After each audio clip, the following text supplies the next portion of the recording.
Welcome to r/Am I the Jerk, where Karen wants to use her husband's work bonus to buy her friend a wedding gift. Karen demands I spend $2,000 on a necklace for her best friend. My wife has known her best friend since middle school. Her friend is a lawyer and her family is quite well off. She makes a lot and is pretty generous with it. My wife has had a few things paid for by her. Specifically, she's covered my wife's portion of her bachelorette trip. The other friends didn't make much, so she covered it. She's also paid for a portion of my wife's rent twice, and she normally pays the bills if she and my wife go out for food. This friend is now marrying a doctor, and I don't think they have any trouble with paying for anything they want. My wife is a stay-at-home mom, and I'm a mechanic. I brought home a bonus of $3,000, and when I told my wife, she immediately started talking about getting her friend a really expensive necklace from this brand she knows her friend really wants. She showed me, and the cheapest necklace was $2,000 on the website. She insisted I should spend the bonus on a wedding gift for her friend. I shut her down and told her it's my bonus and she really can't expect me to buy her friend something this expensive. I don't think wedding gifts even exceed $100. She began fighting with me, saying I buy lunch out of the house and I have stupid hobbies that cost a lot of money, so why can't she spend some money on buying her friend a necklace? I do spend a bit on my hobbies and I have 2 cars, but I also work my butt off and her friend can definitely pay for it herself. She's marrying a doctor and they already have a house, whereas we are still renting. I told her she's being insane, and she insists we sit down and tally up everything I spent on myself in the last year, and if it's higher than $2,000, I should pay for the necklace. I think it's ridiculous to compare the two, and I'm refusing to let her buy her friend a ridiculously expensive gift. She insists her friend has spent a lot on her, and I also have saved money because her friend pays for meals and activities whenever they hang out, so she doesn't have to spend our money.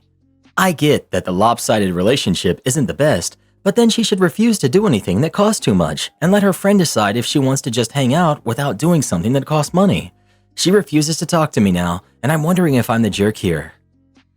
You're the jerk for what sounds like an uneven distribution of money and/or input on how it's spent.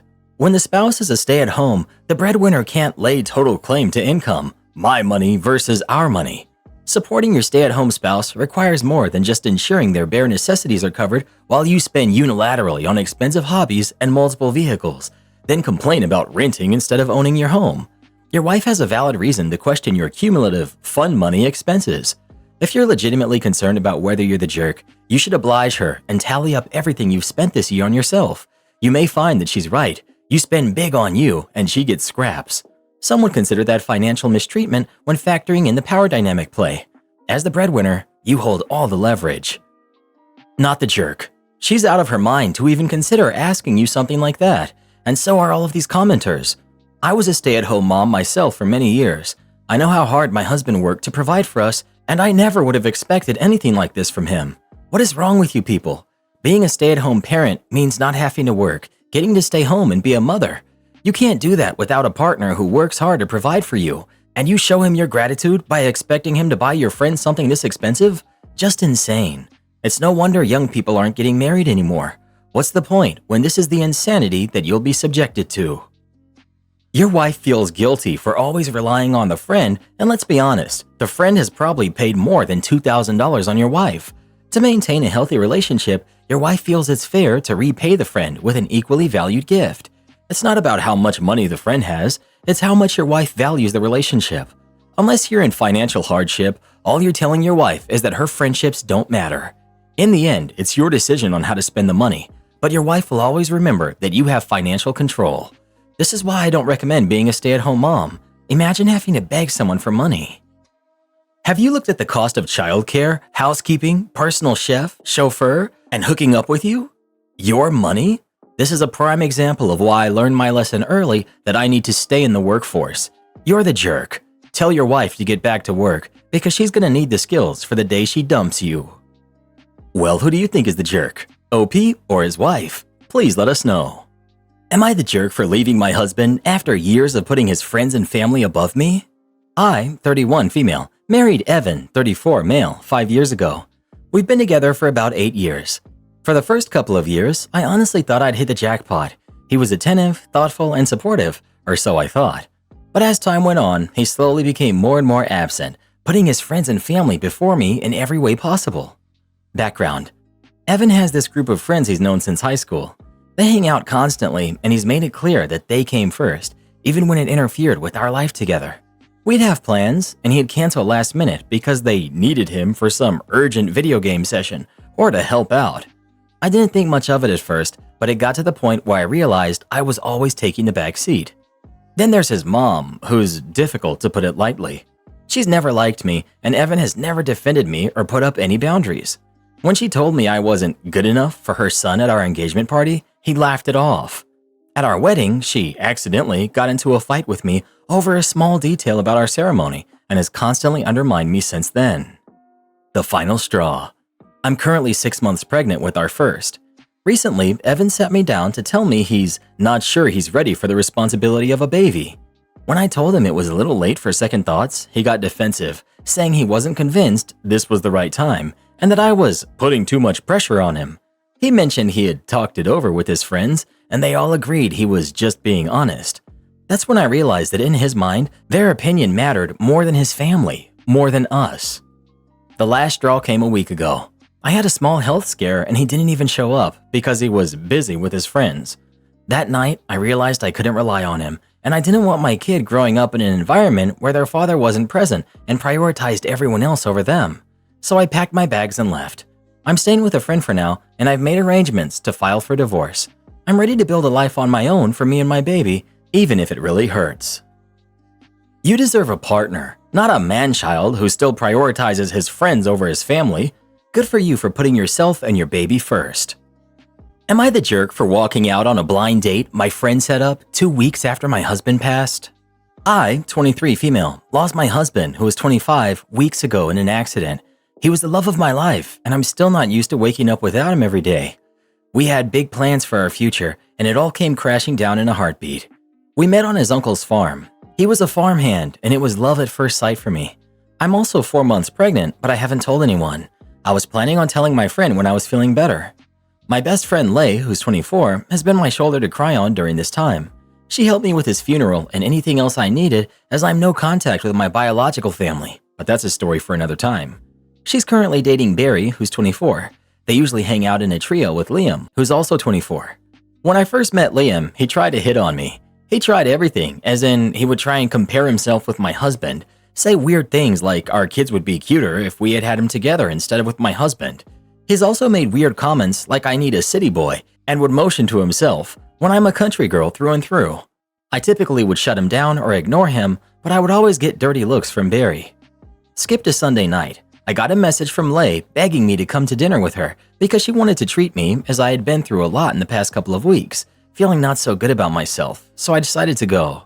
When I arrived, she wasn't there, so I texted her asking how long she would be, and she told me about 5 minutes. She's just running late and she's right around the corner.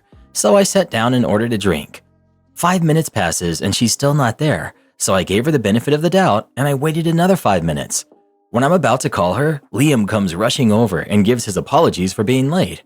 I asked him what he was doing here because I was waiting for Lay, and it was a 2-chair table. He smiles at me and grabs my hand. He says, "Oh, I asked Lay to set us up now that your husband isn't a problem. We can finally get to know each other now." I stood up and told him that I wasn't interested and I certainly don't care anything about getting to know him and that I just lost my husband. This man stands up and says, "I know you're being overly emotional right now, so I'll forgive you if you sit down with me. I'm not saying we have to hook up or anything." I was disgusted and I shoved past him and I went home as fast as I could. When I did get home, Lay messaged me about how dinner was with a smirk emoji. I called her and when she answered, I didn't let her get a word in. I yelled at her and asked her how she had the audacity to do something like this weeks after I lost my husband, when she was the one to help hold me together this whole time. I asked her what game was she playing and that the only reason I wanted to meet her tonight was to tell her that I'm pregnant. I just hung up on her and texted her saying I don't want to be contacted by her for the time being. Last night, Barry came to my house and asked to talk. I said no, and that if he didn't leave, I'd call the police. He told me that I broke Lay's heart and that I deeply hurt Liam, when now is an even better time to get to know Liam because he could raise my kid with me. I opened the door, which Barry took as I wanted to talk, so I hit him with my shoe and chased him to his car screaming. I'm actually embarrassed I did that part. All day today, I'm being flooded with messages from friends and the trio themselves, shaming me for pushing the people who care about me the most away and that they don't even recognize the person I've become. What hurts me the most is that if my husband were here, he would know exactly what to do and he'd be able to fix this. I just feel numb now. I have a therapy appointment tomorrow, but I'm thinking of calling my husband's mom even though we've barely spoken since the funeral. Any advice is appreciated. Very weird and inappropriate people you have as so-called friends. Go no contact with them. Just you. Call your mother-in-law. She'll be thrilled about the baby. That's your support system. And join a grief therapy group if there's one local to you. It's okay to be numb. It's normal to be numb when life cracks you upside the head this hard. OP. Thank you. I just feel so wrecked at the minute, and I've joined a grief group in the city. I'm trying to grip enough courage to actually go. My boyfriend is upset that I'd consider breaking my vegetarianism during a week-long trip to Japan. I, 34 female, have been vegetarian for about 4 years. My boyfriend, who's 34, is a meat lover. He's an excellent cook and he loves steak and other types of meat. He's never asked me to start eating meat. I've never asked him to stop eating it. I don't care what he eats. It's 100% his and everyone else's choice. I don't talk about being vegetarian, I don't promote it, and I try to figure out my own food if I need to do so I don't inconvenience others. Sometimes it's hard to find a restaurant with vegetarian choices besides a side salad, so I'll do the legwork to find a restaurant everyone will like. My choice to be vegetarian hasn't seemed to be an issue or cause any big inconvenience. But maybe I'm wrong. When I went on vacation with my boyfriend's family for a week, his mom revised her risotto recipe to use veggie broth instead of chicken broth so I could eat it. I didn't ask. I think my boyfriend suggested it to her. I was really appreciative. When my boyfriend and I went on vacation for a week, we both looked up restaurants that would have vegetarian options for me. We mostly ate at seafood places because of where we were vacationing, and I managed to find a veggie burger or something like that at most places. I have a work trip to Japan coming up soon. I told my boyfriend I was considering eating meat during that week so I can fully experience the culture and food. That means sushi, steak, ramen, things like that. I'm not sure if I can actually get myself to eat meat during the trip because I think I'll feel guilty about it. My choice to be vegetarian is because I feel bad for how animals are raised, treated, and farmed. I miss sushi and steak the most, but again, I abstain. My boyfriend is upset that I would consider breaking vegetarianism for this week-long trip, but I wouldn't consider breaking vegetarianism to have a steak with him. It makes him feel like he's not worth it. It makes him feel like the trip and the coworkers I'm going on the trip with are more important than he is. I know he bonds over sharing food with people. He likes to cook for other people, and he's never been able to cook a steak for me, and we've never been able to share a steak dinner together. We've gone to steakhouses before, but I just eat whatever else they have. It's not the same as us both enjoying a steak. He also said that all the effort to accommodate me being vegetarian seems like a waste now. His mom going out of her way to make the risotto without chicken broth, looking up restaurants where I can eat something besides a salad, him cooking stir-fry or other dishes and leaving the meat separate or on the flat-top grill. He was to the point of tears over us not being able to eat steak together. I understand it would make him feel bad that I'd consider eating meat on the trip, but I haven't offered to eat a steak with him. I feel terrible for making him feel this way and making him feel less important or less worthy. I apologized for this and apologized for making him feel that way. I told him that's not it. It's not that he's not worthy, that this trip is probably once in a lifetime, and I'm afraid that if I have steak here at home with him, I'm concerned it'll become a slippery slope. I told him I don't want to stop being vegetarian. How do I navigate this? I hired my mother to house sit and dog sit for a week, and I returned to my house in shambles. Last week, my wife and I traveled to a music festival for about 5 to 6 days. I hired my mom, she needed the money, I needed a dog sitter, to take care of things while we were away for an agreed upon price. We cleaned the house prior to leaving, left her with strict instructions for what to do with our Great Dane, stocked the fridge, wrote the Wi-Fi and desktop passwords down for her, and prepaid her so she'd have some money. Fast forward to yesterday, we arrived to find lots of things had been done to our home, and it sent me into a fit. My wife and I are 30-somethings who just bought our very first house together, and it was bought, remodeled, and to our likings. The list is as follows. Every wall in the house had been painted with a color that did not match our normal paint scheme. The job was also incomplete and patchy in most areas. The previous paint was totally fine and only 7 months old. Missing electrical outlet covers, still don't know why. Over 100 cigarette butts in my rose-potted plant out front. Items missing and moved. Pictures hung and holes in the walls. We did not intend on hanging anything yet until we decided on what we wanted to hang. A shop light was ran over the kitchen table and tacked to the wall. 6-foot ladder laid on vinyl records, destroying 3 of them in the process. Spare house key made by my mom's boyfriend. Now I feel like I must change my locks. Indoor dog bed thrown in the mud, duct tape found over the motion detectors and Ring doorbell. Not to mention the whole reason I needed her in the first place, the dog. He'd been left out back, seemingly the entire time. He sleeps indoors and comes in frequently for heat breaks. Barely fed, and his dog bed is caked in mud and rain, and I feel it is necessary to toss it in the garbage now. Naturally, I lost my head and my cool. I immediately started yelling about the fact that this is not their home. It was not okay for them to treat our home like it was theirs, doing whatever flight or fancy entered their brains. I almost suspect they could have been on something. That's the only thing I can rationalize their thought processes with. The entire time, my mother refused to accept responsibility for their actions, began to cry, and called me ungrateful. I feel like I'm being gaslit by my own mother for being upset. Our relationship is now tarnished even further than it was, and my wife doesn't want her back here. The scenario has played in my mind countless times, and I feel completely awful about yelling at her, but it's the complete lack of accepting responsibility on her part that has me fuming, on top of acting like nothing was even amiss. Am I the jerk here, or was I justified in my right to be upset? Update. Have completely ghosted my mom and blocked her cell phone number. I've changed the locks and began the process of fixing my home out of pocket. My dog is back to his chipper self and is scheduled for a vet visit tomorrow. I really appreciate everyone's support just pouring over this post. I will reply as much as possible. Thanks. Not the jerk. I'd press charges. You can sue her, but unless she has money or assets of some kind, you probably won't get much. OP. Thought about it, couldn't bring myself to sue my mother. And even if I could, the situation is as you'd imagine. She's broke with no assets other than a car. Yeah, I figured. May still be a good idea to press charges. Maybe talk to your homeowner's insurance and see if you have any way to recoup some money from damages. Always worth a shot. Not the jerk, but this is really bad. Like, call the police bad.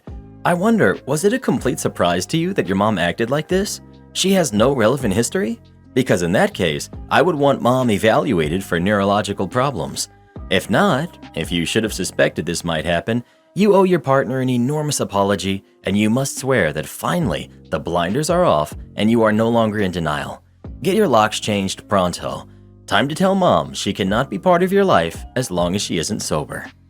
Well, what would you do in this situation? Would you sue your mom or not? Please let us know. Suing would be an understatement for what I would do. I'm refusing to cook dinner for my family because my mom keeps buying the wrong ingredients. Okay, so to start off, I'm 24, female, and I live at home with my parents. I have a job and pay rent. I just can't feasibly afford an apartment where I currently live by myself with my current job. On to the issue at hand.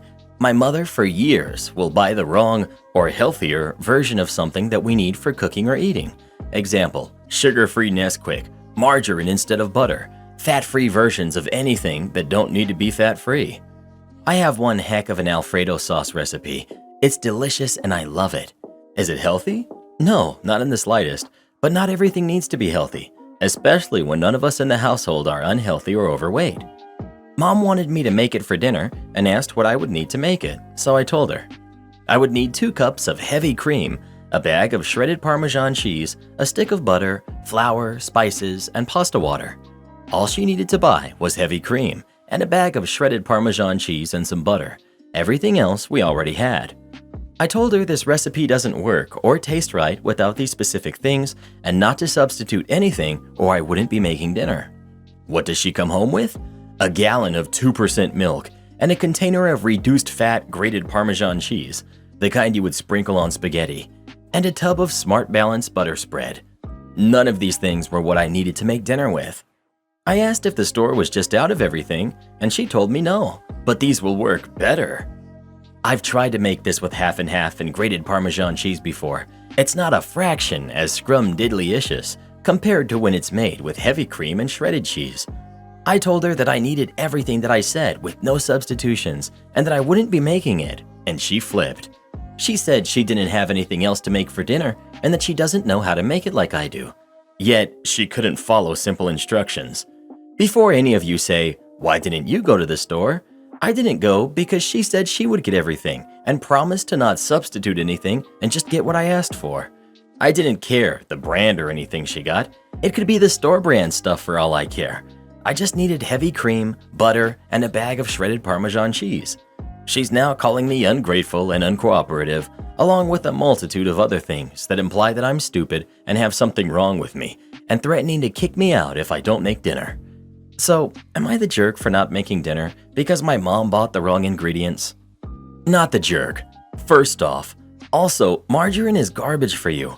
It's artificial crap, and you're far better off ingesting things that your body can actually process, just in moderation if it's really rich. Seriously though, what's up with your mom's logic?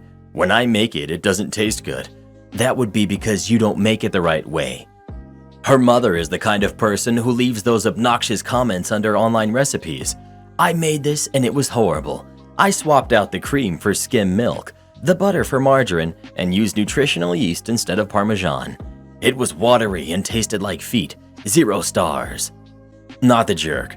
There's a power struggle going on here. If your mom wants a low-fat, healthy meal, then y'all can cook broccoli with butter to taste and broiled fish.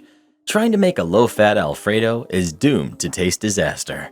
These comments are ridiculous. OP says she is paying rent, but that amount is very clearly under market value because she says she can't afford an apartment on her own.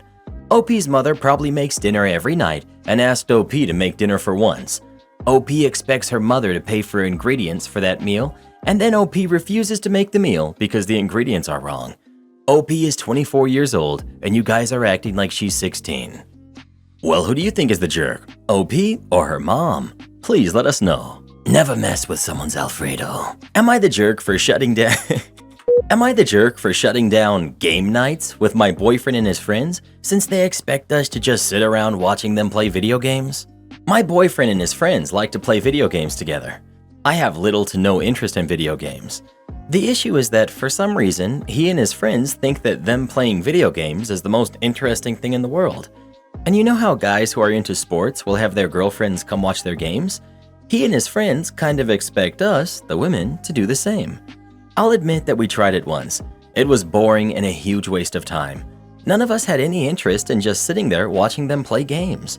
But for some reason, the guys expected that somehow this counted as a group hangout and thought it was a great time. They started to make plans to do it again, and I stepped in and said, "Hey, you guys can play, but we aren't going to just sit around watching you play video games." They didn't get why we didn't like it, because they like sitting around and watching people play games and are always watching streamers play. I said if we're going to hang out as a group, we all need to be doing stuff together, interacting. They argued back that we could always join them playing the games, and I just said that I know I have no interest in that, and a few of the other women chimed in to say so too. Well, the guys are upset with me now because to them I ruined game night, which to them was something that everyone could enjoy. I don't get why they can't just play games together without dragging bored girlfriends along for the ride. My instinct is that some of them were using it as a way to pretend they were spending time with their girlfriends so they don't get pegged as being bad boyfriends. Edit. I figured I'd answer some questions before I go. 1. He plays with these friends multiple times per week already. It's not about not wanting him to game. His hobbies are his hobbies, and he's not some loser who doesn't wash himself. I have no issue with him playing. They're also not his only friends. 2. No, the women don't know each other outside of this. These are not friends in the making. This isn't some cutesy little sitcom. We're not trying to make a friend group out of this. 3. I don't like playing board games, and something like Dungeons & Dragons is of no interest to me. This applied to most of the other women as well, so please stop with the recommendations. Also, what is everyone's obsession with wine? Every other comment keeps saying that we should get wine. Why? Stop. Not the jerk. That sounds boring. Is there another room of the house or one of the other ladies' houses where you can hang out and do whatever you want to do? Pamper evening, board games, etc.? Or just have a girls' night out while they do their games night in? Yeah, how is this not the obvious solution?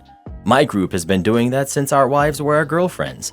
If the girls don't want a game and the boys are being boring, the girls should make their own plans, unless maybe the girls don't know or like each other. OP.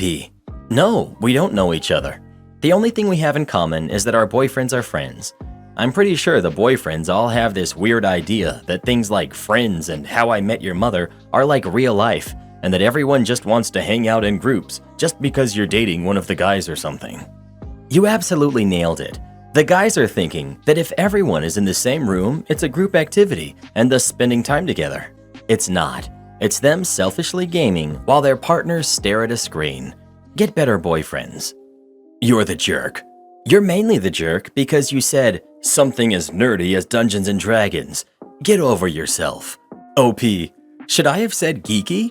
I know nerds and geeks get defensive over this stuff. No, you're making it sound like a negative. Just say it's not your thing. You don't have to make being a geek or a nerd into a negative. And to be fair, I am a gamer. I enjoy video games and board games, but will do basically anything else other than watch someone play a game. OP, being geeky, nerdy, basic, they aren't insults. They just describe people. This isn't the 80s. Generally, you are correct. But when you say something like, I won't play a game because it's too nerdy, you're making it an insult by insinuating that it is somehow beneath you. My wife hates video games and always will, and I hate shopping and always will. When she starts talking to me about shopping, or tells me she wants me to come shopping, or starts talking about all the great deals she got while shopping, I just start answering her by telling her plot lines from video games, ideally involving dragons or spaceships. She gets it and stops immediately, and she does the same to me if I try talking to her about video games. So, maybe you hijack the games night, and you ladies can start doing some online shopping and making the dudes participate. Interrupt their games to ask them what they think about some purse or whatever. Or if you don't like shopping, substitute whatever you like and they hate. I bet you that they stop inviting you after approximately 30 seconds of this. You're the jerk for your snarky edits, particularly about Dungeons and Dragons being nerdy. Judgmental much? And not all gamers are losers who don't take showers. God forbid you should ever be forced to hang out with the women who are friends of your boyfriend's gaming gang, when you want to go hang out at a bar instead. Honestly, how is supporting his video game awesomeness different than supporting some sport? Personally, since video game watching involves comfortable seats and AC, I'd much prefer that to some awful game outside in all kinds of weather. Well, who do you think is the jerk? OP or her boyfriend? Please let us know. Gamers, rise up. We will not stand to be treated this way any longer. And quit talking about Dungeons and Dragons like that, bruh. That's my game, though. Warehouse Club doesn't price match their own sales flyer, or so they say. Back in mid-October 2019, I purchased a new Microsoft Surface Pro 7 from Warehouse Club, known for great food samples. Awesome computer, still works just as great to this day. When the sales flyer came out for November, my new computer was going to be on sale for $200 off the purchase price. Sweet, I've still got the receipt. I'll just get $200 back. I go into customer service with my receipt and the flyer. The customer service rep looks at them, looks it up in the computer, and says she can't do it. I'm a little surprised. I've had the computer for 2 weeks. The rep asks her manager to come over, who explains to me that due to fraud issues they've had, they cannot price match their flyer. The manager states that he can process a return for the item.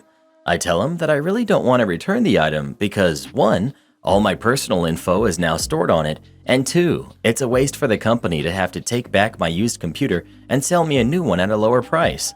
I explain this to the manager, but tell him for $200, I'm not going to just let this go without a resolution. He reiterates, I can process a return for a laptop.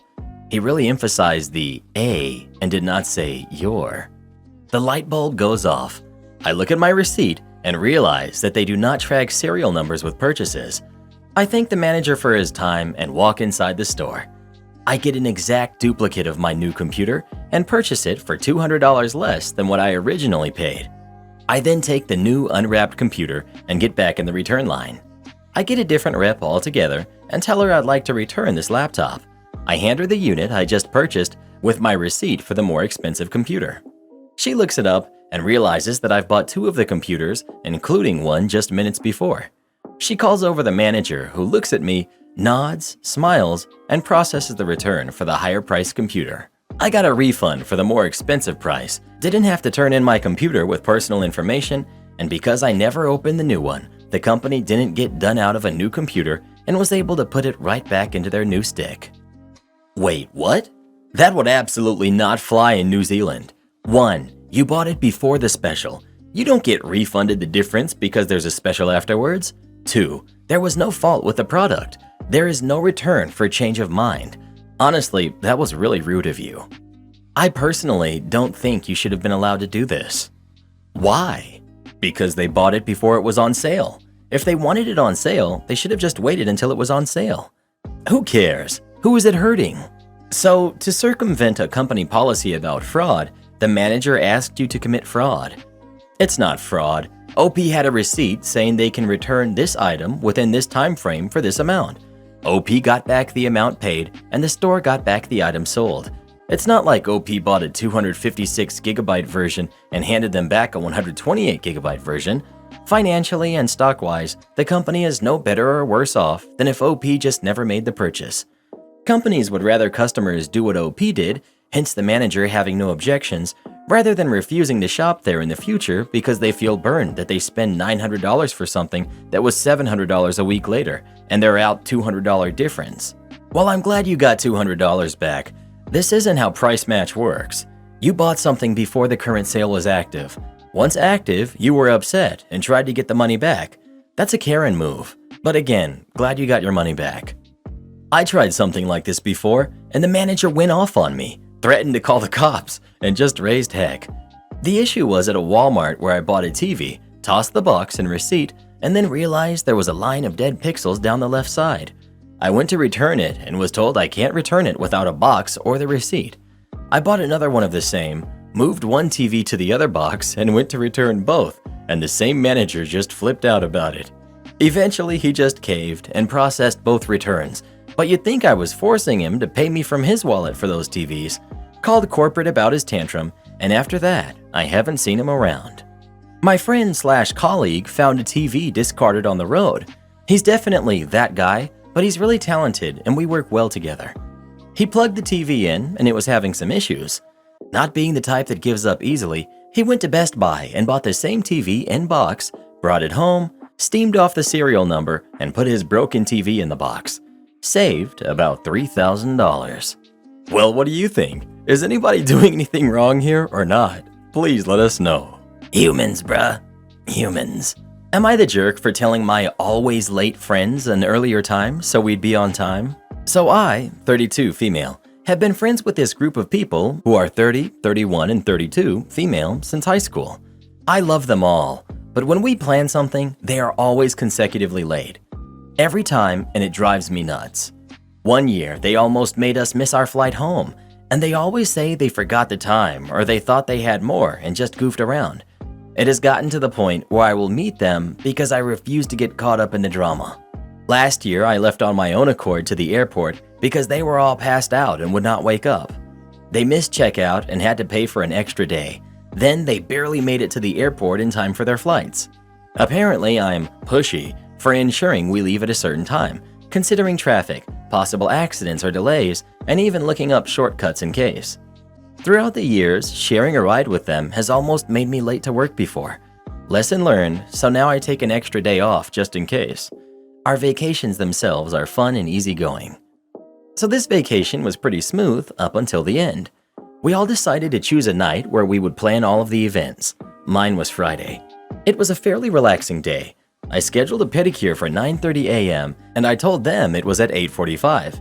They showed up at 9:15 and were surprised we got in so quickly. I reserved a table for us at lunch at 1 p.m. I told them it was 12:30. They arrived at 12:52 with the same reaction. That night, I had reserved us a table at this really nice dining establishment at 7:30. I told them for 6:45. They arrived at 7:10. It was a great night. Sunday, when we were going home, I said my goodbyes, checked out of my hotel room, and took my separate Uber to the airport for my 2 p.m. flight home. I got home around 8 and turned on my phone to the equivalent of an assault on my group chat. Apparently, they had left late again, and one of them missed their flight and they were arguing about it. I told my roomie what was going on and what I did, and she said that was rude of me to manipulate their time like that. She knows one of the girls and told her what I did, and now all of the girls are mad at me. My Friday scheduling had absolutely nothing to do with one missing their flight. Am I the jerk? If I were you, I would say I'm too grown for this and drop each and every one of them. They seem exhausting to be around. Not the jerk. OP. It might be the last trip for a long while. We're all getting up there in age. One of the girls wants to try and have a baby here soon. The other is planning a wedding and will probably get pregnant shortly after, and the other is a workaholic like myself. So, are you sure about that break time? Obligatory many years ago. Think 1990s. I worked third shift at a beverage manufacturing facility as a maintenance tech. Now, third shift didn't always run production, but when it did, you best believe we had to be on top of any calls that came in. Very high pressure to keep the lines running. We were pretty laid back on third and got along well. So whenever possible, we techs took our break at the same time so we could have some kind of camaraderie. Stayed on top of calls, kept up on PM work, and basically did what we had to keep the place going. We often did our paperwork on break as well, just to save time and keep caught up. Well, apparently the day shift production boss came in early one day and didn't like seeing us all in the break room together. Now, mind you that the break room is literally just off of the production floor, up one flight of steps and has windows. We knew when a call came in, and one of us would be Johnny on the spot and catch the call. The next week, however, a nice policy came out that we now had assigned break times, neatly listed on a sheet of paper. Of course, no one was scheduled at the same time. We were pretty ticked off about it and protested that calls were handled in timely fashion and that third is bad enough without having someone to chat with. Nope, management didn't want to hear it. For the record, our immediate manager had no problem with us taking breaks together. He knew that we were on the job, but it was out of his hands. Now, I'm sure you can see where this is going already, and if so, you are way ahead of the management. Oh yes, cue the malicious compliance with a smile. It only took till the second day for everyone to be tied up on a call. I'm elbows deep in a machine that has the entire bottling line down. I look at the clock and literally drop my tools and walk off, with the production supervisor asking me where I'm going. It's my assigned break time. I'll be back in 15 minutes. It felt glorious. Over the next couple days, the other guys had the opportunity to do the same. We absolutely loved every minute of it.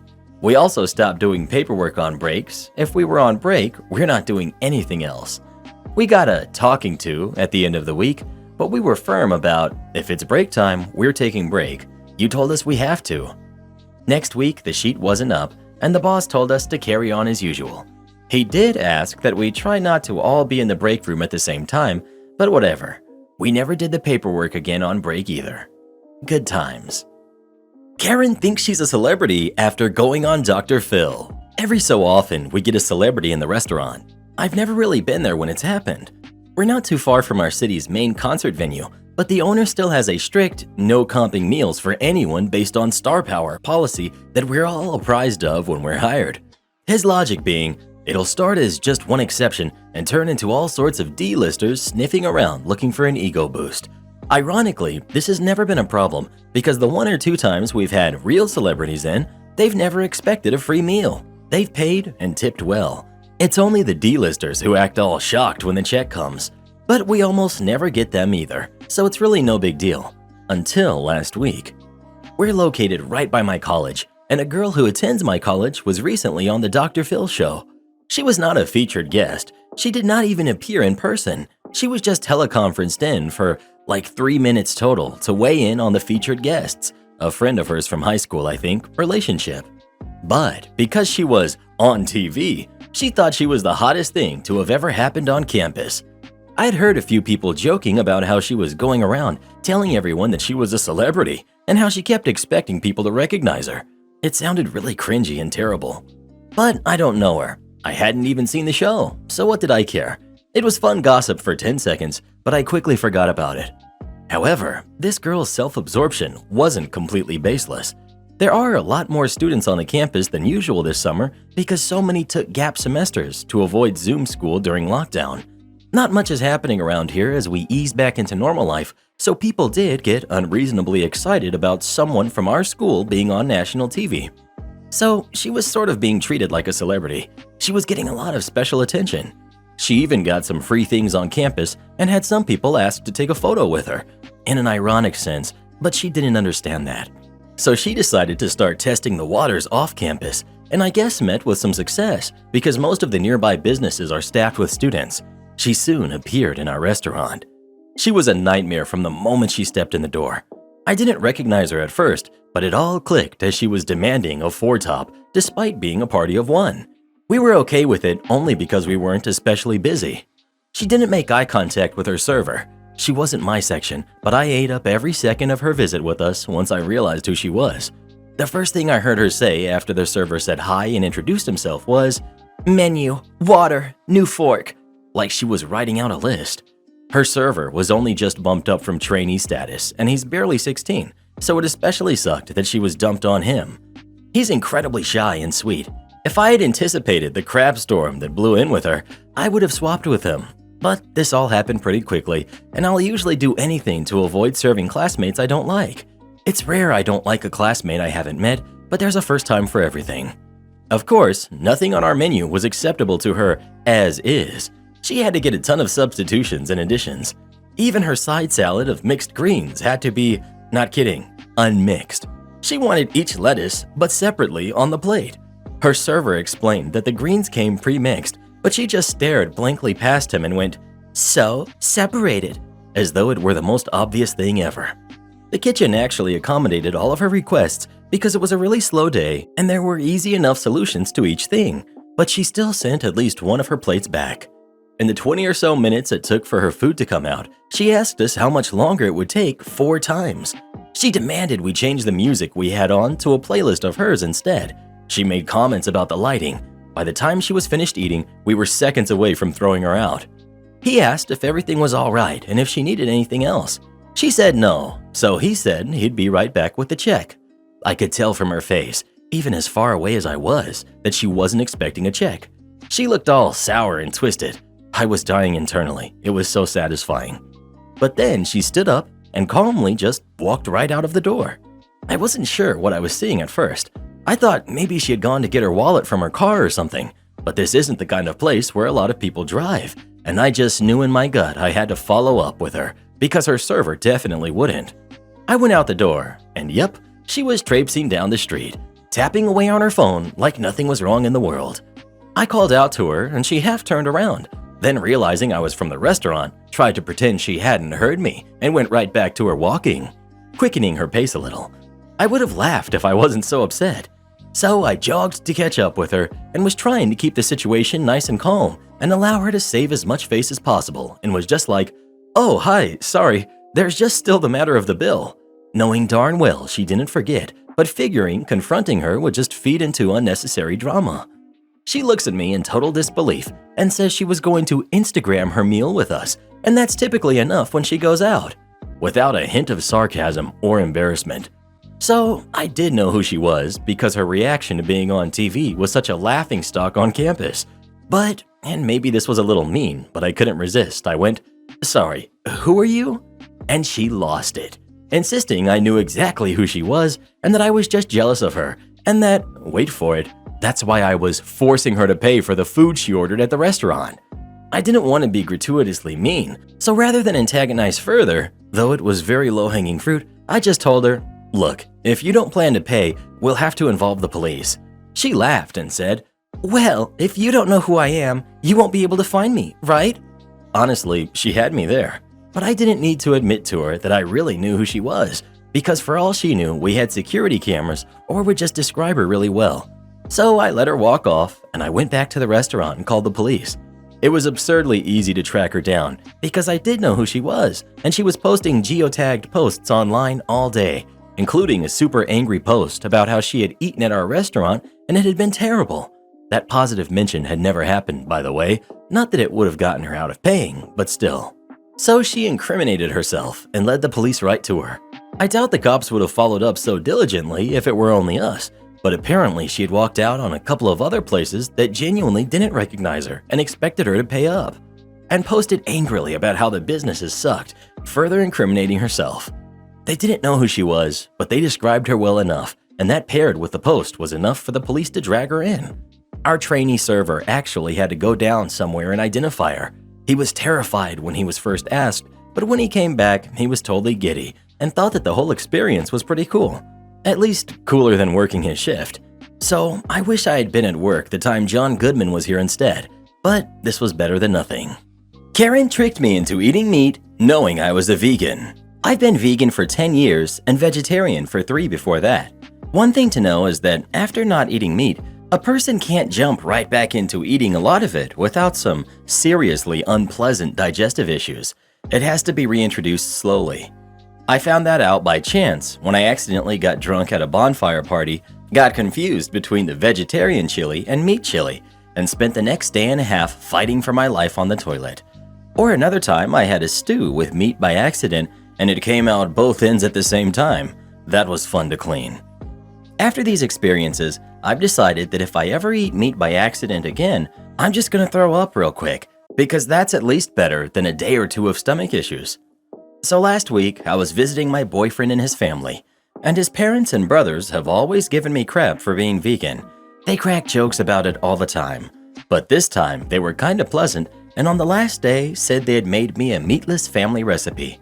This pasta was chunky red sauce with a bunch of veggies and stuff. It was kinda weird tasting, but I was polite about it when they asked, and I said I liked it. Then his dad was like, "Ha! Did you hear her? She said she liked it."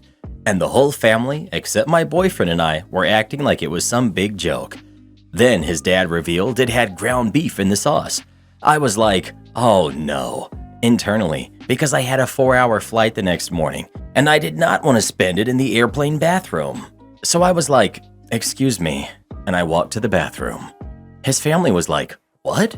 So as a bit of an answer to them, I didn't shut the door when I did what I was about to do, which was throw up. It was a little dramatic, honestly, but I'd rather it come out once easily than unpleasantly on the plane or bus, especially because the bus has no bathrooms. His family was getting kind of mad at me for throwing up with the door open because my boyfriend's brother's kid's daughter got grossed out and threw up also.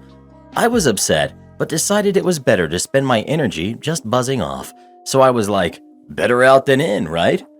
I bounced and my boyfriend came with me, though he had been trying to talk to his family before I put my foot down and said I was out, with or without him. He's mad at his family for obvious reasons, but he's also kind of upset with me for how I handled stuff. Feeling like making everyone hear and see me throw up, not cleaning up the splatter, and then heading out fairly wordlessly. I was like, nah, I handled it fine. I wasn't being dramatic. I didn't want to be sick on the airplane tomorrow. And the splatter? They're lucky it wasn't coming out from the other end. At this point, I started laughing at the idea, which made my boyfriend even more angry. He was saying that kind of mean stuff was messed up, and I was like, chill, it's a joke. He's upset with me for that. I'm mad at his family, and I'm wondering, am I the jerk for doing this after my boyfriend's family tricked me into eating meat? Even though I'm vegan and it would cause digestive issues for me? Not the jerk. Boyfriend and his family suck. They should count themselves lucky you didn't throw up on them. These sound like the kind of people who'd think someone was making up an allergy and then put them in the ER when they decided to test their theory. They had no right doing this to you. If your boyfriend is siding with them, then he's just as bad as they are. Dump all of them. Not the jerk. Not the jerk. You don't have the enzymes anymore to process meat. If they looked into it themselves, they would have realized that. They're the jerks for pulling that on you to one-up you. To be fair, they sound like the kind of people who don't believe in science. As in, if a proven fact is inconvenient or unpleasant for them, it can be ignored. Like those idiots who don't believe allergies to be real. OP probably is better off just cutting her losses and going low contact. Not the jerk. Food tampering is an awful thing to do, and in some places it's illegal. If you'd intentionally thrown up on the table in front of them to make a point, then I'd still be on your side. Everyone sucks here. They shouldn't have tricked you into eating meat. Don't mess with people's food. But what you did in their bathroom with the door open and leaving the splatter is gross. And you doubling down on it in the comments is very telling. I can't believe I had to search for this. Yes, everyone sucks here. The others more than OP, but causing the kids to throw up as a result of your actions is not cool either. Technically, the family caused it. No, the family made OP fly off the handle. Her actions that she chose to punish them with is what made the kid throw up. Well, who do you think is the jerk? OP or her boyfriend and his family? Please let us know. I know one thing for sure. They'll never trick a vegan into eating meat again. Boyfriend's dad is lucky we didn't call the cops. Disclaimer. I'm pointing out how lucky my boyfriend's dad is that I don't currently own a pew-pew because I genuinely thought we were experiencing a home invasion. Two things that are important to know about me. I am hard of hearing, I'm a survivor of a crime and subsequent stalking. Context. My boyfriend, 28, male, and his folks, who are in their late 60s, own a coffee shop. But because his dad, entitled dad, doesn't want to A. listen to anyone else, B. learn how to run a business correctly, or C. pay his son to draw, boyfriend is largely uninvolved and has talked about being bought out. He's still the administrator on the point of sale system though, because his dad has no desire to actually learn how it works or go through the process to take over the account. The coffee shop drama could be a whole series of posts about how they did us dirty, perhaps another time. We got to bed really late. Okay, early. It was 4:30 a.m., which normally wouldn't be an issue, as my boyfriend was scheduled for a late shift, and I'm currently taking time off work to figure out a medical issue. Boyfriend turns off his phone volume when he goes to bed, and this is well known to everyone close to us. He is notoriously hard to get a hold of in the mornings. I only hear my phone if it's right under my pillow and the volume and vibration is up. At 6:25 a.m., I started receiving the following texts from boyfriend's mom, which I do not hear as I'm passed out. 6:25 a.m. Sorry to bother you. I need boyfriend to call entitled dad ASAP. His phone is off. 7:35 a.m. Entitled dad is going to come wake boyfriend up unless he calls us. Just before 8:30, the dogs start barking as someone tried to open the locked bedroom door. I wake up panicked as whoever it is starts banging on the door. It then stops for a few moments, then starts again. No one has said anything at this point. Not me, not boyfriend, not the intruder. I get up and go to the closet for the baseball bat and start kicking myself for thinking we wouldn't need a pew-pew when boyfriend had brought it up in the past. We open the bedroom door to find entitled dad at the end of the hall. He starts yelling about needing the code for the two-factor authentication for the registers. I start yelling at entitled dad, and boyfriend, who's just as angry as I am, has me go back into the bedroom. I put my hearing aids in at this point. Entitled dad claims to have been knocking on our front door, but neither dog heard him. Boyfriend gives him the code, tries to explain to him that coming into our house unannounced is a huge violation of trust and boundaries, not the first major issue. Entitled dad then yells about needing to get the register working. Boyfriend kicks him out, and we think that's the end of it. Not 2 minutes later, I receive another text from mother-in-law. 8:24 a.m. Please tell boyfriend to send the new code. We still can't get in. Then we hear the clanging of the metal gate and more pounding on the front door. We go answer it, and entitled dad is yelling about needing the new code, and he has a copy of our key in hand. He clearly was going to let himself back in. I lost it at this point and yelled, "You can't just let yourself into our house. What's wrong with you?" He gave me more BS about needing to get the register working. I screamed, "My ability to be safe in my own home is more important than your shop." He took particular offense to this, yelling back at me, "So, you see me as a threat? Am I a threat to you?" I try explaining that I've had my home broken into before. His response, "Not by me," over and over, then continues yelling about the shop. I demand the emergency key back, and after yelling a bit more, he shoves it to me. Boyfriend had enough and yells at me to go back to the bedroom. He will handle it. I do, because at this point, I'm on the edge of a panic attack. Through the closed bedroom door, I hear more yelling, and after a bit, the door slammed. Boyfriend called his mom, saying that entitled dad needs to apologize and that this behavior wasn't acceptable. She asked him, "What does he need to apologize for?" Boyfriend tells her, and she is mortified. I then get this text from her, 9:08 a.m. "I'm sorry to have bothered you so much today, and sorry entitled dad made such a scene." I haven't responded. This man clearly doesn't understand boundaries, doesn't think he needs to be held accountable for anything, and felt entitled to just barge into our house and demand his son fix a tech issue.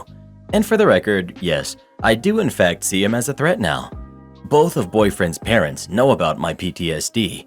We know he won't apologize because he genuinely doesn't see a problem with his behavior. It's time for some serious boundaries and a security system. What is wrong with these people? Y'all should change the locks ASAP. OP. That's on my list of things to call our landlord about, but he's out of town until Friday night. We're also looking at security systems on Friday. Change the locks and send your landlord a key. I did this when my ex-husband showed up and flipped out on me when he was supposed to be peacefully working on moving out. Am I the jerk for not showing up to my own engagement? I, 28 female, have known for a while that boyfriend, 38 male, was going to propose. We've been talking about marriage, rings, etc. for a while. I didn't know the when or where, but I thought I knew the how. This is because I've made it clear that I would absolutely hate a public proposal. The very idea gives me hives and makes me queasy with anxiety. It's a personal preference and comfort zone thing, and not an opinion on other people's proposals. There have been a few times where I thought he was going to ask, but I was wrong each time. Wasn't too disappointed because I knew it would come eventually. The night of the conflict was my birthday last week. We were going out to celebrate, and he had even given me my gift early to wear to dinner, since it was the first time we'd be going out for my birthday since before lockdown. We were meant to meet at the restaurant, but my dad called before I left, asking if our big announcement tonight was baby-related, and if so, he'd like to congratulate me in advance in case he didn't make it due to a travel delay. A few minutes into the call, I put two and two together and immediately called my best friend, who reluctantly confirmed my fears. She hadn't wanted to spoil boyfriend's surprise, but she also tried her best to convince him to scale it down because she knew I wouldn't like what he had planned. At this point, I was very late, and my boyfriend had been texting saying that I was going to make us lose our reservation. I called him and asked directly if he was planning a public proposal. He couldn't deny it, and after he told me he had reserved the entire restaurant for 75 people, I told him this wasn't what I wanted and that I'd be happy to attend, but only if he promised not to do it in front of everyone there. He said he had told some people and that word got around and they were now expecting a proposal. So he was going to do it, otherwise we would have wasted everyone's time and money coordinating and getting them down there. I said that if he insisted on doing this in a way which made me uncomfortable, I wouldn't be coming at all. I hung up at that point and stopped answering because I was hurt. He's livid, and we've been fighting all week because I embarrassed him in front of our friends and family by not showing up. He says I'm making a big deal of it when we both know I would have said yes, and that I'm being ungrateful because other women would have loved for a boyfriend who would go through the trouble to make a grand gesture. While I agree that I had every intention of saying yes when I knew it was coming, I don't like being put on the spot or being made to feel obligated to say yes because of an audience. He said he won't consider proposing again until I apologize for embarrassing him and promised to chill out about my preferences in the future. I don't feel like I should because he knew I would have preferred something more romantic. Your boyfriend is the jerk. He knows you aren't comfortable with this, but decides to do it anyway because it makes him look good. Instead of treating you like you're your own person, he decides that you are just a part of the perfect proposal that could be to anyone. Not gonna lie, if this happened to me, I'd go, wait for it, then say no and leave. I hate being put in the center of attention, but I'm also really petty, and if you do it to me, I'll make you regret it. Now that's the level of pettiness I wish to aspire to. I'm similarly distasteful of being the center of attention, and if a future partner ever proposed to me in front of a crowd like that, it would be a neon sign pointing to just how little they actually knew me. Red flags. You are not the jerk, and honestly, you should seriously consider using this as an opportunity to rethink your relationship. There's already a significant age difference, but the fact that he went out of his way to ignore your feelings and discomfort should be alarming you right now. And on top of that, he's mad at you for not humiliating yourself for his stupid pride? Nah, this is just a sample of what life will be like married to him. Once that certificate gets signed, he will start imposing his will on you even more and will continue to ignore your distress. He knew this would be distressing and physically hurt you, but he did it anyway, and he was only considering his own feelings. If he really loved you, then he would have proposed in a manner that would be comfortable and enjoyable for you. Then you could have had an engagement party later to celebrate with friends and family. But no, he wanted it his way, regardless of the harm it would cause to you. You should seriously think about that. Just for fun, let's imagine this attitude 10 years in the future.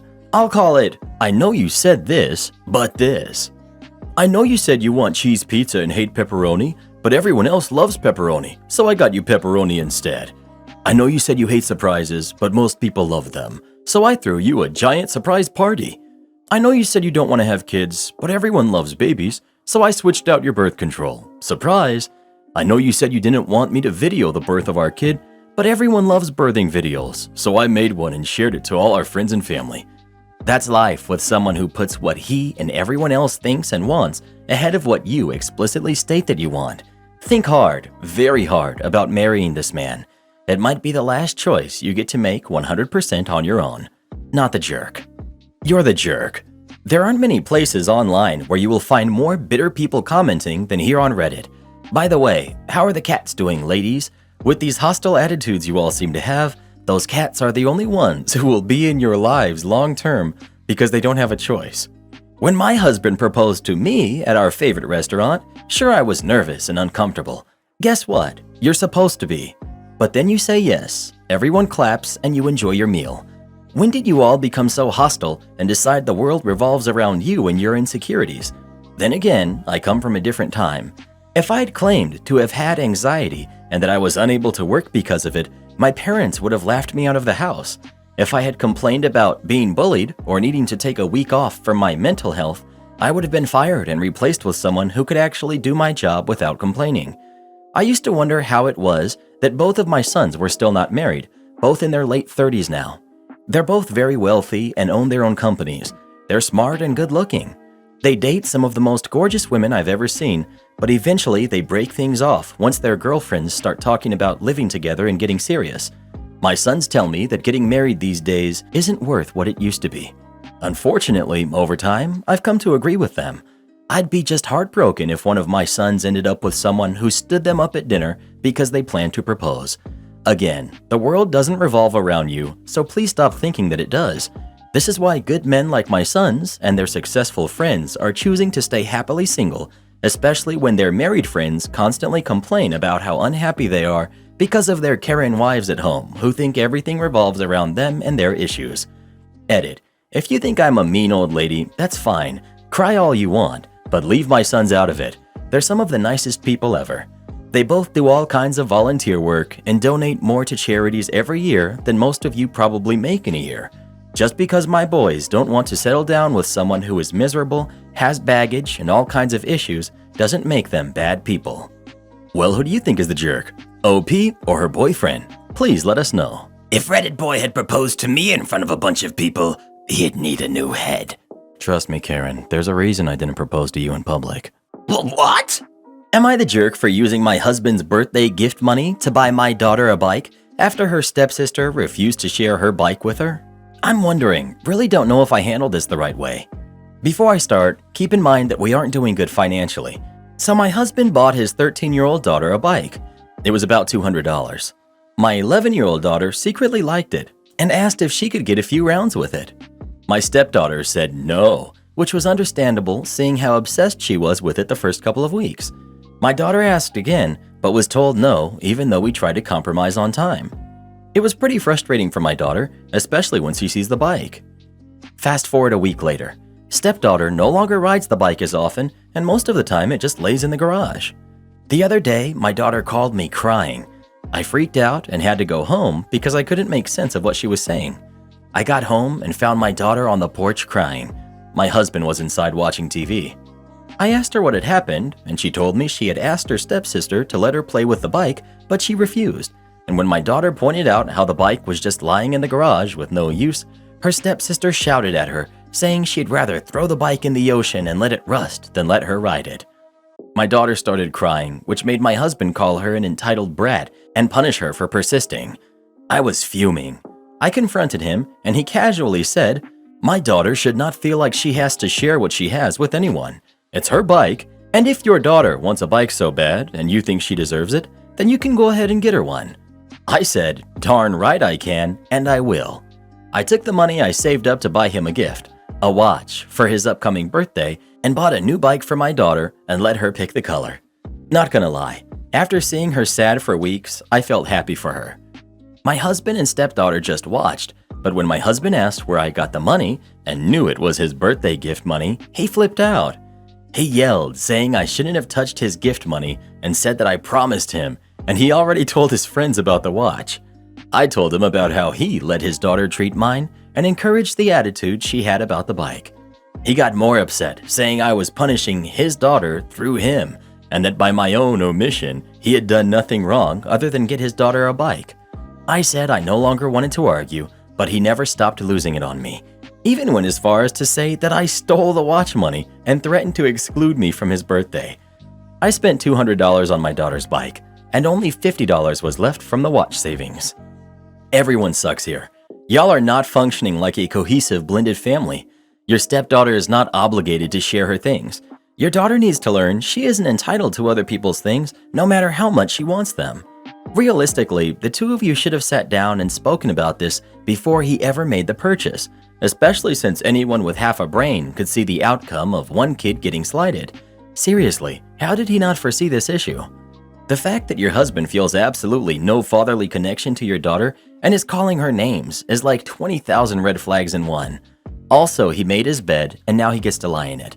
I find it very ironic he calls your daughter entitled and then turns around and acted like he did. Ultimately, he is the jerk, but you are also the jerk for keeping the jerk around your daughter. I do not understand this thing where people look down on encouraging kids to share. Should stepsister let OP's daughter ride her bike whenever she wants? No. Should stepsister let her ride a bike that hasn't been touched in weeks because it's the kind thing to do for a sibling? Yes. This is why America is such a mess. You're all being brought up to be selfish, entitled jerks, who, when confronted with the horrifying prospect of sharing and kindness, lose your minds and call it entitlement. This is why you have to pay thousands for healthcare, have no social support structures, etc. Because the thought of sharing and helping others brings you all out in hives, apparently. People should be encouraged to share, but that's not the same as forcing them. That's just telling them that nothing is ever really theirs.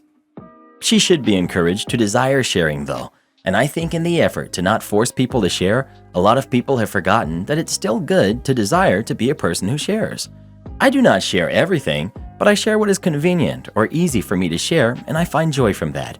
When I bake a dozen cookies, I find more joy in sharing those cookies than keeping them to myself. This joy in seeing others care for the effort we have provided is what should be the focal point. No, you don't owe any homeless person on the street your extra $2, but it makes you a better person to share that $2 if you can, even if that person spends it on something they shouldn't be buying or whatever else you may disapprove of. Well, who do you think is the jerk? OP or her husband? Please let us know. If there was a sitcom about your family, I'd totally watch it. Is this what you want? Fine. The customer is always right. I drive for Uber in the Dallas area, and I received a ride request. I picked up the gentleman, and it was a good ride. About 5 minutes in, the rider asked me what was on the rearview mirror. I told him it was my interior cam. He got mad and told me to turn it off because he didn't like such surveillance. I reminded him that the Uber app would have said there was a video recording. There are also signs on the door. He could have declined booking the trip if there was a problem. It escalated when he yelled, "You better turn that darn thing off, or else." "Or else?" I asked. "Yes." That was the reply. "Turn it off, or stop this trip." I verified with him his request, and he said, "Yes, turn that darn thing off, or end this trip." To which I said, "Fine, have it your way. I will comply." At that, I exited the highway and pulled into a convenience store. He acted a bit stunned before shouting, "What are you doing?" I calmly stated, "You said either I stop recording or I end the trip. As I have no intention of stopping the recording, I'm letting you out of here." That did not go well for him as he started screaming and hurling insults at me, questioning my parentage, and although correctly guessing my orientation, was rather rude about it. I calmly ended the trip as per his request. That was the compliance. Here's the maliciousness, which although I'm very capable of, I rarely do. When ending the trip on the app, I gave him a 1-star rating, as we can't give a 0. As he really was getting on my last nerve, I added, feeling unsafe with rider. As he continued to rant, I pointed to a police car that just pulled in and told him, "If you don't leave my car immediately, then perhaps you might want to explain why not to that nice officer." After getting a few more jabs and getting out, he tossed his open protein drink at me, hitting the headrest and spilling all over the floor bed. It was at this time I got a text message from Uber support asking if I was alright. I said I was. They told me his account was suspended and asked if I could send the video clip to him. I said I would and also mentioned the mess. Uber support told me to just send them the picture and he would be charged a $75 cleaning fee, which I got within an hour. So I did exactly what the rider wanted, but due to his petulant behavior, he got a canceled Uber account and it cost him $75. If he would have just left, I wouldn't have done a thing but play stupid games, win stupid prizes. Am I the jerk for not letting my ex and his new kids live with me? Please note, I'm only asking about the roommate situation he keeps suggesting. Our relationship is well and truly over, and neither of us wants to get back together. My ex, Sam, and I were together for 4 years, living together, talking about marriage and kids, etc. Then one day he got a call from his ex's sister telling him that his ex had a daughter who was probably his. She's 6. He said she had just ghosted him one day and he didn't even know she had been pregnant. They did a DNA test and he's the daddy. I went ahead and ended the relationship because I don't want to be a stepmother. His daughter's mom passed recently and her sister is currently taking care of all 3 of her kids, who are 9, 6, and 2. The sister knew this whole time that he was the girl's dad and never said anything either. The sister has to get home a few states away to her kids, job, etc. She doesn't have the space or money or time to care for the kids on top of her own, so she called Sam about taking them. She doesn't know who the other 2 dads are. The kids want to stay together, so he wants to take all 3. We live in a really high-cost area. The only reason we've been able to live here and have room to plan for a family is that I inherited a house that was bought by my great-grandparents. He can't afford a place with enough space for 3 kids. He can't afford a 2-bedroom apartment by himself here. Maybe not even a 1-bedroom because it's so expensive. He wants to move them all into my home until whenever he can afford something bigger, but I don't think he'll ever be able to. It's a 3-bedroom house, and he wants the other 2 bedrooms to be for his kids and to remodel the dining room and living room for a bedroom for him. But I want to move on with my life. I don't want to live with my ex forever. If I live with all of them as roommates, there's no room for me to marry someone and have kids of my own. He's upset because if he can't take the kids, they're going into foster care. But if I let them stay here, I'm giving up the family I always wanted. I asked him how he's going to handle childcare and taking them to the doctor and stuff, and he said he'll figure something out, but I'm worried he's going to dump the childcare on me because I work from home and he works in an office. The mom's sister leaves next week and he's in a panic. He keeps trying to come up with compromises, but I told him I don't want to live with someone else's kids and I want to move on with my life, and he's telling me I should rent an apartment and let him keep living in my house. I just want him gone. Am I the jerk for not letting them all live here? Not the jerk, and don't do it. Once he's in, he won't get out. If he is not at home, the kids will be your problem. You won't be able to move on, won't be able to bring people over. Just know, if he's going to blame someone, push him to the problem starter. His sister, who kept him from knowing he has a kid and then dumping them all on him so suddenly. Exactly what I was thinking. Once they let him live there, he won't ever leave and will use her as free childcare. If her ex's family gives her gripes, ask them why they won't let him live with them. Not the jerk. I'm sorry that you even feel the need to ask. Come on, it's nowhere near being a reasonable ask. Move out, rent an expensive property, and let me live in your house. Seriously? Who on earth would have the audacity to even think that, let alone actually ask for it? I'm gonna go with the tough love approach, so please don't think I'm trying to be unkind. I'm really not. This guy doesn't seem to have a lot of respect for you or your property. He's suggesting you remodel your home to add another bedroom downstairs by messing with the living room and dining rooms. What impact would that have on the value of your property? Has he even thought about that, or is he just assuming it's okay to knock thousands off of your house value just so that he can move in? Given his appalling selfishness and how he's thinking about this, it's obvious that he would be intending to use you as free childcare. After all, you work from home, so are obviously free all day to take care of his kids. I trust the sarcasm is obvious. And I'll bet it wouldn't just be when he's at work, but for nights out too. Have you given any thought to what would happen if he got in another relationship? Do you really want to be lying in your own bed in your own house, listening to him with his new partner? Tell him no. Tell him the no is not up for debate, and if that means you have to cut contact with him, then do so. Otherwise, you're setting yourself up for nothing but misery and exploitation. Am I the jerk for refusing to sit next to a coworker due to his smell and not denying the reason when I was asked? I, 22 female, work an office job. I'm very friendly and I get along with everyone. I would personally say I'm friends with most of my coworkers, with the exception of Jay, who's 31. I don't have anything personal against him, but I'm asthmatic and I have a very sensitive nose, and for the lack of better words, Jay stinks. It's not that he's not taking care of himself, but the cologne he uses is absolutely horrendous in my opinion, and he sweats a lot, so he will always smell strongly of cologne, sweat, and sometimes garlic, since he often eats it raw in the lunch area. I never said anything to him about it since it's not my place, but I'll generally try to avoid sitting too close to him unless it's work-related. Recently, Jay started to become a lot more friendly towards me. Some of my coworkers told me that he has a crush on me, but I don't know if that's true. This resulted in him trying to sit next to me during meetings, on lunch breaks, and trying to hang around my cubicle whenever possible. I tried to politely endure it at first, but as the weather got hotter, his smell got even worse, to the point where I start to have gag reflexes when I'm around him for too long. Now, whenever he sits next to me, I just give him a polite smile, move away, and make myself look busy, hoping that he'll get the hint. This week, we had a particularly bad heat wave in my city, and like every week, Jay again tried to sit next to me, but this time I couldn't endure his smell for even a moment, so I would just stand up and move. Yesterday, he confronted me about it, saying he's hurt by my actions and asked me why I was acting that way towards him. When I gave him a vague answer, he didn't believe me and got even closer to me. At this point, I couldn't control my gag reflex and I almost threw up on him. He looked hurt and asked me if I thought he stinked. I didn't answer and just told him that he's making me uncomfortable and asked him to please step away from me.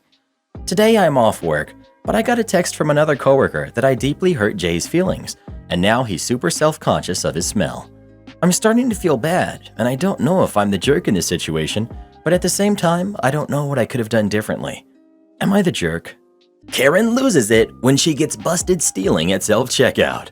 I was working self-checkout today at my store. It has those self-checkouts that have the bagging area scale. People don't know how to use those and thus are bad at stealing from them. These people also happen to be the only ones in the self-checkout area at the time because grocery store thieves are very smart. I'm watching them mess up like normal, and soon enough, they just start straight up not scanning items. Some things I remember are a 2-pound tube of meat, some bread, and some sugar. I'm thinking to myself, ugh. I tell my front-end manager, and she calls a store manager up front. Manager gets there and is like, me, noticed you might not have scanned some things. They start going through the couple stuff and checking what they actually scanned. Obviously, this didn't sit well with the thieves. They, especially the woman, starts throwing rude comments at me and saying how I should have told her. Would have gotten the same reaction regardless, and it's not policy anyways. Then she throws out the classic, "She shouldn't be working here and should be fired. What's your name?" and "Let me see you outside." my name tag was flipped around and not showing my name, and I wasn't going to tell it to her. I wasn't saying anything, which upset her even more, so she was like, "Why aren't you saying anything?" All the while, her idiot companion was agreeing. Then the lady says, "Maybe I should just go to a regular register." So my store manager voids the entire transaction and takes over while I go cool off because I had teared up by then, because I tend to do that while angry. I came back a few minutes later. Lo and behold, they didn't want a bunch of their items and those had to be put back. Gotta love the reactions of thieves when caught. If you're going to steal, be smart about it. Am I the jerk for being upset that my wealthy boyfriend got me a cheap gift? I'm 21, female, and my boyfriend, who's also 21, comes from a wealthy family and I come from a middle-class family. His family went on a cruise and all the siblings and their significant others came along. I was happy to be there and very grateful that his parents invited me. At one point, everyone was sitting down together and my boyfriend started bringing out gifts. His parents and siblings and their significant others got things like watches, dresses, fine wines, and other clearly expensive things. When he got to me, he gave me one of those plastic bracelets with their company name on it. You can get those at the company's main headquarters for free. I was a little taken aback and a little embarrassed, but didn't want to be rude. Everyone was kind of looking at me in a way that they were both amused and also pitiful. I didn't want to complain, so I said thanks and moved on. When we got inside, I asked my boyfriend what that was about, and he told me to be grateful and stop complaining because he always gets me nice gifts, which is true. I just stopped pushing it because I felt like I was being selfish there and he did have a point. I feel like what he did was very degrading. He could have gotten me no gift at all and that would have been less humiliating. I feel bad for feeling this way, but he's also been mindful and I don't understand why he did that. It made me feel cheap in front of everyone. I don't know. Am I the jerk for feeling this way and even bringing it up? Edit to address some of the commonly asked questions. We've been dating for 2 years. His family and I get along very well. His family paid for the cruise for everyone. Edit 2. So, someone pointed out that it's actually called a yacht and not a cruise. It's his family's yacht, and his parents paid for us, meaning they paid for the chefs, butlers, plane tickets, etc. to come out to that place. I didn't know there was a difference. Minor detail, but yeah. Not the jerk.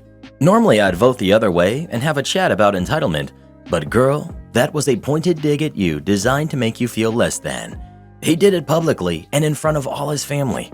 I'd nope out of that relationship. It's not about the cost of the gift, it's about everything else. Honestly, I think it's not about the cost of the gift. Stops applying when it's something that is A, free, and B, everyone present knows it's free and could go get one themselves if they wanted. Not the jerk. Even though his family might be acting very nice towards you, they may be suspicious that you are only with him for his money. So this might have been a test and or a way of him proving to them that you don't care about material things.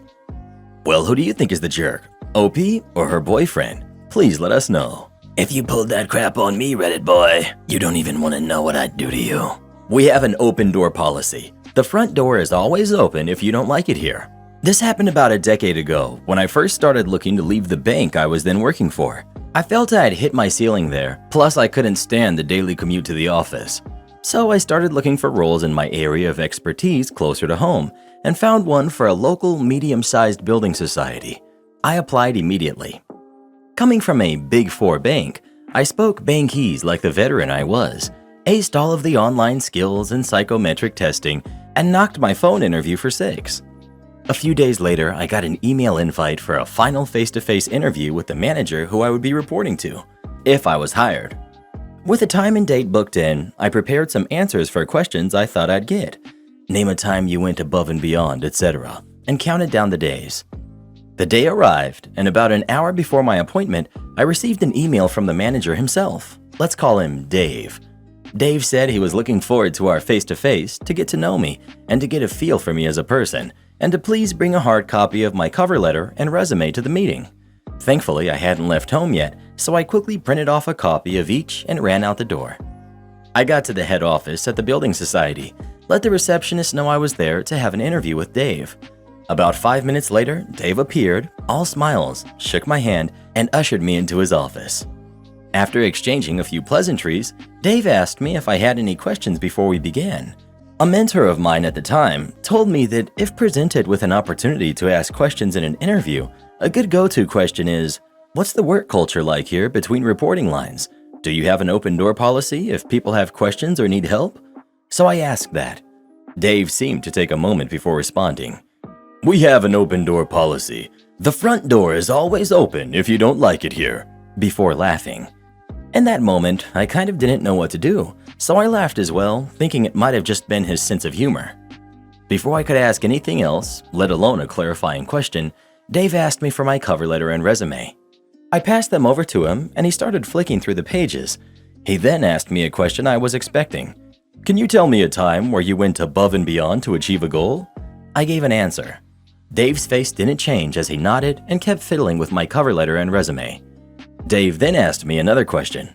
Give me an example of a time you had conflicting priorities from different stakeholders. How did you prioritize and resolve the conflict? I began to answer as Dave swung his chair to his left and fed my cover letter into a shredder next to his desk before looking back at me. I was kind of shocked. I'd never seen someone do that in an interview before, so I kind of stammered. Dave motioned with his finger for me to keep going, so I started my answer again. I got a few more words out before he fed the first few pages of my resume into the shredder, then again looking back at me. I stopped trying to answer the question and asked, "What are you doing? Is this some kind of a test?" Dave grinned at that and replied, "I'm just trying to see how you react to being thrown a curveball. So far, it's not looking promising." I figured this guy was just messing around with me, and if this is how he treats people in an interview, he must be a huge jerk as a boss. So I decided to leave. As I stood up, I said, "Thank you for your time, Dave, but I think I'm going to take you up on your open door policy." He looked a bit puzzled and asked, "What do you mean?" I replied, "I hear the front door is always open if I don't like it here," and then I left. A few days later, I asked my mentor what she thought of the interview. She said it sounded like he'd been to some middle management corporate consultant retreat and was told that it was a good way to test people for resilience, but that sure seemed like a BS way to her, or he just enjoyed going on power trips. Either way, she said I did the best thing by walking out. Anyway, that's my long way to say I maliciously complied to directions to use the front door by Dave the manager. This is not on-call or overtime work? Okay. I was a programmer working to build up a new department where I was the only staff member other than my manager. My manager would talk to clients and I did everything else. I had about 40 clients with websites, getting information from 80-ish satellite communication sensor arrays with up-to-the-minute updates on those web pages, which I also built. I built a whole monitoring system to text or email me if there was an issue. As more clients came online, the notifications of systems being unresponsive or missing data retrieval windows became more frequent, and I had to often log in after hours to fix things. I was mostly doing this because I cared about my work and I knew we were still ironing out issues. When I would fix things after hours, my manager was very stingy and told me unless it was more than an hour of work at once, I should not get paid for that time. I told him that it was getting to be a lot of little intervals in the evenings and weekends, and I should be paid to be on call. He refused to discuss on call, and even the few times he did get some of the evening time paid out, it was my regular hourly rate, no extra pay for overtime. I also found out a few months later that I was paid over $10,000 less than the salespeople selling the services I created. So I confront my manager about the on-call and overtime again. I tell him that my time outside of work is being significantly affected by these after-hours issues and waking me and my partner up in the middle of the night, and that he needs to pay me to do on-call. I had done this for over a year now with literally no breaks. Well, it's not really on-call, he says. If something breaks in the evening, if I'm watching for it and then fixing it, what is that? I ask calmly. You just occasionally see if things are working and fix them if they're broken. But that's not on-call. That's just caring about your job while we get things working. We're not paying you for after-hours work, he says. Okay, I understand. That weekend, I turn off my phone since I'm not on-call. A system that my system relied on goes down, and all of my data flow stops. Everything comes crashing down. I turn on my phone Monday morning, and my phone tries to process over 1,100 text notifications and even more emails, and freezes. I get to work, and my manager's phone is ringing off the hook, and I can hear clients yelling at him on the phone. He's red like a tomato and freaking out. He demands to know what happened and why it has not been fixed yet.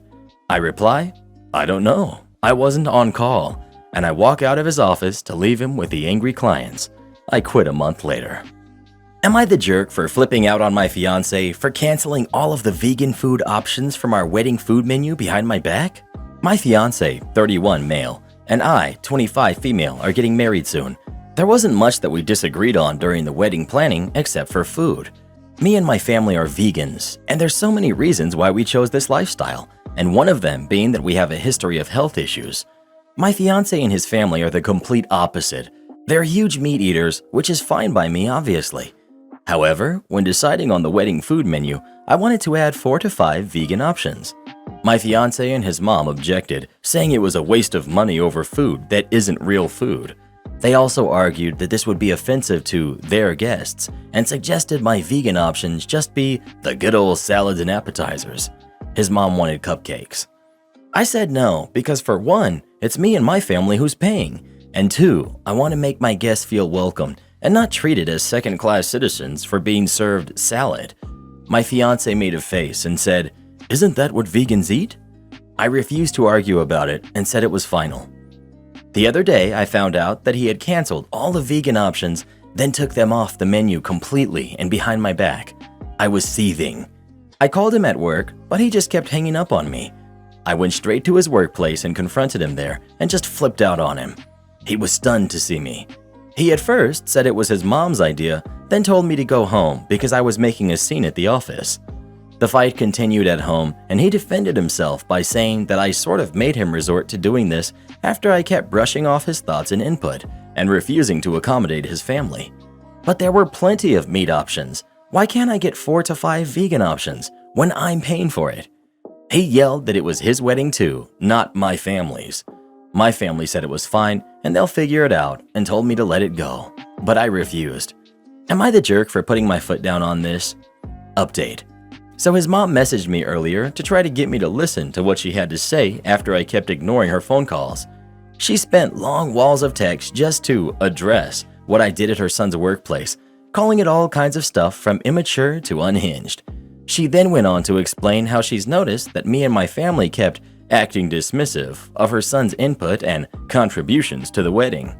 She said that she noticed my behavior towards him and her entire family and wanted to speak up earlier, but didn't and tried to keep the peace.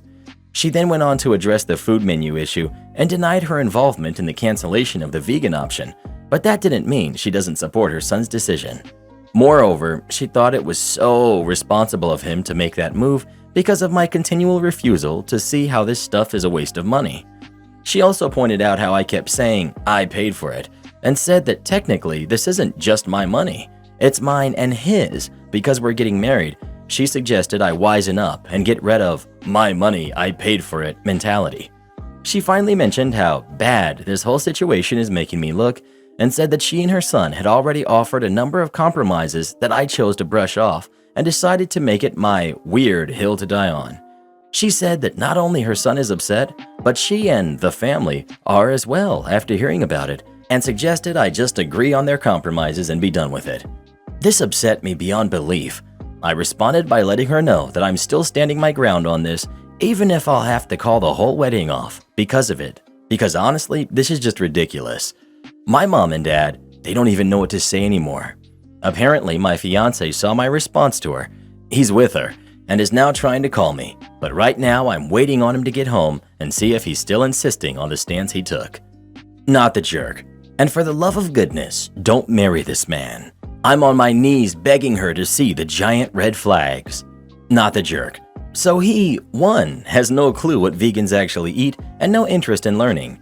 2, believes having food for your family is offensive to theirs, while having no food for your family is perfectly fine. 3, doesn't respect your input in your money. 4, makes decisions about matters important to you behind your back.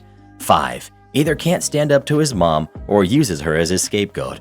That's a lot of things to be really angry about. Why are you marrying this guy again? If she marries this guy, she'll end up looking back at this moment, realizing it should have been her sign to run. Definitely not the jerk. Not only are you the one paying for the food, but a wedding is something you plan as a couple. He felt like you and your family's well-being during the catering wasn't as important as his. Well, who do you think is the jerk? OP or her fiance? Please let us know. With stories like this, no wonder everybody gets divorced. Most of them probably shouldn't be getting married in the first place. Am I the jerk for threatening to evict my stepmom and stepsister? So I'm 18, female, and my dad, who's 45, and I have lived together since my mom passed 7 years ago. They bought a house together, and after she passed, I inherited her half of the house. Next year, I'm moving out for college, and my dad's fiance, who's 39, her daughter, who's 14, and their dog, who's 2, are moving in. Our house has 3 floors. My room is on the 2nd floor. I chose it specifically because it has many windows and I like light. I was also able to make it so that not only could it become my safe haven, but my cat's, who's 6, as well. The 3rd floor has an independent bathroom, is separated into a wall with only 1 window and another one that could work as a sort of game room or office with a little nook on the side that we padded. I assumed that my stepsister would be moving there since it's bigger. She would have her own bathroom, and that nook is perfect for their dog, who likes small spaces much more than my cat. When I was packing up my things to start the move, my dad started bringing boxes in. I asked what they were, and he said they were my stepsister's things, that he was putting them there for when she moved into my room. I tried to keep as calm as possible, asking him why he didn't consult me about this since it was my room, and if it wouldn't be better for her to stay in the other room. He said he didn't talk to me because it was his house and I'd be leaving anyway. So I reminded him that I was in fact co-owner of the house, that I'd still be coming back, and that this room is my cat's safe haven, who would have to stay here since I can't have her at the dorms, and I didn't want to disrupt her even more than she already would be with a dog in the house. She doesn't like dogs. My dad scoffed and said if I wanted to pull that card, I should have been paying bills, and I completely blew up. I told him that while I didn't pay bills, I cleaned, cooked, and did laundry on my own for 5 years while working a 60-hour week for school so I could get a full-ride scholarship, which I did. I told him that without me, this house wouldn't even be livable, and he just can't dismiss that. He said none of that matters now since I'd be moving away, so I did something that I'm not sure I should have done. I went out the next day and used some money I had saved up to buy security cameras, installed them in my room, then went to my dad. I showed him the live feed and said that stepsister would not be moving into my room, and my room wouldn't be disturbed, or I'd evict my stepmother and stepsister. Legally, I can't evict him, but I can evict them. If my cameras are removed, they get evicted. If they do not comply, they get evicted. My dad was fuming, called me a jerk, and accused me of wanting to ruin his happiness. I feel like I may have gone a tad too far here. Am I the jerk? Edit. I gave my stepmom a call because we've always been civil before this and explained the situation to her because I didn't really want to deal with my dad as of now. Both her and my stepsister understand my side completely and told me they weren't made aware of this. My stepsister has admitted she's always planned to move upstairs since her dog likes it and she enjoys the independence and extra privacy she would have, especially since she has anxiety and often needs time to just be alone and recharge. If they move in, she's going to have a serious talk with my dad. It won't be on his terms. She said that in the event that the move happens, they'll make sure my cat is well taken care of and my room left undisturbed. I kind of feel guilty for assuming they knew already, but I feel much better now knowing that they're on my side. Not the jerk. One of my main concerns reading this was that your cat would be safe while you're away. It doesn't sound like he cares very much for you, so it seems reasonable that they wouldn't take care of your cat. So, in that respect, the camera seems like a good idea. Your dad seems like a jerk. Paying bills is one thing, sure, but that doesn't negate the legality of your ownership. I do recommend, however, that you start contributing as much as you can, if you're able, so that he can't use that against you. Side note, do you have anyone that you trust to come in and check on your cat regularly while you're away? OP. The plan from the start is that I would visit every other weekend, then spend holidays there, so I'd be able to check on her myself. But I have people around I could ask. I'm also working a summer job, and most of the money I make goes towards groceries, but I'm thinking of starting to keep every receipt if he tries to pull this again. It's our fault for accepting your kid's money? Okay. I used to work at a camp as a kid's entertainer. One day, we had this girl come join us for archery. You had to pay 10 euros to join the archery activity. We had one dude come over to teach it. My job was to basically babysit the kids, which is 90% of that job anyway, so that all is fine and well.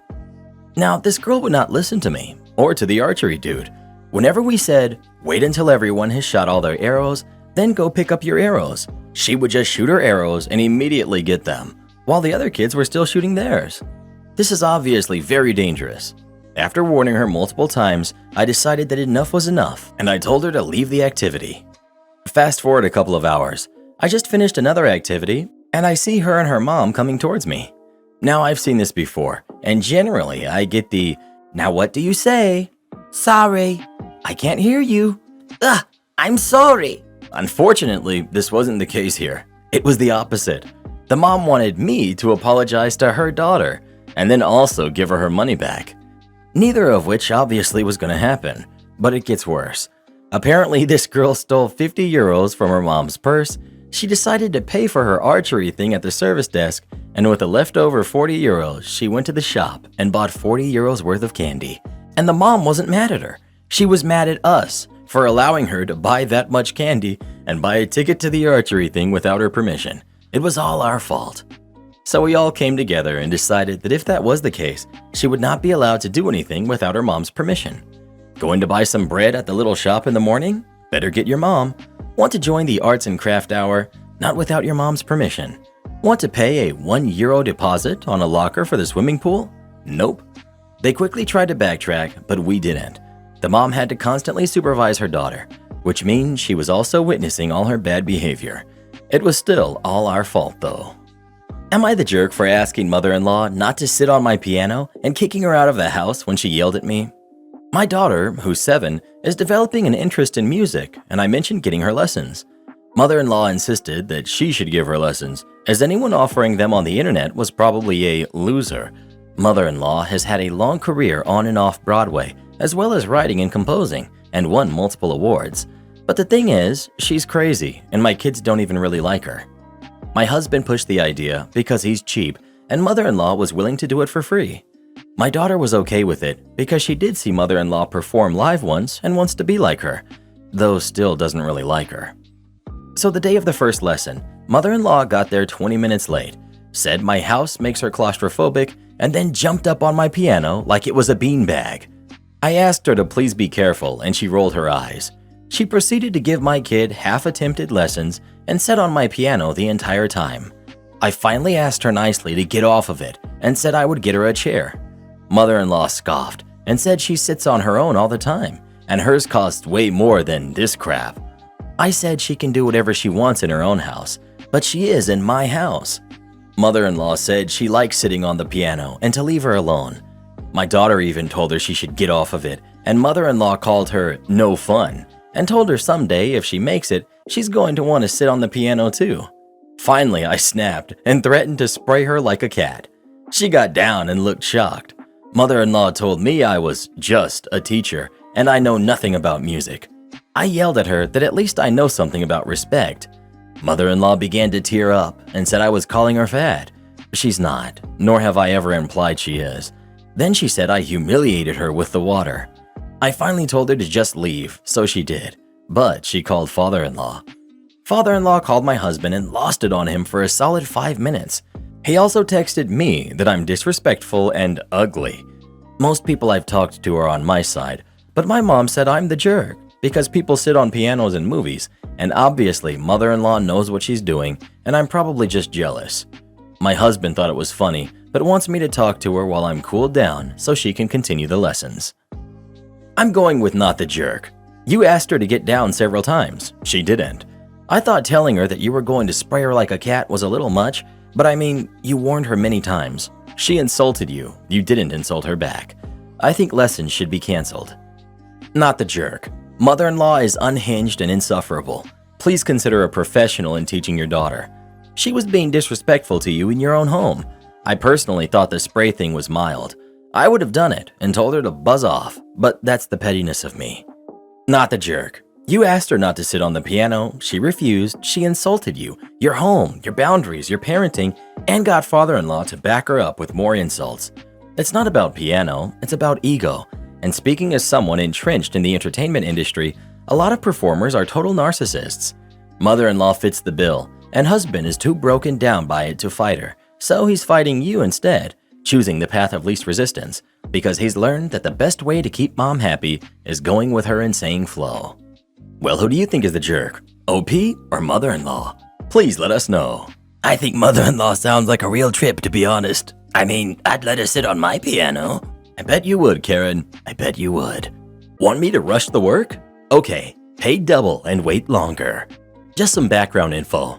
I own a body and paint shop in a city with lower costs of living than the surrounding areas. Because of this, my prices are more reasonable than some other shops in the surrounding areas. Also, I'm very picky when it comes to my work and have the mindset that regardless of what my customers are paying, within reason, I will take extra steps to make sure the end result is up to my standards. I always include warranty on my work. As a result of this, most of my customers are referred to me from the other, more expensive cities around because they want quality work at a lower price. My prices are not cheap, but they are lower in comparison to more high-end shops in more expensive areas for the same quality work. This has usually been a win-win for me and my customers. Now for the malicious compliance. I had a guy call me and ask the usual questions. He agreed to bring in his vehicle down to my shop so I could inspect it and give him a quote.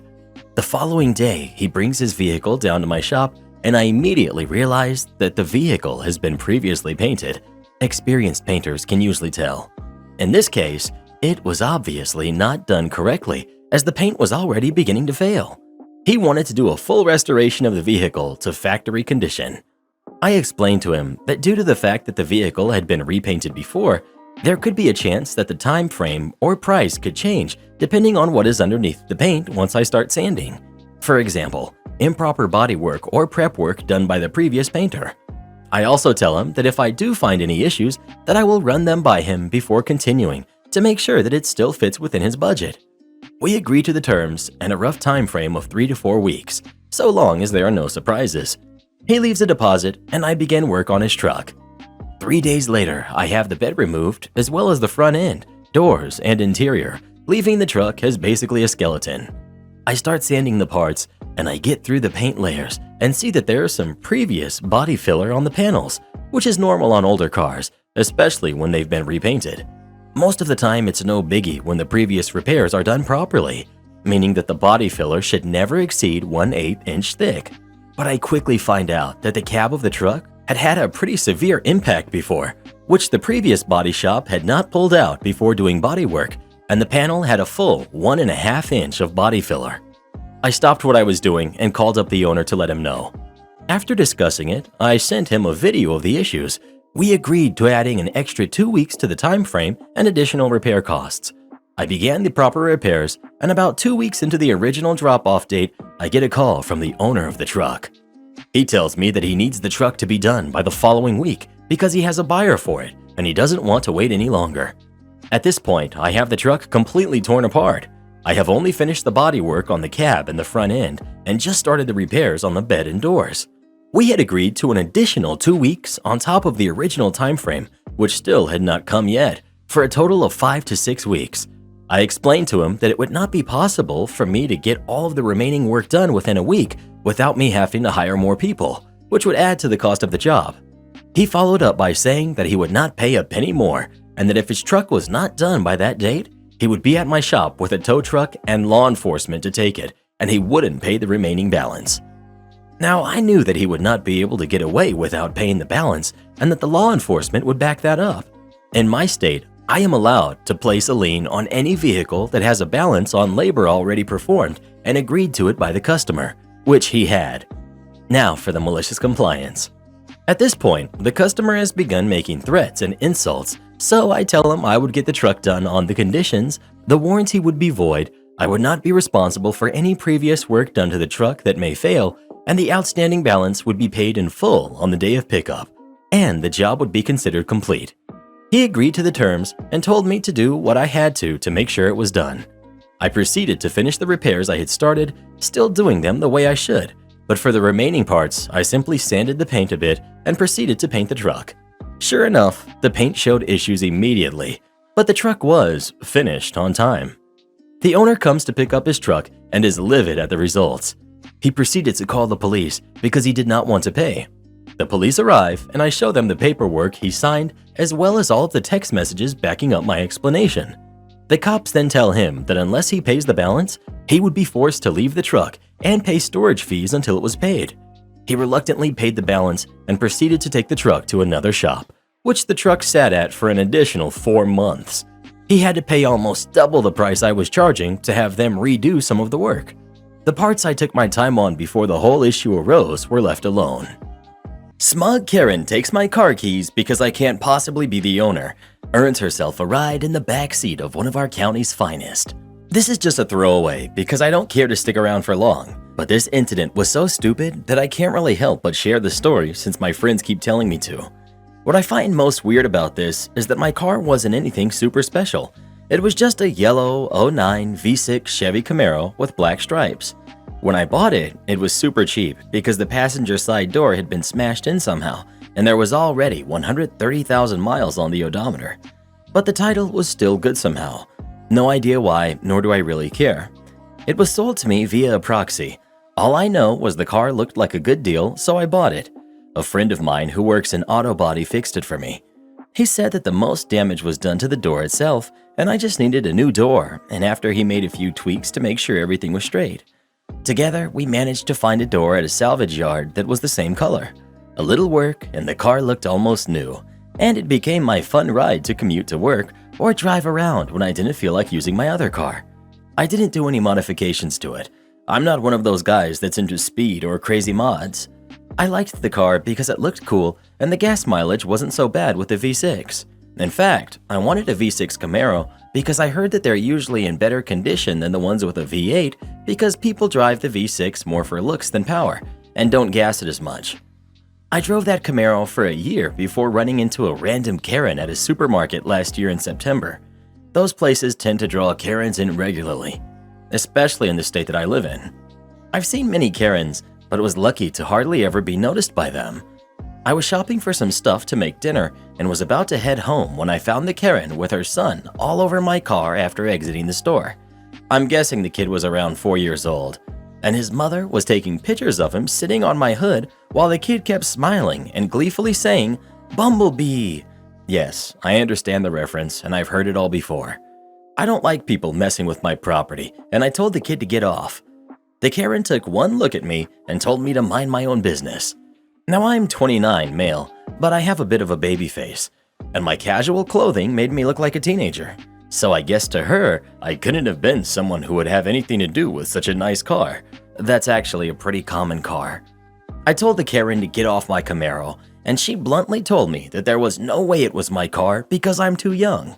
I pulled out my keys and hit the alarm button on the remote. That made the alarm start blaring for a second, and her kid jumped off while screaming and crying because I'd frightened him. But rather than pay attention to her crying kid, the Karen came running at me full speed and managed to shove me hard enough that I fell over. The next part is a bit hazy. I got a bump on the head, and that crazy Karen just started screaming at me. She stepped on my arm and pulled the keys from my hand before I really had a chance to react. Though she didn't really hurt me much. She was not very big, only around 5'2" or so, and a twig, while I'm over 6 feet and 170 pounds. When I got to my feet, she was comforting her crying kid and telling him that I was a mean person. I told her to return my keys, but she got hissy and said that there was no way the Camaro was mine.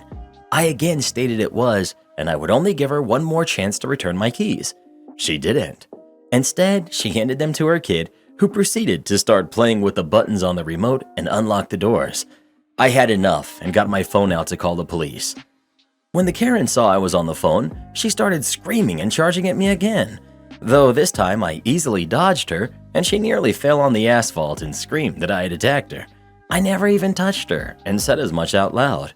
The 911 operator was listening to everything that was going on, and I quickly told her where we were while this insane woman was still screaming at me. And 2 cop cars had shown up before long. At this point, the Karen had locked herself in my car with her son and started the engine to run the AC. I explained everything to the police, and they knocked on the window of my Camaro to get the Karen to open it and give them her side of the story. She claimed the car to be hers and that I was just some stupid broke teenager that had tried to take it, then bragged that she had taken me down. The officer asked if that meant she had shoved me over, to which she bluntly said yes. I told the police to look in my glove compartment. In there was my insurance card and a copy of my registration, and they could compare the name on my license. When the Karen heard that, she got out of the car and finally admitted that it wasn't hers, but then said there was no way it could be mine, and that she just took the keys from me to find the real owner. That quickly earned her some shiny new bracelets, and she was screaming into the back of a police car. The parking lot had cameras, so it was easy to prove the attack. Though I only really got scratches, a bruise on my arm where she had stepped on it, and a small bump on my head. After the Karen was taken back to the station, they found out that she was on something, which explains why she was so nuts. I of course pressed charges, though my testimony wasn't really needed since the police had both CCTV from the parking lot and the audio from my phone call. It turned out to be the Karen's 3rd offense, and she got 2 years in prison. Oh, and her kid was taken from her. The whole incident made me rethink owning the Camaro because it had been a magnet for people that bothered me a lot, so I sold it. Basically, I got everything back I had into it anyway, so I broke even. I doubt I'll want to own another sports car again. Edit. I know that the Karen lost her son because of social media. I found out who she was and looked into her social media profile. She had already blogged her woes, calling me a monster because the authorities took her kid over a little misunderstanding. I don't know about the rest of you, but if the authorities took the kid that fast, she was already on their watch list, and I know she was on something because it was mentioned in court. My testimony wasn't needed, but that didn't mean I wasn't there to watch. I took time off work just to go. She gave me a death glare when she was sentenced. Edit 2. Yes, people, there is an '09 Camaro. It was the first year of that generation, and the car that was actually used in the first Michael Bay Transformers movie. Edit 3. Seems I'm more mistaken than I thought. My memory is not that good since I sincerely thought my Camaro was an '09, but it was just actually bought in '09 and was listed as a 2010 since model years are always ahead of actual years. I gave my friend who worked on the car for me a call, and sure enough, he says it was a 2010, and even told me he thought it was weird I figured it was an '09. I'm so confused. But then again, some of the people I know couldn't even remember what year their car was half the time anyway, and I sold the car pretty much right after the Karen incident and tried to forget as much as possible. I feel like a complete idiot, so I'd at least like to thank everyone who called me out on that. I would also like to address one more thing. Many here are talking about how risky it was that I had a bump on the back of my head when the Karen knocked me over. You're not wrong that I probably should have gotten it looked into, but growing up, I was getting hurt with all the other kids all the time. Bumps on the head happened a lot, and we just powered through it. I guess I figured that day was no different. Those calling this story fake, I really don't blame you. It would sound fake to me if it didn't actually happen to me. It's actually stupid how often Karens make a fuss over other people's stuff, cars being one of them. I didn't even really want to post here, but my friends wouldn't leave me alone about wanting to post on Reddit since it happened. And seeing how many similar stories there are, I find that Karens trying to take other people's cars is entirely too common these days. I mean, before the whole Karen thing became a meme, I didn't hear of any of this crap happening at all, unless it was related to some sort of crime. It's almost like now that the internet has exposed them, Karens have just decided they didn't need to hide what they are anymore. Either way, I hope this sort of situation never repeats with me, because it was enough. Speaking of cars, if you could have any car in the world, which would you choose? Please let us know. How about a green 98 Saturn with windows that don't roll down? Don't hate the player, hate the game. Am I the jerk for giving the family heirloom to my fiance instead of my daughter? I, 36 male, have a 16-year-old daughter named Jane. Jane is a great kid and was really close to her mom until she passed a year ago. My mother gave one piece of her jewelry to her kids before she passed. I was given her engagement ring. I've been planning a proposal to my girlfriend, Laura, who's 30, for about 6 months now. Jane is from my previous relationship. Her mother and I were never married. I've been dating Laura for about 5 years. I told Jane I was going to propose. She was happy about it and asked to see the ring. I told her I'd be using my mother's ring, and Jane looked upset, so I asked her what was wrong. She said she had assumed the ring would be hers since she's my daughter. I explained the ring was given to me and there are other heirlooms, small items like rosary beads that she can have. For clarification, I do have the money to buy a ring, but the sentimental value of this ring is why I wanted to use it. Laura also helped us take care of our mom while she was sick and they were close. I proposed to Laura with the ring and she said yes. After this happened, Jane cried to her uncle, my brother, about it, and he understands both points. His wife thinks I'm the jerk, so do some other family members. I obviously can't take it back from Laura when I've already proposed. Am I the jerk? Edit. The ring was given to me, not Jane. Laura has known my mother her whole life. Our mothers are best friends and have been hinting we should get married as long as I can remember. Update. My daughter and brother decided to call my father to come to my house and talk to me. Laura was out to dinner with her friends. My daughter and brother explained to my father their thoughts on the situation. I stayed quiet while they explained their point so my father could really hear what my daughter was saying and so I could also hear her out. My father is a Marine veteran and very blunt. My father stopped them and said he's heard enough. He said my mother would have wanted Laura to have the ring and Jane isn't showing the maturity to receive an heirloom right now. He told her he's disappointed in her entitlement and that she needed to get her attitude in check by his next visit. He also reminded everyone Laura's been family for years, even before we were together, even if it's not by blood. My daughter said yes sir and isn't happy about the outcome, but accepts my father's saying this is what my mother wanted. After reading all of your comments, you're the jerk.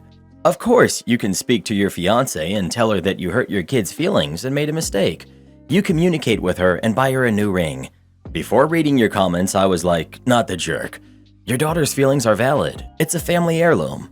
But you are correct too. It's your ring. Your fiance was close to your mother. But your comments made it clear that you're the jerk. He's trying to justify his actions because OP thought he would come on here and everybody would be on his side, only to find out that it seems like 95% of the people here think he's the jerk. I'm actually surprised and glad that people are calling him the jerk.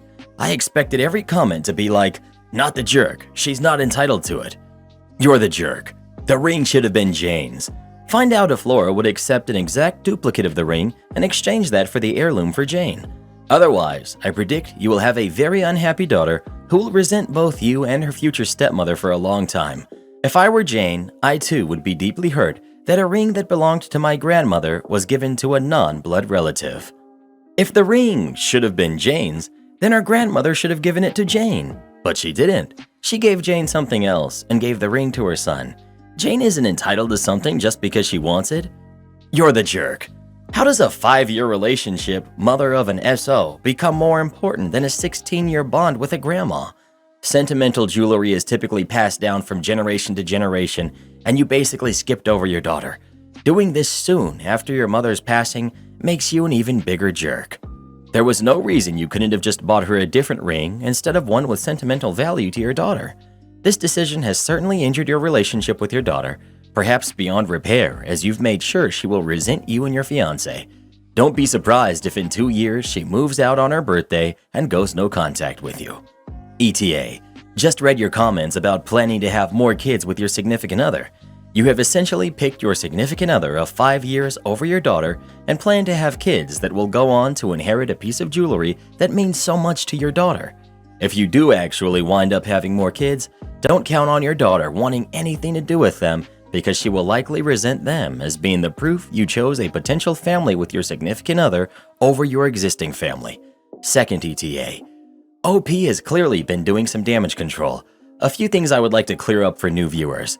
OP didn't mention jack about Laura and him growing up together or their moms being best friends until after I made my initial post.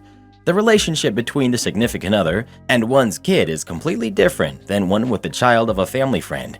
OP only vaguely mentioned Laura helped care for his mom without giving any other details. Nowhere in his original post or comments did OP say anything about his mom insisting that he proposed to Laura while on her deathbed. OP said his daughter asked him not to propose with her grandmother's engagement ring and he did it anyway.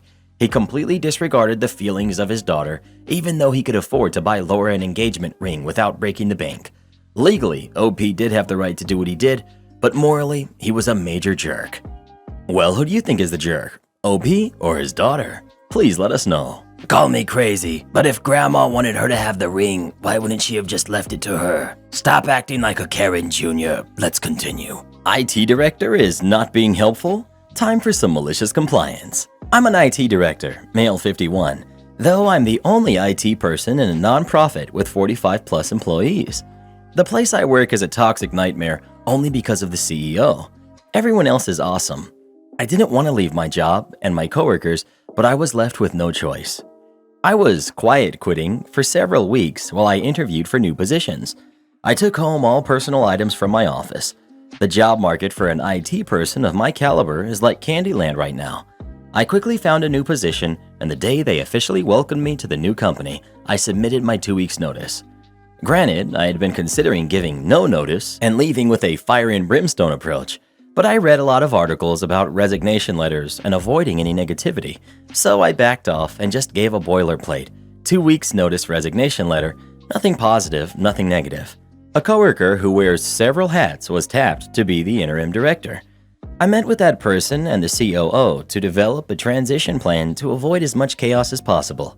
They mostly work in social media and marketing, but during lockdown, I had trained them to be an emergency IT replacement in case anything happened to me. Though they will be okay for a few weeks, they simply do not have the experience to do all of the things I do. Network administration, systems administration, help desk, web development, app development, etc. I happen to be a unicorn of sorts, an IT generalist that has done it all. We met with the CEO in a cramped office to review the transition plan. We immediately stated that the interim IT director would not be able to do their old job while they're running IT. The CEO is a complete narcissist and deeply arrogant, while also being completely incompetent and lacking in the most basic IT skills. She immediately pushed back on the plan, as basically this was not her idea. She rejects everyone else's ideas 100% of the time. I tried to speak up and advocate for the COO and the interim IT director, as I've been doing the job for 5+ years, so I know the reality. There's no way they could possibly do IT and their old job. She literally wouldn't let me finish a sentence. She wanted to see a checklist of my job duties. There are literally hundreds of pages of documentation for my role, which is not really possible to summarize into a checklist. Everyone in the meeting had been emailed a disaster recovery/business continuity document that I wrote for my role. We referred her to the document that everyone else was looking at. She complained that it hadn't been printed out for her. M'lady, everyone else in the meeting had their laptops open with the document. I simply turned my laptop around and gently pushed it towards her. She flew off the handles. She wanted a printed copy. Also, she said, "You are not being helpful." I was literally in the meeting to be helpful. There are hyperlinks galore in this document, so a printed copy would be useless, but I tried to oblige by taking my laptop back and started to print it. Before I could finish, she was standing next to my chair and was saying, "Are you going to move?" I guess she was trying to get past me to go to the printer. I said, "I think what you meant to say was, excuse me," as I scooted my chair forward. Not being helpful? You have no idea what that looks like from your IT guy. I said, "Okay, I'm done," and went back to my office, wrote a new resignation letter, went right back to the meeting and handed it in. Instead of leaving in 2 weeks, I will be leaving in 1 week. The CEO's jaw dropped to the floor. She was speechless. She just sputtered as I closed the door behind me. They already begged me to go back to 2 weeks' notice out of courtesy and professionalism. I just told them that courtesy and professionalism is a two-way street, and they hadn't earned it. I'm going to barely work for the last week. Instead of tying up loose ends, I'll just not quite get around to finishing stuff while I watch them scramble. Good luck installing new software or updates on all the computers that require an administrative password. Good luck handling the media coordinator who regularly creates network storms with his antiquated studio equipment. Good luck onboarding new staff with their accounts, passwords, and equipment needs. Good luck helping the CEO use her smartphone every day and helping her search for emails in her inbox with over 25,000 unread messages. Good luck with the security systems that I installed and maintained for 3 years. Good luck maintaining 10 websites, 7 of which I personally developed and maintained. I will just sit back and watch the show. Malicious compliance is now the main course in a delicious meal seasoned with the tears of a bitter and competent CEO. Am I the jerk for leaving my wife's house when she told me she owned it and not me? My wife is 35 and I, male, am 35. We've been together for 7 years and married for 5. My wife is the primary breadwinner in our house. We also have a 4-year-old daughter together who's more attached to me, an important part of our situation. My wife works at her dad's company and is usually gone to attend to all business work and is only at home max 2 weeks a month. I'm not much of a fan of it, but still support her career. As a result of her frequent absence, my daughter and I have formed a special bond with each other. A few months ago, my daughter made a drawing with just her and me, and I ended up putting it on my social media. When I put it on my social media, my wife was out of state, and when she saw it, she wasn't happy at all and called me and shouted at me, saying that I should have asked her to draw her in it too. I straight away told her she was overreacting and to please not spoil the mood. She continues to bring it up every few days. Well, yesterday in the morning, I told her, let's take our daughter to the mall, but she straight away said no, as she would be very tired because she had to go later at night to the airport and didn't want to travel anywhere right now. She had to leave post-midnight. She could have rested when we would have returned. I told her I'd take her alone and she could rest. While we were talking, she said that she works her butt off and I live at her house and will be bonding with her daughter, and that it's very unfair that I get to make more memories with our daughter while spending her hard-earned money. I left the house because she views me as someone who is with her for a house or her money. I don't make nearly as much as she does, but I still make enough. She makes around $300,000 and I make $105,000, which I don't think is a bad amount, but she still sees me as someone only interested in money. After she said that, I left and said it is her house, and as I am not welcome, I'm leaving and went to my parents' house. Now she's calling me, saying I'm being a jerk, I'm overreacting, and she's telling me to come back. Am I the jerk for leaving my wife's house when she told me she owns it and not me? Look, she made choices. This is the career path she wanted. Her relationship with your daughter is what she chose to make it, so that part of it, you're not the jerk.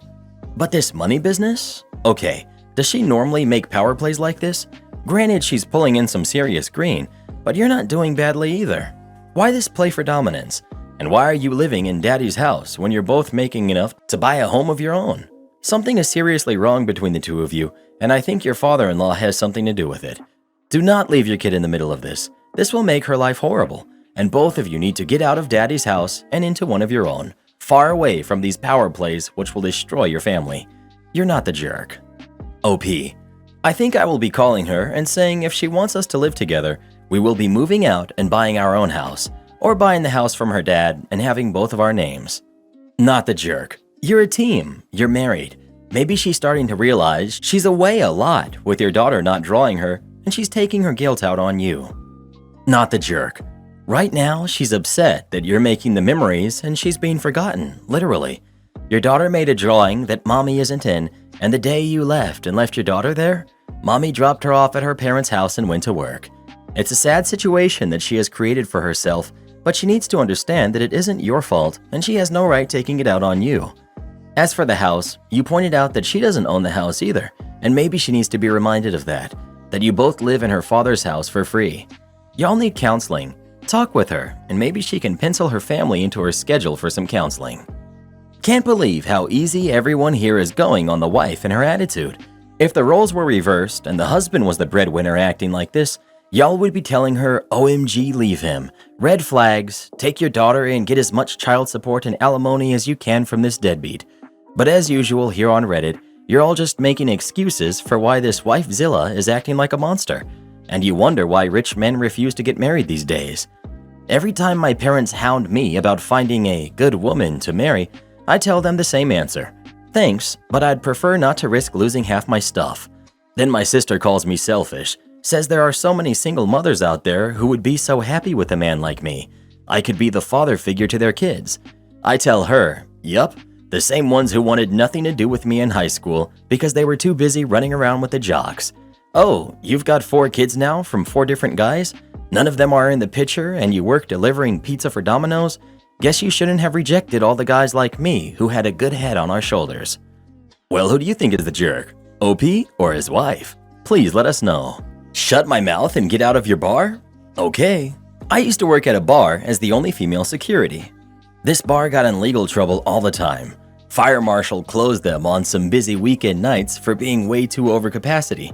The liquor board had pulled their license once already for over-serving and serving people with pretty obvious fake IDs.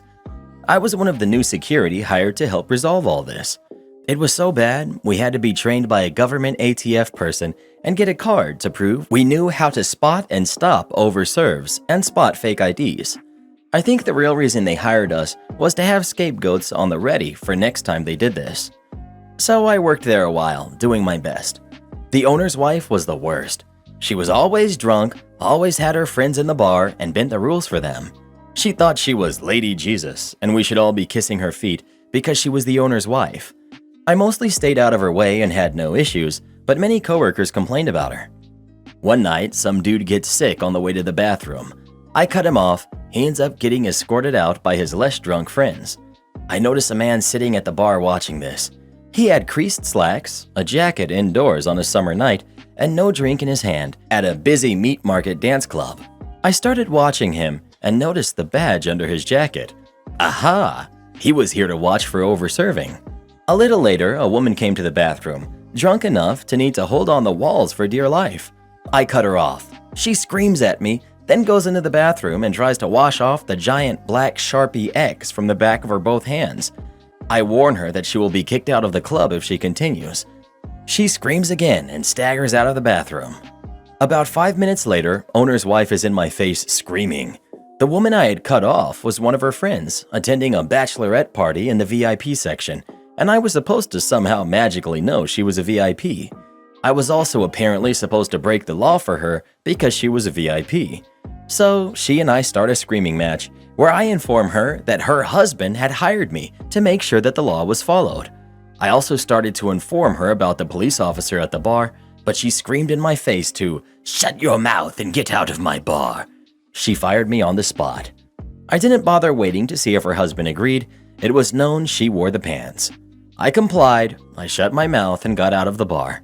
I walked past the cop, still sitting at the end of the bar near the bathrooms where the screaming match had taken place. I made eye contact with him, gave a slighted nod, to which he responded by looking at the boss's wife, rolling his eyes, and smiling at me as I left. They got shut down that night for over-serving the bachelorette party. This time, they went out of business because of too many strikes against them. Am I the jerk for not wanting to finance my husband's kid's life outside of our home? My husband and I have been married for just less than 1 year. We've been together for 7 years. We have kids from previous relationships. He has 3, a 15-year-old son, a 13-year-old son, and 12-year-old daughter. I have 1, an 8-year-old son. My son lives with us full-time, his daughter spends every other weekend with us, and his 2 sons live with their mom in a different state. A little background. When we first got together, his kids were obviously much younger and my son was a baby. I pushed and asked for a relationship with his kids and their mothers, but eventually stopped pursuing the idea, as it seemed as I was the only one interested in the possibility. Fast forward to now, the kids are much older and I have 0 relationship with their mothers. The boys have the same mom, his daughter has a different mother, and barely have a relationship with his kids. It's not hostile or negative, it's just not there. I'm pretty much invisible. It's not ideal, but it could be a lot worse. In our home, I'm the breadwinner. It's always been that way. I'm fortunate enough to have a great job, extremely supportive parents, and a very privileged upbringing. My paycheck pays 80% of our bills and all of our household living expenses, trips, and extras. My parents are extremely involved with my son, and he spends plenty of nights and weekends with them. We have a great relationship, and the life my son has is nothing short of a blessing. Here's where the problem comes in. Because we got married, I was expected to provide for the 3 other kids at the same level I provide for my son. This is coming from parents who have never made an effort to get to know me, my family, or be involved in our lives at any point, despite my attempts to do so. At first, the request started off small, and I was inclined to think that this may be the start of a relationship building, so I obliged. And then it exploded. I was expected to pay their way for summer vacations, summer camps, new laptops, TVs, video games, sports team fees and equipment, you name it, I've been asked. I finally put my foot down as my family is planning a reunion trip and I was expected to plan the dates around his kids' availability and finance the trip, about $1,300 each. I said no, it was not pretty. This year and every year for back to school, my husband was tasked with buying the back to school supplies. Not a problem, I encouraged it. He provides financially for the kids through child support, weekly allowance, and whatever else comes up. I've never had a problem with the money or with him providing for them, never. The difference this year, all the kids want designer shoes and bags and are looking to me to make the purchases and I don't want to. In summary, am I the jerk for not wanting to provide the same lifestyle for my husband's kids as I provide for mine based on the information above? Not the jerk. It's your husband's and each of their mother's duty to provide for their respective kids. Anything you choose to do is a bonus and a gift, but don't feel obligated to do anything you don't want to.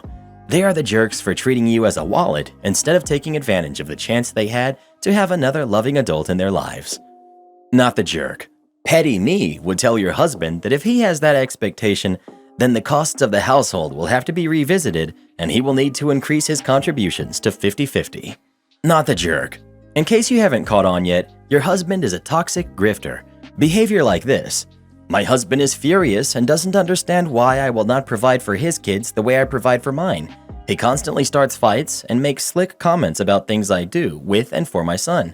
He has stopped spending time with my son, claiming that I wouldn't do that with his kids, so he doesn't see why he should with mine. This is unacceptable and will negatively affect your son if it hasn't already.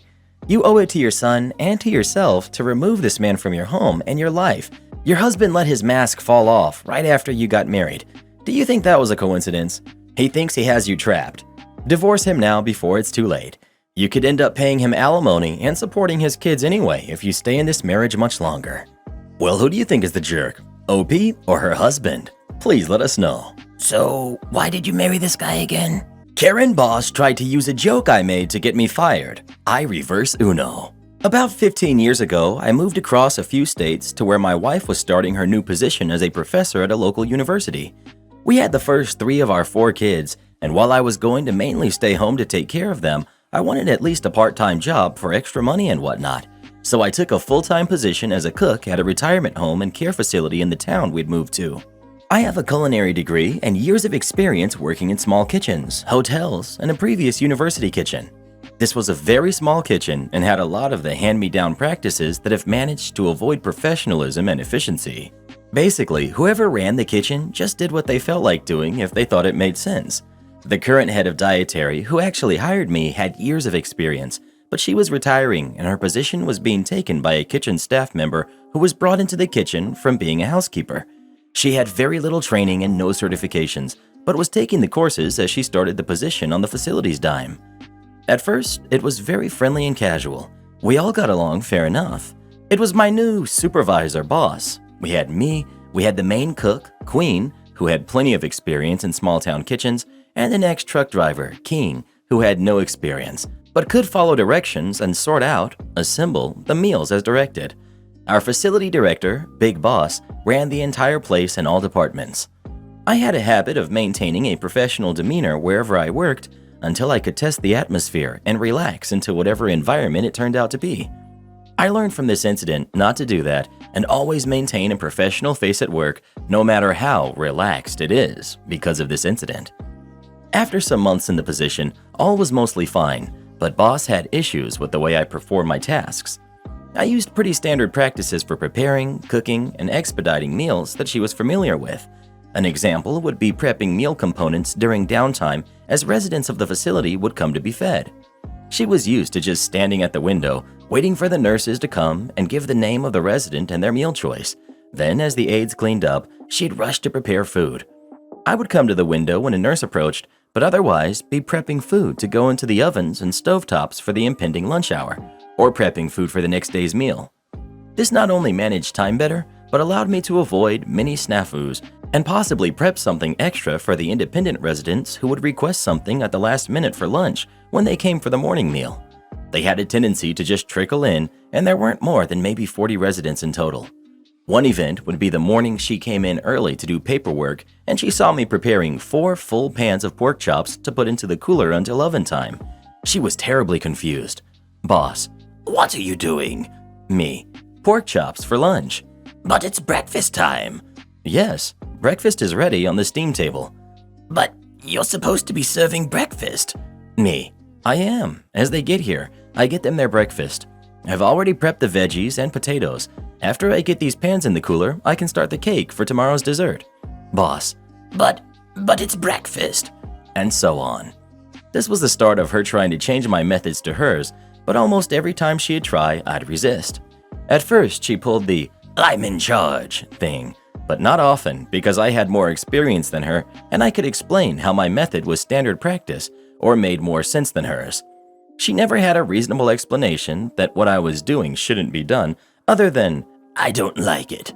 She really had some ridiculous ideas about how to cook. A few times she would involve the facility head, Big Boss, and I'd get to work and be told I needed to go talk to her.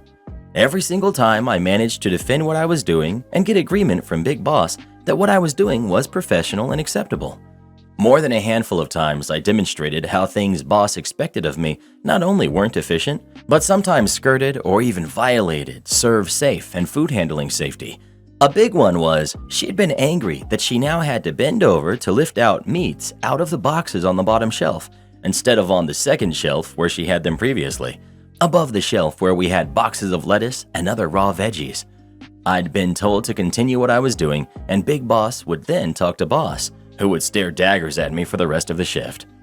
This went on for months until Big Boss thought she could finally get rid of me through some shenanigans. One day I was called into Boss's office towards the end of my shift, and she said we needed to go talk to Big Boss. We go together, and Big Boss tells me that Boss has brought to her attention my unprofessional behavior in the kitchen. Boss then clarifies by relating a little off-color gag I'd taken part in one day with Queen. We had been putting away our delivery, and each of us had one of those 80-20 meat tubes. Then, just for fun, on a total whim, we both held them out in front of us, swung them around, and chased King around in front of the cooler with them.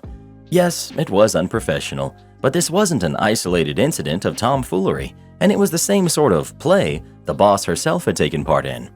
Boss thought she had finally gotten me as Big Boss asked me if this had actually happened, and I said it had. Boss starts to explain she can't have that kind of behavior in her kitchen, and it was unprofessional. She loved being able to say that directed at me, considering I'd shown how unprofessional she was previously, and blah blah blah. When she was done and Big Boss looked to me for my response, I apologized and agreed it was inappropriate and I should have known better. But I also explained that I never made an unprofessional joke or took part in any behavior considered unprofessional there until I had seen that it was commonplace in this kitchen. I waited to gauge the environment first until I saw how they conducted themselves in their kitchen. After I saw what they considered acceptable, I took part. I also explained that it was actually Boss who had first made me aware that they were regularly engaging in these types of topics and behavior, and only after she had wandered into that territory did I feel comfortable enough to go there myself. Then I apologized and said it wouldn't happen again, but that everyone, including Boss, should be held to the same expectations. Boss immediately snapped, What did I do that made you think it was okay to be so offensive? which was a huge mistake.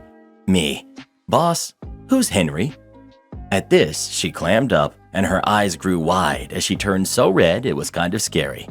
Big Boss looks at Boss in confusion, and Boss just looks back and forth between us in panic. I begin to explain that Henry is a certain item that Boss keeps in her office. I know this because on my second day in the kitchen, the dishwashing machine was, like it was quite often, being repaired because it had broken down again. The repairman was this guy that Boss and Queen kept staring at and giggling about. Queen jokes she thinks Boss is sabotaging the machine so that this guy will have to come repair it again. At one point, he goes out to his truck, and Queen tells Boss she should just go for it, asking him out or whatever. And Boss declines, smiling and giggling, and then says, Looks like I have a date with Henry tonight. Queen chuckles, and I ask who is Henry. Queen tells me it's Boss's special friend, and Boss finishes by saying that, A girl's got to do what a girl's got to do, even if she has to keep buying batteries. I go on to explain that Queen can confirm this, and there are probably other instances where others were present where Boss was engaging in similar discussion or taking part in similar joking around, and that it was only after a few weeks of this behavior that I feel comfortable in taking part. Big Boss is looking at Boss for a rebuttal, but Boss is still standing there shuffling her feet, sweating bullets. Big Boss then thanks me for being frank, and that from this point forward, none of that behavior is acceptable from anyone, and excuses me to finish my shift as Boss stays behind to presumably get yelled at. There were a few instances of us butting heads after that along the same lines as before, but she didn't talk to me much after. I ended up moving on a couple of months after. Am I the jerk for telling my wife it's ridiculous to cry over soup? My wife is 4 months pregnant with our 5th kid. We have a 7-year-old, a 6-year-old, a 4-year-old, and a 2-year-old now. Since childcare is so expensive, she's been staying home. Money is tight right now, and her car broke down, so we've been relying on mine. She texted me and told me she was craving a particular can of soup, so I bought it and brought it home. She placed it on the counter and said she would make it after she gave the kids a bath. While she was upstairs, my dad came over and mentioned he was hungry, so I told him to help himself to anything in the kitchen as we had made dinner shortly before. Well, he ended up leaving to go home, and my wife came downstairs, then I heard her frantically searching for something. I asked what she was doing, and she was looking for the soup she left out. I told her I haven't seen it and that my dad came over, but he usually doesn't eat canned foods. I called him, and he admitted he did in fact take it and that he was sorry because he was unaware she was saving it. When I told her this, she started sobbing and saying she can never have one thing in this house and how bad she was craving it and wanting it so bad. She cried for almost an hour over it. Later, I told her that she was being ridiculous and that she was an adult, and crying over something as stupid as a can of soup was for kids. She told me I didn't understand, and she's feeling very emotional lately and stressed. I talked to my mom, who told me I needed to give her grace and that my words were very jerkish. Am I the jerk? Edit. When I leave work, I'm going to buy her all the vegetable soup they have in stock. Also, when I say money is tight, I don't mean that we're struggling to survive. We took out a loan to build 3 extra bedrooms onto our home. Her car broke down about 2 months ago. I do leave her the car if she needs to take our daughter and son to their therapy appointments or if she wants to go somewhere. I was also outside building when my dad popped over. He stopped by to see if I needed help building the rooms. My wife was upstairs for a while doing bedtime routines, so they didn't see each other. I'll apologize and do the bedtime routine tonight and pick out the scariest shark movie I can find. She loves Jaws movies, so we will spend some time together. I do love my wife, even if it doesn't appear that way. Also, yes, we have 5 kids, but we wanted a big family. I wanted 3, she wanted 4. I was an only child, and she came from a big family. We had 4. After our last baby, she told the doctor she wanted her tubes tied. We aren't struggling to survive. We have food, shelter, clothes, and occasionally we go out to dinner and take the kids to fun places. The only issue is childcare because it's cheaper for her to stay home, and she asked me if it would be okay until our youngest goes to preschool. We may have a lot of kids, but we do take care of them. I work long hours at 2 jobs, so I'm pretty exhausted when I come home. Plus, I'm building rooms for our kids. I do help with my kids. I love my family. You're the jerk. She's pregnant. She's been dealing all day with 4 little tyrants. She feels unattractive and she had a craving for some soup. As a comfort, and probably because she didn't get to finish a meal all day. The correct response should have been, "I'm sorry, it looks like Dad ate it. Go sit down and put your feet up. Give me 30 minutes and I will bring you a bowl." Then get in the car, get the soup, plus a few extra cans and maybe her favorite candy bar or something, and pamper her. What you did was mean. Don't invalidate people's feelings. You're the jerk. If money is tight, then why are you having more kids? Well, who do you think is the jerk? OP or his wife? Please let us know. Aren't you glad we don't have kids, Reddit boy? Don't want to listen to me? Okay, enjoy ruining a VIP event. Some background. I'm an audio engineer for one of the military bands in the US. Even though I've been working professionally in the music industry for many years prior to entering the military, my lower rank, E4 for those who care, is often a barrier with communicating with higher-ups. Some superiors see the value in my experience and advice, but others see the rank and disregard my opinions. It's not uncommon for me to be loaned out to non-band events to provide guidance. Also, this story takes place during 2020 when the military was under work-from-home orders. On to the malicious compliance. I was in my barracks room mixing some tunes on an average weekday when I get a call from my first sergeant. He essentially is the head honcho in my unit, just under the commander. "Hey OP, unit is having a battalion-level change of command ceremony today, and they've had issues with their PA system in the past. Can you go help out and make sure things go smoothly?" Totally. This was a fairly high-level change of command ceremony at the lieutenant colonel level, and the past few ceremonies had gone poorly due to technical problems. I was happy to help. I get prepped and make my way over to the location to start poking around the system. The gear being used is pretty beat up and looks like they chuck it all day in the closet. Whatever, still turns on for now. I noticed some people setting up the speakers behind the lectern in a way that would feedback as soon as the mic was unmuted. Also, the cable runs were prime tripping hazards with no cable ramps or gaffer tape to hold them down. This isn't just a safety risk, it's also a good way to rip out all the connections from the gear. There were a few other minor issues that needed fixing, but those were the most mission-critical problems. I go to find the person in charge and spot a sergeant major overseeing. I make my way over to him and introduce myself as the sound technician for the band, here to help and advise with sound stuff. Off the bat, he's a little short with me. "What can I do for you, OP? We're a bit busy here." I reiterate, I'm here to help with the PA and condense my observations into words. I'm partway into explaining the dangers with his speaker placement when he cuts me off. "This isn't our first rodeo, so we know what we're doing." At this point, I'm still going to give it my best shot before this event train wrecks. I make my way over to the staff sergeant plugging in speakers, and we start talking about placement and feedback. A minute or two later, the sergeant major comes over and interrupts us. "Hey, didn't you hear me earlier? We don't need you here. You can buzz off." Roger that, Sergeant Major. So I go home and report up why I wasn't able to help. The next day, my first sergeant tells me how horribly the system was feeding back, along with crackles and pops. Totally derailed the vibe, to the point where the new lieutenant colonel chose to leave the lectern and just talk loudly instead of using the mic. Moreover, the commanding general of the base, a 3-star general, had attended and was apparently very unhappy with the whole thing. And lo, the next week a memo comes down to me from the office of the commanding general to upgrade the sound system and put together a training on how to run it.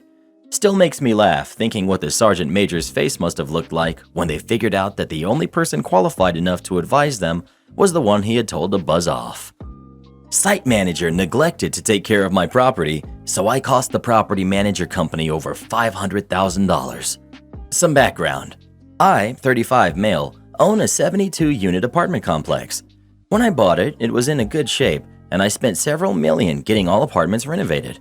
The rent wasn't increased for any of the tenants, and I made sure that it never went up by more than $50 a year for lease renewals, baked into the leases. Shortly after all the renovations were completed, I started the search for a property management company and ultimately settled on one that seemed well aligned with wanting to put the tenants first. As we were doing the contracts, I had my real estate friend also look into them. Between him and my lawyer, they recommended having a clause added in there. The short of it is, if there are any legal actions brought up against me for the apartment complex due to neglect of the property management staff, the property management will be responsible for all those costs and any legal fees incurred. This wasn't added in secret, and the legal team from the property management company agreed and everything was finalized. They took over the management of the complex a month later. I was fairly hands-off and only visited the site every 3 to 4 months. Other than that, I'd have the monthly updates sent to me by the manager on site. A few months ago, I found out that a couple of the apartments had been left in severe shambles after the tenants moved out, and the cleaning crew we had took care of it. I didn't find out until after the fact that it was not completely accurate, because one of the apartments apparently had a bad roach infestation in the storage closet outside the apartment. After the new tenants moved into that apartment, they brought up the issue to the site manager. In the monthly reporting, the site manager claimed that maintenance staff tried to address it with traps and bug bombs. I didn't think too much of it and left it at that. Next month, the same thing. And the third month, after receiving the monthly report, I called the site manager stating that there's a reoccurring issue and I wanted it taken care of professionally at that point. The month's rent was waived for the tenants in that apartment, and they were put up at a hotel for a week while the issue was to be addressed. Once they returned to their apartment is when the issue started. The site manager, either by mistake or by negligence, didn't communicate with the exterminators the extent or the location of the infestation. Instead of the storage closet, the apartment was fumigated, and after that, the roaches made their way into other apartments in the same building and the nearest building, and the problem got so much worse. The same option was given to all the tenants in that building, waiving the month's rent or putting them in a hotel for a week while the issue was addressed. They all took that offer up. However, one of the tenants decided to take legal action. While I wasn't happy about it, I understood where they were coming from, having their lives disrupted by something that should have been addressed properly to start. As we were midst negotiating with them during mediations, my lawyer reminded me of the clause with the property management company and suggested we give them what they want. That is where I started my nuclear revenge. I had the rest of the tenants from the 2 impacted buildings be suggested to anonymously that one of the tenants had filed a lawsuit for the damage and they should do the same by getting in on it. Through the mediation, I pretended to be outraged at the whole matter. The negotiation started at 3 months of free rent, but ultimately we all settled on 1 year of free rent for all those tenants. Overall, that came out to 16 apartments with rent averaging from $1,700 monthly that the property management had to pay for due to the negligence of the site manager, equaling to roughly $325,000 in just the lost rent that they had to pay for. And the cherry on top, due to the breach in service for property maintenance, they also have to provide free services for up to 6 months while I seek out a new property management company, costing them an additional $146,000 and still pay for the legal fees on top of that. Boyfriend screamed that he wanted me to pay for myself when we went out. I dated a guy for about 2 years and just recently kicked him out. This story is about how it all started to fall apart. My ex, 36 male, got stuck in traffic and pulled over for drinks and apps. He called me, 37 female, to join him. I didn't like the place he chose, but he's my significant other, so I went along to get along. I had 2 beers as we sat and chatted with another couple. When the check came, he said, "Oh, thanks, babe," and slid it over to me. He had had dinner plus 4 or 5 drinks. Since I'm still financially recovering from supporting him and his kids all of last year when he was out of work, I offered to send him the money for my 2 beers, but that I didn't feel I needed to pay for his stuff since I had been footing the bill for everything for a year. Plus, we only went out once every 6 weeks or so, and it was usually to his favorite Mexican place or some chain restaurant. Lower middle class fancy. He makes 6 figures, but was somehow always broke, so I paid for most stuff, even though I make half as much as him. He threw down his card and proceeded to ignore me angrily. Because we were in separate vehicles, I pulled out first. Driving over to the bridge, he pulled up next to me, screaming out his window, "You better send me that money," and then sped past me. I was an anxious, shaking mess all the way home. When I got there, we had a huge argument, culminating in me telling him that from now on, we would only be paying for what we used and no longer for each other. That way, it was guaranteed to be fair. I sent him the $14. Fast forward a week when I get groceries and tell him he owes 3/4 of the total bill since his kids would be with us that weekend and I'm not paying for them. Order takeout and pay for my meal, then charge him for his portion and half of the fees and taxes and tip. If the kids needed something new, I usually bought whatever it was for them. No more. Now I'm sending him bills. I usually put my dirty dishes in the dishwasher and he piled his and the kids in the sink. I used to wash everything, but with this new house rule, I told him he needed to clean up after himself and his kids, as I was neither the nanny nor the housekeeper. I stopped doing our laundry and started doing my laundry, which prompted him to start spending money on wash and fold services to keep up with the mountain of dirty stuff he and his kids had. The list goes on, but you get the idea. Fast forward a couple of weeks, and he blows up at me for making him take care of himself and his kids, and me only taking care of myself. I just let him rant and rave, and then told him he owed me rent and utilities.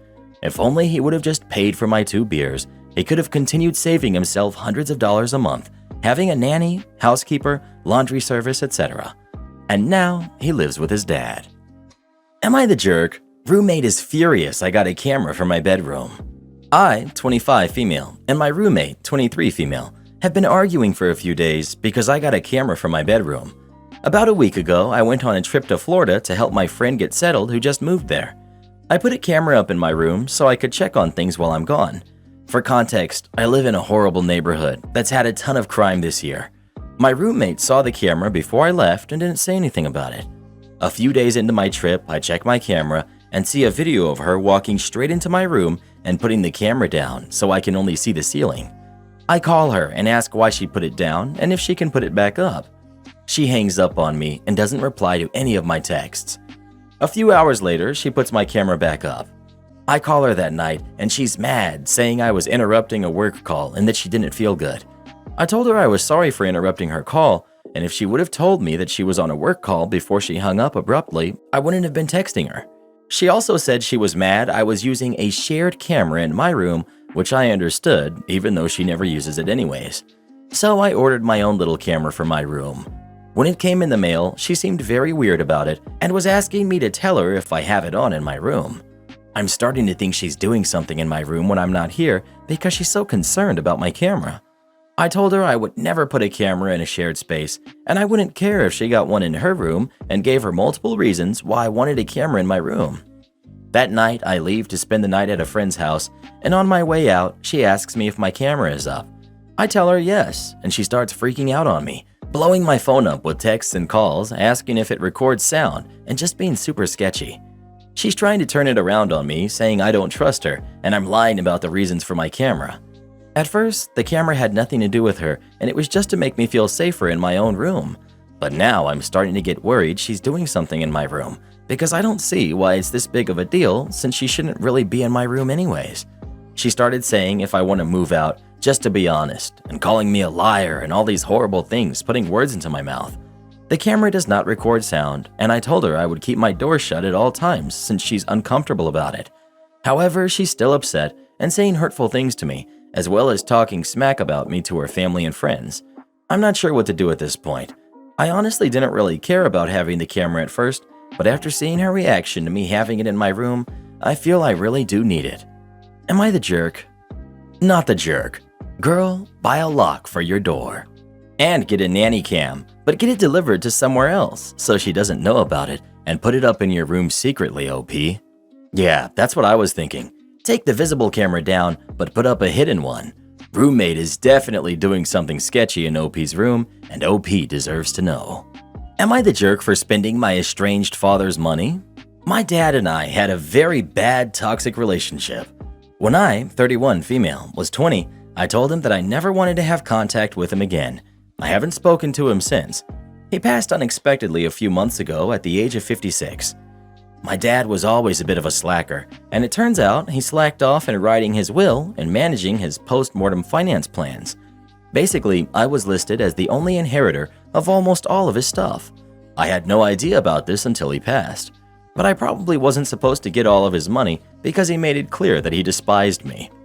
My dad had a very close relationship with his brother, my uncle, and his niece, my cousin who's 24. Apparently, he had made comments to them about how they were his only family. Someday his nice house would be theirs, and so on. When my dad passed, my cousin reached out to me and explained that there had been a mistake in his legal situation, and his money was supposed to go to them. She showed me tons of pictures on her phone of her family spending time with him as proof that they had a closer relationship. Admittedly, the money should have gone to them, but it didn't. It went to me. So I told my cousin that it wasn't my fault the money had come to me, and I wasn't about to give her any of it just because she was buddies with my cruel dad. I've already made plans for how I want to spend a significant portion of the money. I've paid off my student loans, I'm going to buy a house, and I bought a new car. Nothing too fancy, just something nice. My cousin texted me recently telling me that I was vile for spending the money of a man I hated, a man she loved. I told her that I was sorry for her loss, but it was rightfully my money. I don't feel bad for spending a cent of it. I've talked to plenty of lawyers, and the money is legally mine. But morally, I do think I might be the jerk for spending money that belonged to someone I was estranged from. So, I wanted to ask here, am I the jerk? Not the jerk. He had plenty of time to make other arrangements and didn't. Sounds to me like they kept in touch with him because he had money to leave. Enjoy the money, it will give you the security your father didn't. Not the jerk. The money is yours, spend it wisely. Also, cut contact with them. Only speak through a lawyer and make them make the first move. Any decent lawyer will tell them they have no case at all. Not the jerk. This was on your father. You could make an argument that you are his actual daughter, and it's right for you to inherit based on that, and your cousin could make an argument saying she was closer to him. However, the argument is moot, because the one listed to inherit was you. That's what counts. She has no way of knowing whether, despite everything, that was his intention anyway, and the reason she and you don't know that is because he didn't take the time to make his intentions clear, if in fact he did want anything to be done in a non-standard way. I'm sorry, but the seats are first come, first serve. My family recently took our summer vacation touring several national parks in the western US. One of these parks offered a covered wagon ride out to a remote location where they would serve up an Old West cowboy dinner. I thought to myself that this would be so great. My family will love this. I made reservations for our family of 4 to eat like the cowboys of the Old West did. As we drove out to the stable, we noticed the skies were getting gray. We parked and checked in along with 100-ish other hungry diners. We asked the person at the window about the rain policy, and they said that they run rain or shine. The wagons are covered, and they have a covered pavilion to eat your authentic cowboy meal under. There you have it, let's go. We gathered some rain gear from the truck and moved to the gathering point. They have several covered wagons parked in a row to make the trip. It starts to rain even before we get to board the wagons. It's all good, we have our rain gear on. We eventually board one of the last wagons and head out to our destination as a wagon ride. We take in the sights as it starts raining harder. After about 30-minute ride to the pavilion, we offload and make a dash for the pavilion. But hold up! The dinner bell starts to ring just as we're going to the serving area, so we detour in there and grab our dinner plates. My mouth is watering as we head to the pavilion where the picnic tables are. Well, wouldn't you know it, there aren't enough tables for all the guests to eat undercover. All the first wagon riders had someone put their dibs on the tables, even though they're going to have to wait several minutes for the people to return with their food. We round to the few tables and people won't budge. These seats are taken. There was a staff member who saw this and politely asked if anybody could move. Not a single table would make room. The staff member turned to us and said, "I'm sorry, but the seats are first come, first serve." So we take our half-soggy steak dinners out to a table that's under a tree and try and wolf it down. We were eating what we could before the meal became totally soaked. Then I spied the fire pit where the staff was huddled on one side trying to keep warm and serving up cowboy coffee. So we moved over to the stumps circling the fire pit to get warmer and finish our soggy dinners. We purposely spread out as to effectively block the entire side that wasn't being used by the staff. Cue the malicious compliance. It had stopped raining by now. The other guests started to filter out from under the pavilion to get warm around the fire. I hear people behind us whispering amongst themselves that they can't feel the fire that far back. I start commenting to my significant other how warm the fire is and how the cowboy coffee really warms you up quick. A few more minutes go by and I hear one person passively aggressively asking if the people up front are going to move to allow other people to get warm. I tell my significant other that was too bad that nobody made room under the covered area for us to eat, so we are going to enjoy our first come, first serve seats by the fire until it's time to get back on the wagons. Karma can be a real jerk sometimes. My Karen wife is demanding my daughter share her college fund with her stepsister. I'm married to Ashley. Our girls from previous relationships are both 17. My ex-wife was Sam. She and I were never a great couple, but we were great friends and great parents and co-parents, so we stayed very close after the divorce. I was aware she had started saving for our daughter's future education. We had reached somewhat of a compromise on how to handle that. I did most of the spending on her adolescent activities and extras, so all her extracurricular activities, hobbies, and for the most part, gifts that we shared, while she saved for the future in an effective way.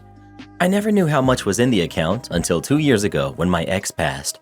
It was then I learned she had saved a hefty amount and that aside from allowing for her funeral expenses, she had left money for our daughter to use as she saw fit outside of the college money. Ashley and I married 7 years ago, and at the time we had discussed money for the girls, etc. I explained that I was not saving, but my ex-wife was. She had not started anything for her daughter at that point, and her ex was not saving either. So we started to put a little by when we could. But we were never able to save huge chunks at a time. After Sam passed, money became a much larger issue. Ashley was upset to learn my daughter had a considerable amount more than my stepdaughter for college, and that she had money to spare. It only became a bigger deal this past May. My daughter told me she had decided to do community college in her mom's hometown so she could be close to her grandparents for a while and could still follow her dreams. Ashley then brought up how some of that money could go to my stepdaughter. I told her no, that it was not our money, and even if she tried to suggest that it would be mine, seeing as my daughter is a minor, I pointed out that it would be stealing to just take it away from her, and I had never contributed to that fund directly, and it would be taking my ex-wife's money. Ashley went off about Sam putting so much away when she knew our daughter had a stepsister and how she was selfish to make her so much better off than her only sibling. I told her she needed to get over that because Sam only had one kid to think about, and it wasn't her job to think about my stepdaughter or even any biological kids I could have had after our divorce. Ashley told me to think about my stepdaughter. I told her my stepdaughter is not entitled to my daughter's money or my ex-wife's money, whichever way she wanted to look at it. She asked how I could be so callous about her daughter's disadvantage. Am I the jerk? Not the jerk. Your ex-wife saved it for your daughter, not the stepdaughter, so she's not entitled to any of it at all. Not the jerk, but your wife sure is. For me, this childish behavior would be a reason to break up. Not the jerk. Sam saved for her daughter, her only daughter, not for a stranger's kid who she had no responsibility for. Don't punish your daughter by taking away her college fund that her mother set up for her just because your wife doesn't know how to make good financial decisions for her kid. OP. I would never take away from my daughter. I would also never expect Sam to have saved or given money for my stepdaughter. Mostly, I was just questioning my own handling of saying no and staying firm, whether I lack more care or compassion in this matter.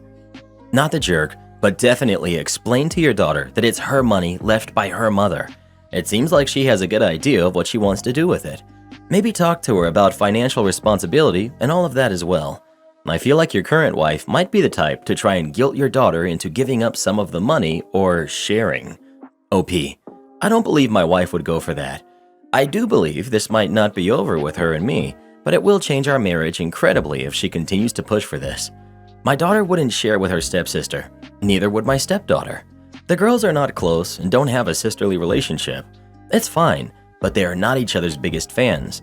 I also have the kind of relationship with my daughter where she would tell me if someone was trying to pressure her. Well, who do you think is the jerk? OP or his wife? Please let us know. We've heard similar stories a few times, and I can just never understand the audacity of these Karens. Am I the jerk for taking my wife's side after she screamed at my crazy mother? I, 33 male, am married to my wonderful wife Melody, who's 29, and she's currently pregnant with our first kid together. I have a 6-year-old daughter, Tina, whose mother and I split 50-50 custody, so I know for the most part what Melody needs in order to feel supported while she carries our kid. I've been spending lots of time making sure she's comfortable and taking on more of the load at home so she's not doing too much. This is her first kid after all, and it's obviously a lot for her physically and emotionally. My mother and Melody don't get along too well. Mom didn't like my ex either. We broke up because we were headed on different paths, not because of my mother, and there's no bad blood. So I think she just doesn't like her because she's dating me for whatever reason. It's weird. She's very nitpicky about Melody, how much she does around the house, how emotional she is. Melody already cries very easily, and being pregnant has made her even more sensitive, which is fine. The fact that she wants to be a stay-at-home mom, it just seems like nothing Melody does is okay. I do, however, stand up for her and do not just allow my mom to talk down to her. Today, before picking up my daughter from summer camp, Melody went to 3 different grocery stores to find rotisserie chicken. She's been talking about it since last night and really wanted one. She sent me picture messages documenting her quest for the chicken and finally found it. My girl was happy. Rotisserie chicken is also kind of a comfort food for her, like spaghetti, because her mom used to make one of those when she was having a lazy day and didn't feel like cooking. She was planning on serving that with some other basic sides for dinner. Perfectly fine with me. My mother came by to see Tina and started telling Melody the chicken is bad for her and she should not be eating that while pregnant. Melody said it's fine. She usually eats healthy and just wants this one thing she's craving. My mom went on about how unhealthy it was and said she needs to eat something else.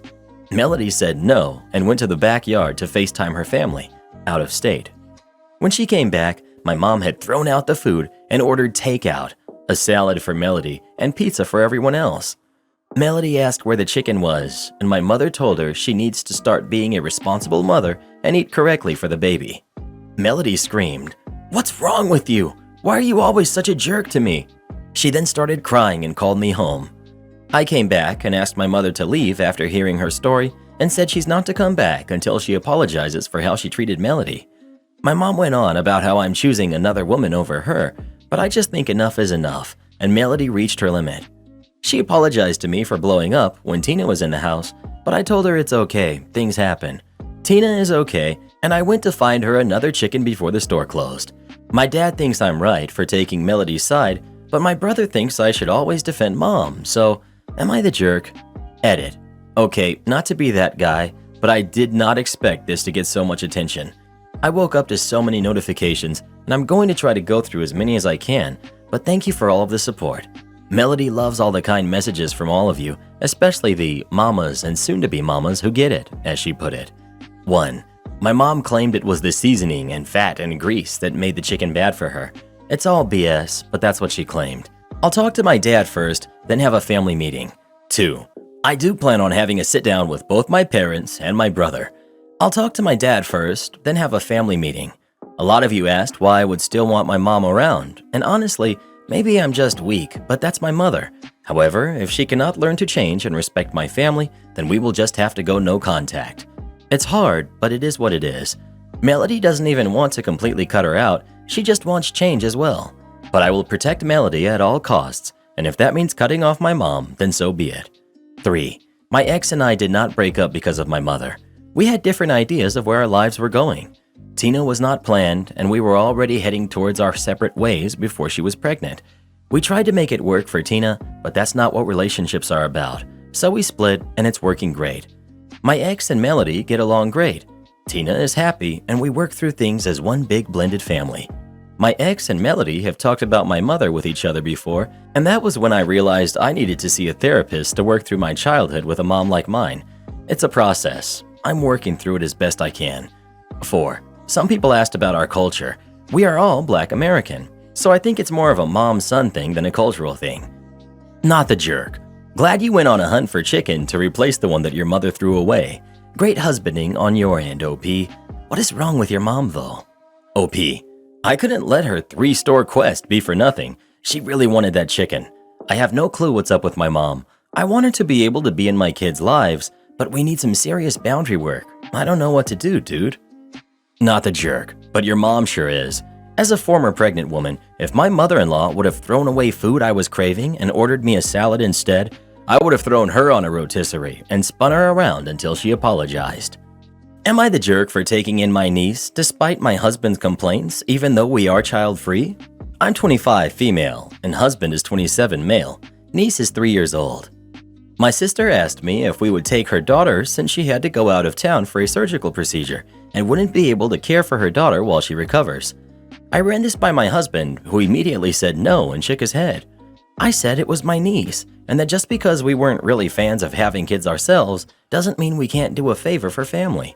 It ended in an argument, but I ended up taking her anyways. He refuses to do anything with her. This isn't the first time they've met. He's just never really interacted with her, which I don't expect him to. But when I brought up that he could have had a better attitude about this, he just said that I shouldn't have brought a kid into our home. He also went on a rant that because of this, I'm probably going to change my mind about having kids, and he won't put up with that. Said like that, he will divorce me even if I suggest it.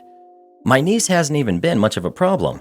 In fact, she's usually pretty quiet unless she's hungry or tired. Yes, she gets into stuff and makes messes, but I assume that's pretty standard toddler behavior. I don't understand why he's so angry, since it's not like he's having to do anything. Edit.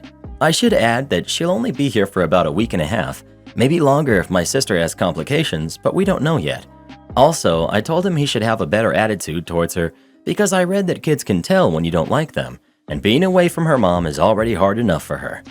Am I the jerk? People are saying you're the jerk because he said no and that should be a mutual decision, and I would normally agree, but I'd be pretty upset for my partner telling me that I can't help out my sister in a tough situation like that.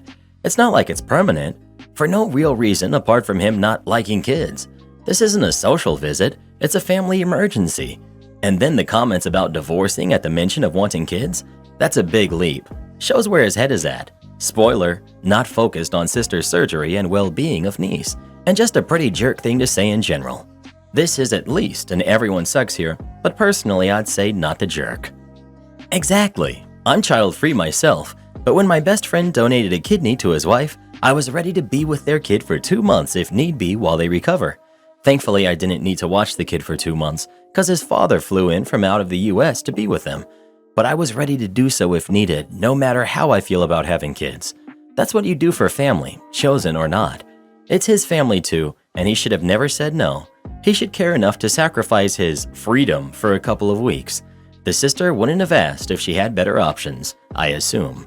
Not the jerk. Reddit just loves these adamantly child-free types and act like the existence of any kid in the immediate vicinity is some sort of personal affront to their autonomy and personhood. OP, for goodness sake, it's 10 days at the most. He can get over himself.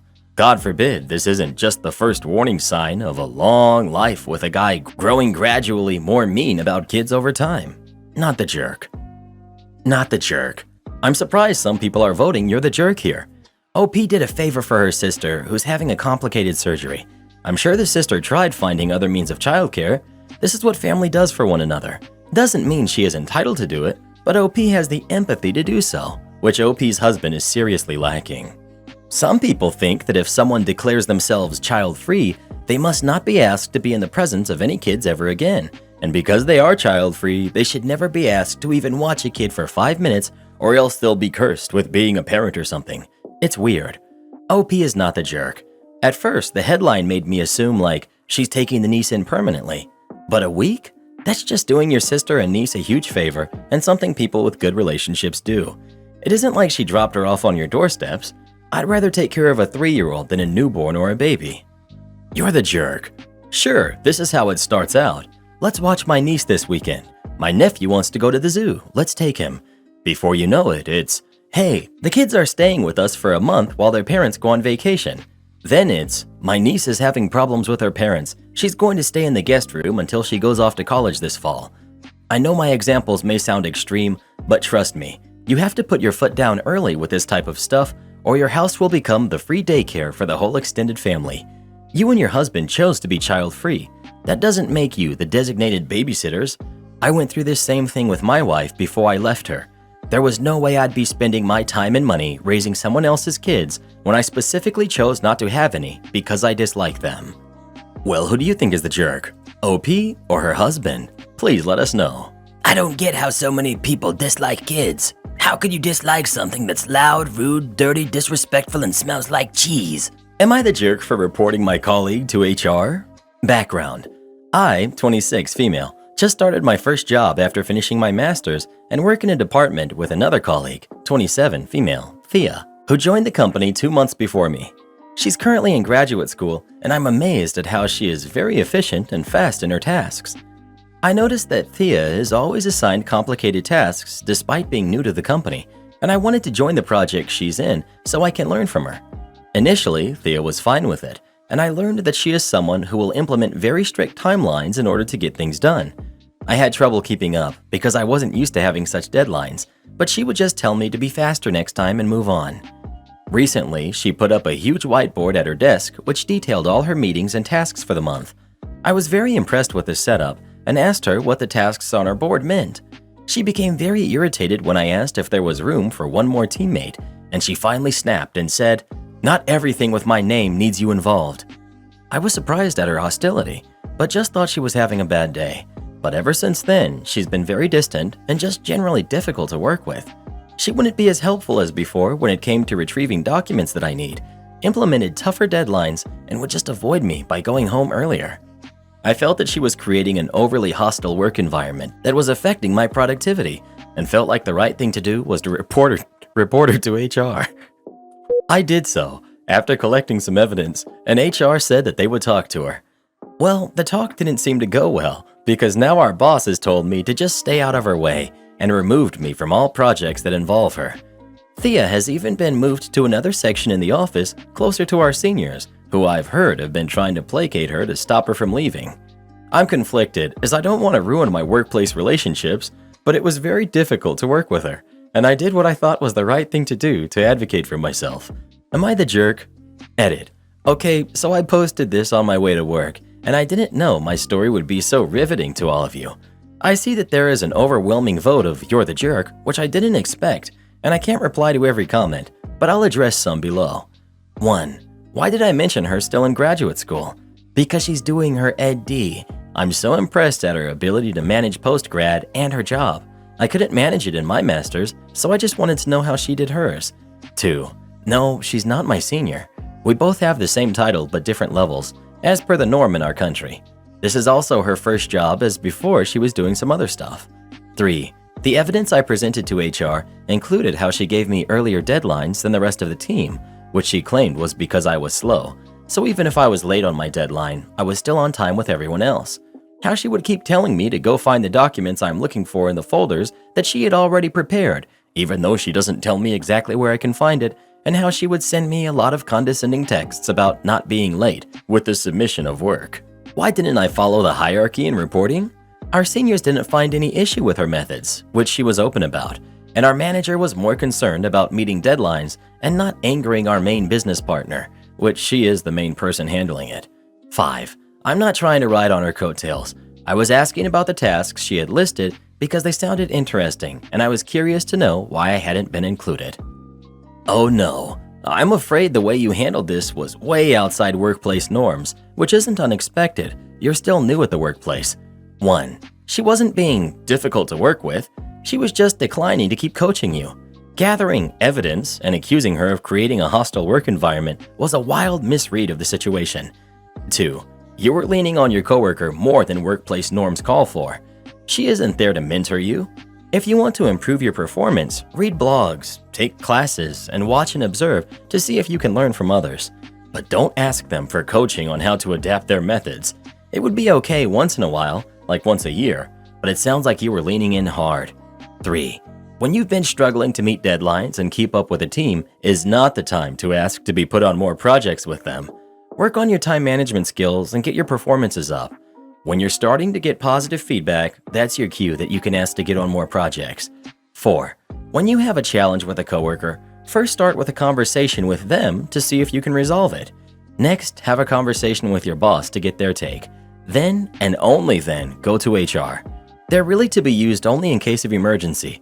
They aren't like a dorm RA. They're not there to problem-solve conflict between employees. You're the jerk, but you'll get there. OP strikes me as the kind of grad school grad that never has had a real job until after their master's. To be 26 and this is their first real-world job is probably why she has the professionalism of someone in their teens or early 20s. As much as grad school is hard work, the professional norms in academic do not translate well to a high-paced professional environment like the one OP is describing. I do mentorship for new grads, and I'm always happy to teach and lunch and learn, but OP's entitlement to my time would have driven me to be far ruder to her than this coworker. All that said, where was OP's own manager in all of this? You don't let your newbie obnoxiously irritate your golden goose. OP could have been set on the right course by her own manager after the first hostile encounter with this rockstar coworker. You're the jerk. Not only did you obviously hold her back, you were getting on my nerves just while reading this. I cannot imagine how she must have felt. Well, who do you think is the jerk? OP or her coworker? Please let us know. Bruh. Guy just stares at me like it's somehow going to get him what he wants. So this guy makes a reservation. He books a cheap room, not the cheapest, but still quite the difference. All is good until a couple of days later when he arrives. Hi, I have a reservation under blah blah, and if you could give me X room, most expensive room. I inform him that he booked Y room. He starts how he's our loyal customer, blah blah, regular stuff. I've never seen him before. He then starts complaining about everything and acting really strange, like extremely odd. He would just stop talking and look at me. I thought he was going to say more, but nope, he just stared at me. I then just repeated, Sir, you booked the Y room, but for the difference of this much money, you can get that room. He just stares at me. Now I'm used to getting stupid stares from people, but this guy was not drunk or anything. He just stared at me. I stare back at him. There's silence. I try to be nice and just calmly repeat it again. He then finally says that it's too much and he wants to keep the original room. Go forward 2 months. I see the reservation for the same name, and now he books the cheapest possible room we have, but it's the beginning of summer, so the prices are double than what they were. He shows up at 9 a.m., and before I can even say hello, Hi, well, today I booked your best room.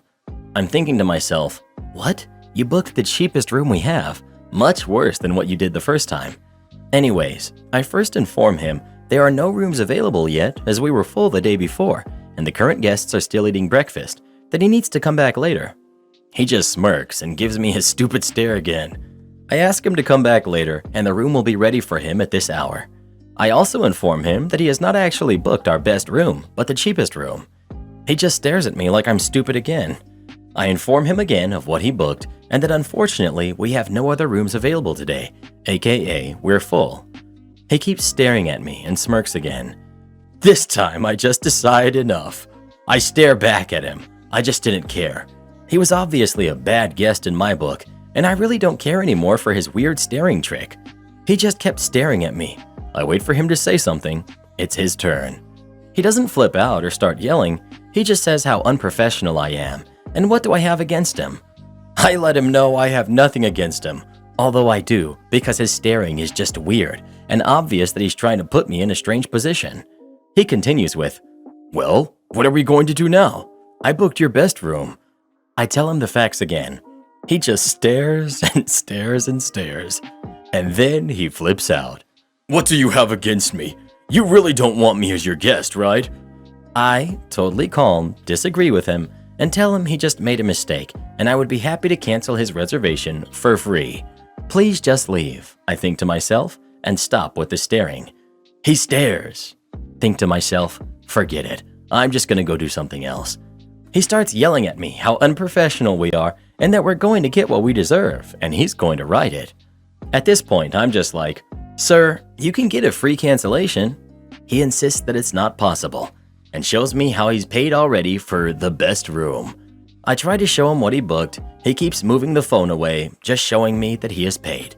I finally get to show him. And now here you are. Request free cancellation. And he quickly moves his phone away like I was trying to click it. This goes back and forth for a while when he finally gives up and cancels his reservation. He leaves, telling me how we're going to get what we deserve.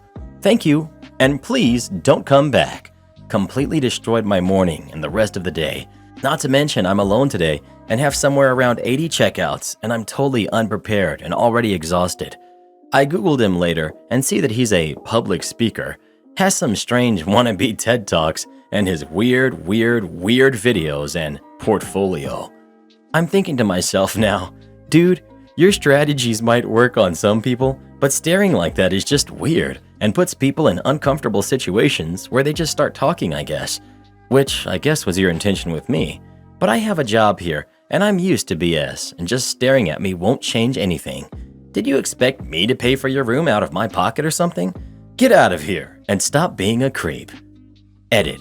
Coworker informs me later that he actually did stay with us before, that she remembers him. Must have been a long time though since he's not in the system anymore. but that he's gotten really strange. He used to be really nice. Now he's just really creepy and rude. Plot twist, he was a Jedi using the Force. Well, trying to at least. Am I the jerk for not wearing contacts on a double date? I, 25 female, was recently set up on a blind date with a friend of my sister's, who's 30, boyfriend, who's also 30. She was really excited about it and refused to give me any details about him, but said I'd know him when I saw him, and I did. It turns out it's her boyfriend's friend, who was my former middle school crush. He's 27 now. We went to a small middle school, so everything was everyone's business, so he knew about it. It was sort of embarrassing, but I'm also hot now for the first time after losing a lot of weight, so I don't really care. The issue arose when my date, Eric, asked me what happened to my eye. He knew me before I started wearing contacts and encouraged me to take them out if I was uncomfortable. I have heterochromia, one blue eye, one brown. Ever since I started high school, I've been wearing brown contacts for a variety of reasons. The first is because my vision is awful. The second is for my own comfort. Most people are normal about it, but I've had some people be aggressive about proving that my eyes aren't fake. The third is because my sister didn't want me taking attention away from her during her senior year of high school, so she asked me to wear contacts. After she graduated, I stopped wearing them, but whenever I would do anything with her, since she would request that I wear contacts to cover up my condition, I do it automatically whenever I see her now, because if I don't, she'll get really withdrawn and start crying. Anyway, my sister was really happy that my date went well and suggested that we all go out together. We ended up going to a local farm/garden center. I decided not to wear my contacts because my eyes tend to get very irritated with the combination of the heat and the dust. My sister knows this, so I figured her suggesting this particular venue was her way of giving me permission to come in just glasses. When her boyfriend saw my eyes, he was fascinated. He kept asking me questions about it and making jokes. At the end of the day, he wanted to take a group photo, but had us do it inside the store so that no one would have to wear sunglasses. Afterwards, I got a text from my sister saying, "Thanks for ruining a good day." I eventually texted her back saying I didn't want to make things weird, but she could have told him about the eye thing beforehand. She never responded, but I got a phone call from my mom a few hours ago, losing it on me for ruining my sister's wedding. Apparently, the reason she was so upset was that she's secretly been engaged for the past week. Only my mom knew. They were waiting until after my mom's birthday to announce it. Sister didn't want her fiancé or his family to know about my eyes until after the wedding so I would look normal in pictures, and his family wouldn't harass me about it, which I sort of appreciate. I feel really bad that she's fighting with her boyfriend over me, and I'm kicking myself for not just wearing contacts. I love my sister, and I don't want her to be upset. Despite her thing with my eyes, we've always been really close. Edit. I was not expecting this response. I can't possibly respond to everyone, but I'm reading every single comment, and I really appreciate everyone's input. I have a lot to think about, and it might take me a while to process it. I guess I'm just so used to this now that I forgot that it bothered me a lot when I was younger. Not the jerk. I can't even believe it needs to be said. Your sister and mother are awful. You didn't ruin anything, and sister needs a reality check if she thinks your eyes ruined her day or will ruin her wedding. Life is going to be really hard for her. For your information, a lot of people think heterochromia is really cool. Don't let small-minded jerks make you feel like there's anything wrong with you. Not the jerk. Your sister is weird. She's had a hang-up about you having two different colored eyes since you were kids, and somehow that affects her? Pathetic. Not the jerk, but I'm so confused as to why this is such a huge deal. My mate has a blue and brown eye, and none of us really think twice about it. Your sister, however, sounds kinda loopy. Karen wants me to give her my new house because she has kids. So me and my boyfriend recently bought a house together. We're both 25, and we were able to buy a house relatively early since houses aren't too expensive where I am. We also live with our 6-month-old Bernedoodle puppy and our 5-year-old bulldog who we rescued. We don't plan on having kids, so the primary reason for buying a house was to have room for ourselves and our dogs. I should note that my parents are supportive of my decision. My sister, who's 26, is not child-free, however. She currently has a 1-year-old daughter and recently found out that she's pregnant again. Last week, she called me to ask if she could live in our house. She offered to pay £1,200 per month in rent so that we could rent out a nice place of our own. I asked why she wanted to do this, and she explained that she wants room for her kids. Our house has 4 bedrooms, which is quite large for a house in the UK. I explained to her that as much as I would like to be able to help her, me and my boyfriend worked hard to buy a house, so we didn't want to leave and go back to renting. She immediately got really upset with me. She said that I'm selfish for buying a house when I don't want kids, when there are so many families, such as hers, who could use my house. She also critiqued me for buying a Bernedoodle puppy. Side note, we would have rescued if we could. However, none of the rescues in our area had a Bernedoodle, so we made sure to buy from a reputable breeder. After I told her that she wouldn't be getting to live in my house, she told me that me and my husband will never have a family regardless of how many months we fill it with. I haven't spoken to her since. Today, my father called me. I told him about how ridiculous my sister was being. However, he sided with her, although not nearly as crazily. He said that I should think about it, since I'd be doing my sister a favor. Am I the jerk for not doing this for my sister? My cousin is having a baby and demands I hand over my savings. I, 24 female, am a bit paranoid when it comes to money. I didn't grow up in poverty, but times are tough, and the idea of living paycheck to paycheck makes me uncomfortable. It's important to mention that now I have a stable, good-paying job, but I struggled a lot during college since my parents weren't able to save enough for my college fund, so I worked bad jobs and I was constantly exhausted during those years. I still ended up in some debt, and I want to be free of it ASAP. It's also important to mention that I come from a pretty religious family. When I landed this job, I decided to start an emergency fund. I put aside a few $100s every month so that, in case of anything happening, I get sick, lose my job, etc., I will not end up in more debt or even worse. The only people that know about it are my sister, who also plans to start her own emergency fund after she graduates and lands a good job, and I. I 100% trust my sister, so I think my aunt or someone else overheard us talking about it. Now the issue is this. My cousin, 22, male, his girlfriend, who's also 22, is pregnant, and they decided to keep it even though they know darn well they can't afford it. None of them have a stable job, inheritance, or anything.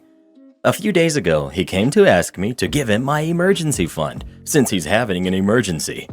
I was speechless. I asked him what was he talking about, even though I knew, but I couldn't believe someone can have this audacity. He told me he knew I have some savings and he desperately needs them. He didn't even mention giving the money back. I told him those are my savings for when I have an emergency, but he pulled the family helps family card. I still said no. While I understand they are in a difficult situation, I still think it's not fair that I'm asked to pay for his mistakes. I told him they should think more about what they're going to do in the future and how they're going to support this kid if none of them have a stable income, and if I give them my savings, that money is only enough for a few months. I didn't mention not having the baby or adoption or anything, just that they are irresponsible for having a kid when none of them are financially stable. He eventually left me alone, but started to tell the rest of the family that I told him to not have the baby, which is not at all true. My parents and my sister are on my side, but the rest of the family has started to harass me and are calling me a godless jerk. So, am I the jerk for keeping my savings? Not the jerk. His lack of planning is not your emergency. This story is also a good example of how letting other people tell your story usually works against you. For the members of your family that you care about, I would reach out to them and clear up any misconceptions. Obviously, the people calling you godless are probably not the people you want around. You could even say that you meant adoption. I'm religious, and I don't know of anyone that has a problem with giving up a baby for adoption. Not the jerk. In my opinion, it doesn't matter who would tell this story. What they'll hear is, cousin needs financial help, and OP didn't help him even though she has the money to do it. Respectfully, that's just not true. It always matters who tells the story first. If his family thinks you are so awful, why aren't they handing over their cash? OP, I don't know if anyone else besides my parents has any savings, and I don't want to bring this up because I'm afraid I may give them another reason to harass me. Not the jerk and far from it. If you give him money, he'll probably come back asking for more. You earned your money. His kid is not your burden and not your problem. Well, who do you think is the jerk? OP or her cousin? Please let us know. Rule number 1 of having lots of money. Never tell anyone you have lots of money, especially if they're family. Am I the jerk for refusing to be a stepmom to my husband's kid? I know that sounds terrible, but hear me out. I've been newly married for around 6 months, and my husband has a 15-year-old son, Jason. My husband is only 32, so he had him early. It's also just been the two of them until I came into the picture 2 years ago. His kid never liked me, which I get. I made the duo a trio, and he missed just his dad. That said, my husband really wants to do the whole family thing that his kid didn't get growing up. He has a lot of guilt about his mom, who hasn't been in the picture since his birth, and wants him to have a stable relationship to look up to like his parents. Now, Jason and I aren't openly hostile, but it's uncomfortable. Uncomfortable enough that I decided to sit him down and ask him what he wants from me. Immediate answer: "You're not my mom. You're not my parent. Don't act like it." And I said okay. That took him by surprise, and I asked if, by any chance, I could at least be his friend. At the time, he said he wasn't sure, and I told him that was fine, and to just tell me when he's ready and what he wants from our relationship. But until then, I won't try and parent him. That little talk did wonders. He avoids me less, talks to me more. He actually initiated a conversation with me the other day, and I almost cried. And even will watch movies with me, like if I'm watching a movie already, and he will sit down with me, and I'll restart it. Not much talk, but presence. My husband noticed and was initially happy until he asked Jason what changed, and he didn't like the answer. He confronted me about it and said I should have talked to him about the relationship I was trying to have, and that me being a friend is inappropriate, and I need to be a parent. That's what I signed up for. It put him in a bad position of not being able to use my input for future childcare choices, and I'm sabotaging being a mom. And here's where the "am I the jerk" is. I said, I'm never going to be his mom. He doesn't want me to, so I'll do whatever I can to make him at least not hate being around me. That made him cry, and he said it felt like I already gave up before I tried. Jason was not present for this fight, by the way, and my husband isn't a yeller. Think emotional conversation, but not mean. That kid is his life, and I know he just wants the best, but I think this is the best. But I may have overstepped here by going over his head and straight to Jason. Am I the jerk? Not the jerk. You did it the right way. Hubby needs to back off and let you two have whatever relationship works best for you right now. Not the jerk. At this point, I'd say you're on the right track with Jason. He seems to be warming up to you, and it's not forced, which is what you want. At 15, forcing a step-parent onto him probably isn't going to go well. He'll just resist and go back to avoiding you and not speaking. It takes time to build a relationship like that and get him to trust you, and I think you're doing just fine. Not the jerk. By allowing Jason to set his boundaries and coming to you, you're opening up a relationship that was closed in the beginning. Over time, he may come to trust you and respect your input as you have respected him and his boundaries. It may not be the role your husband envisioned, but it's a step in the right direction to open communication and maybe one day reach that motherly role your husband envisions. Your husband needs to readjust his vision and sees the positive vibes of building a relationship over forcing one. P.S. Maybe you should have talked to your spouse first, but you also didn't know how the conversation was going to go with Jason, and your husband was pushing for a motherly role. What is more motherly than listening to your child and putting their needs over your own wants? Would I be the jerk for not wanting to hang up my daughter's artwork? My daughter, who's 12, is a very good artist and recently unveiled something that she was working on for a couple weeks, a portrait of our family, and she wants to hang it up in the house. This isn't a picture of stick figures. This is a semi-realistic charcoal sketch of me, my husband, our dog, and our cat. But my son and her brother, who's 10, aren't in the picture. My daughter claims that she forgot and there wasn't any room for him in the picture, but I'm very sure she did it on purpose. To explain why I'm sure this was on purpose, I have two reasons. First off, the portrait depicts me next to my husband and my daughter between us with a cat on her lap. The dog is next to us all. I'm no artist myself, but it's very clear just what my daughter was trying to say. Second, my daughter has always had a very adversarial relationship with my son. She has always tried to get him in trouble, bullied him, and has resented him for existing. My son doesn't do much to aggravate her anymore, at least. He used to try to get on her nerves, but that stopped during lockdown. He doesn't go into her room. He doesn't try to take her things. He only reacts to her. Most days, he's never in the same room except for meals. And even when we have meals, he never talks to her. She never says anything to him, but at least they aren't fighting. The picture took her a couple weeks to do, and this isn't something on an A4 piece of paper. This was done on a canvas, 18 by 24, with charcoal. It was pretty clear that a lot of her work was put into it, yet she could include our dog and our cat, but not her brother. Husband thinks it would be rude to not hang it up, but I'm pretty sure that our son will feel excluded because he wasn't in the picture. Husband says that this is actually improvement since the last time our daughter drew our son, it was done to anger him. This is, of course, raising red flags to me that he considers exclusion to be improvement. Yes, she has used her art to demean my son in the past. My son is aware of what my daughter did, but he's trying to put up a brave front. He tries to say that my daughter doesn't bother him, but I know it really does hurt him. I know his tells. I'm thinking that maybe not wanting to hang it up might cause discouragement for her, that we don't want to show it off to anyone. So I'm wondering, would I be the jerk if I didn't want to hang this in the house because my daughter didn't draw her whole family?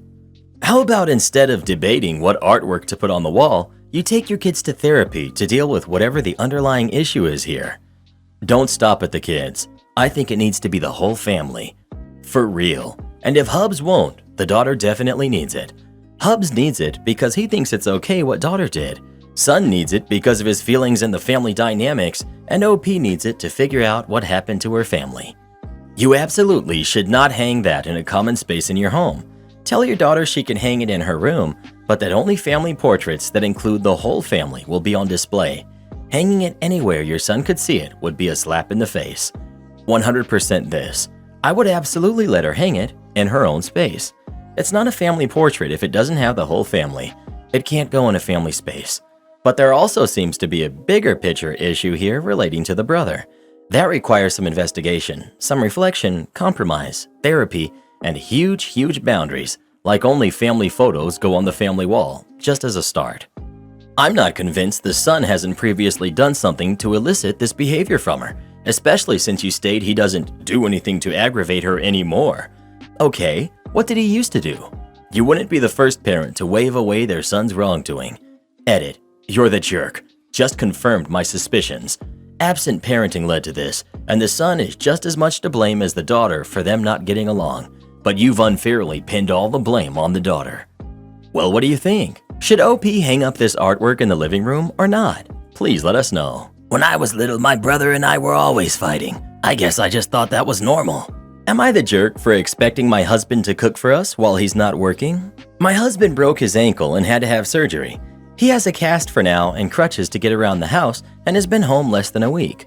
Normally, we either take turns cooking or cook together when we both get home. But since he'll be home for a number of weeks, I told him he should start covering dinner for both of us. He said he'd do what he could. The first day, all he made was grilled cheese and soup. Stuff like that doesn't really constitute a meal, or he orders takeout. Once in a while, okay, but it's been like that ever since he's been staying home. Yesterday, I asked him to do something with more sustenance, like a baked dish with a side salad. Protein and vegetable sides. My husband argued and said he didn't think he'd be able to do something like that because he's supposed to be staying off that food as much as possible for the time being. And he brought up being in pain. I totally get the pain, but I reminded him that there were ways to make a good dinner even with a broken ankle. He has his crutches, could bring a stool or rolling chair into the kitchen, or get everything to the table and sit to do the prep. Instead, he made chili in a slow cooker and had pre-made salads delivered from the store. I wound up making something for myself instead and told him how I was getting fed up with him disregarding my wishes and feelings. He told me I'm being bossy and need to cut him some slack, and he'd go stay with a friend. He's been there a whole day and was short with me when I've called to get him to talk about this. I don't think I'm asking for too much from him to just cook dinner since he's home, but am I the jerk? Edit. Okay, I get it, I'm the jerk here and the daughter of the devil. Some of you are very protective of your soup and sandwich combo. You have had it. I just can't stand it because I ate too much of it growing up. I will take today and tomorrow off and apologize to my husband and do some nice things for him. I'll talk to him about having one of our family members come and help me with meal prep. I sincerely thought sitting on a chair was a viable option since he'd be off his foot. Guess I was wrong. You're the jerk. He should be off his foot as much as possible. Also, he made dinner. Exactly, he's doing the best he can. OP is insane to expect nothing around the household would be different during her hubby's recovery. I have a feeling her tune would take a 180 if she was the one with a broken ankle. For real, in sickness or in health, OP, you're supposed to be there for him as his wife, not as a customer at his restaurant. He's trying his best for you. Don't expect him to be cooking like Gordon Ramsay. You're the jerk. The man is injured. How much do you expect him to do? It's not safe to sit and cook. God forbid the pot or something hot falls on him. You're the jerk. He's home from work because he's recovering from surgery, but you expect him to stand in the kitchen every night and bring you a multi-course meal? I had my foot reconstructed in January, and it's August, and I'm just now recovering. Yeah, you're the jerk. He's trying, and you are belittling his effort. Who gives a hoot about what you want right now? Your husband had major surgery less than a week ago. A particular surgery that I know can take a person up to 4 months to recover from. So he doesn't need to be on his feet, even with the crutches. He needs to be in bed resting and recovering, not catering to a royally spoiled pain like you. If anything, it should be the other way around, since he's genuinely hurt and in pain while you're just a pain. So yeah, you're the jerk. Wow, Reddit is siding with the husband instead of the wife? The only time this happens is when the dude is a bigger loser of the two. Reddit be like, oh look, a weakling whose wife bosses him around. Let's root for him because we're losers too. Not the jerk, OP. Your husband is using his little hurting footsie to be a slacker. However, it wouldn't be right if you were the one pulling this crap either, which you're not. Edit. I get that you're all mad about what I said. This is because, unlike you, I'm not a victim. If my comment had been about how much my foot hurts all the time, aka how sad my life is, you all would have been upvoting me instead. But alas, because I am logical, assertive, and intelligent, you're unable to process what I've said. You want to know why I'm the first female to be the head of my department for a Fortune 500 company and I'm currently in charge of 83 people? Because I'm not a loser like the average user here on Reddit. Have a day. Wonder who peed in her Cheerios? Well, who do you think is the jerk? OP or her husband? Please let us know. If only I could get Reddit boy to cook for me. Problem is, the only thing he knows how to make is ramen. That's why his head looks like that. Am I the jerk for openly laughing at my ex for punishing our daughter for breaking the Wi-Fi? My ex and I have been divorced for 11 years. We've both remarried. We have a 17-year-old together. She has several step-siblings and half-siblings on my side, and then 2 half-siblings on her dad's, 4, 4, and 5. We never force her to babysit, but she'll do it in exchange for other chores and babysit for other people's kids for extra cash, and I think she secretly likes it more than she lets on. She's a good kid. She's saving up for some things, so unusually, she offered to babysit her dad's kids, who are 4 and 5, as much as he would let her during her recent 2-week stay. He, of course, jumped at the opportunity to have a few date nights with his wife. I barely know his kids, so can't make a judgment, but per my daughter, they're boring and have too much TV and tablet time. But in my ex's defense, they both work full-time jobs, whereas at our house, she has a live-in grandma and a stepdad that works from home, plus more older kids, so it's easier for us to keep the kids from having too much screen time and give them attention. And we have a backyard. They live in a condo. But at the end of her visit, her dad called me, obviously upset. He said that our 17-year-old was going to be grounded for her last night with them because she messed with the Wi-Fi. I thought he meant parental controls or something, so was concerned, and then he clarified that she had been turning off the Wi-Fi while babysitting and telling the kids it was broken. And, oh well, I guess we'll have to play a game now. She openly told her dad it was because she was bored. I'm not sure if either kid mentioned it to the parent, but I guess not enough, because it took them a few date nights to realize what was going on. Once I fully understood what my ex was saying, I couldn't help but laugh and say, "You're mad at her for playing with your kids instead of just watching TV with them?" And he was like, "She's not their parent. It was too controlling. She lied to them." I was like, "She did you a favor. They even did a craft with her, and he got upset at me and said that this was where her attitude came from." Ironically, her grounding was taking away her devices for the night. She didn't even mention the punishment to me, but I'm still in hot water with my ex for undermining his parenting. He actually wanted me to have my own talk with her and potentially continue the punishment, or at least the conversation in some way, which we both do for actual offenses, but I refused. She's not the kind of kid who would tell her dad or stepmom to their faces she thought his kid should have less screen time, but he might have picked up on her feelings anyway, so maybe that's where this is coming from. Not the jerk. Your daughter is resourceful, creative, and engaging. You see the value in her decision. He has limited views and is not applying critical thinking. No punishment necessary. She deserves a raise. Not the jerk. But I would just tell him he's a hypocrite, and if he's trying to create reasons that his about-to-be-an-adult daughter doesn't want to see him as soon as it's her choice, he's doing it. Also, good luck getting her to babysit now that you've punished her for doing what any normal person would say is a fantastic job. Am I the jerk for selling my brother's Pokemon cards and refusing to pay him back? My brother, male 22, and I, male 19, have always been avid Pokemon fans since childhood. Over a decade, we've probably amassed an estimated 1,000 cards. Recently, my brother began moving out of the house. In the process of helping him, I happened to stumble across his deck of Pokemon cards and began shuffling through them. Now, given recent peaked interest around these cards, I knew there was potential for genuine value. While peeping around, I happened to stumble across a few recognizably rare cards in pretty good condition. I'd say around X5s, excellent condition according to PSA standards.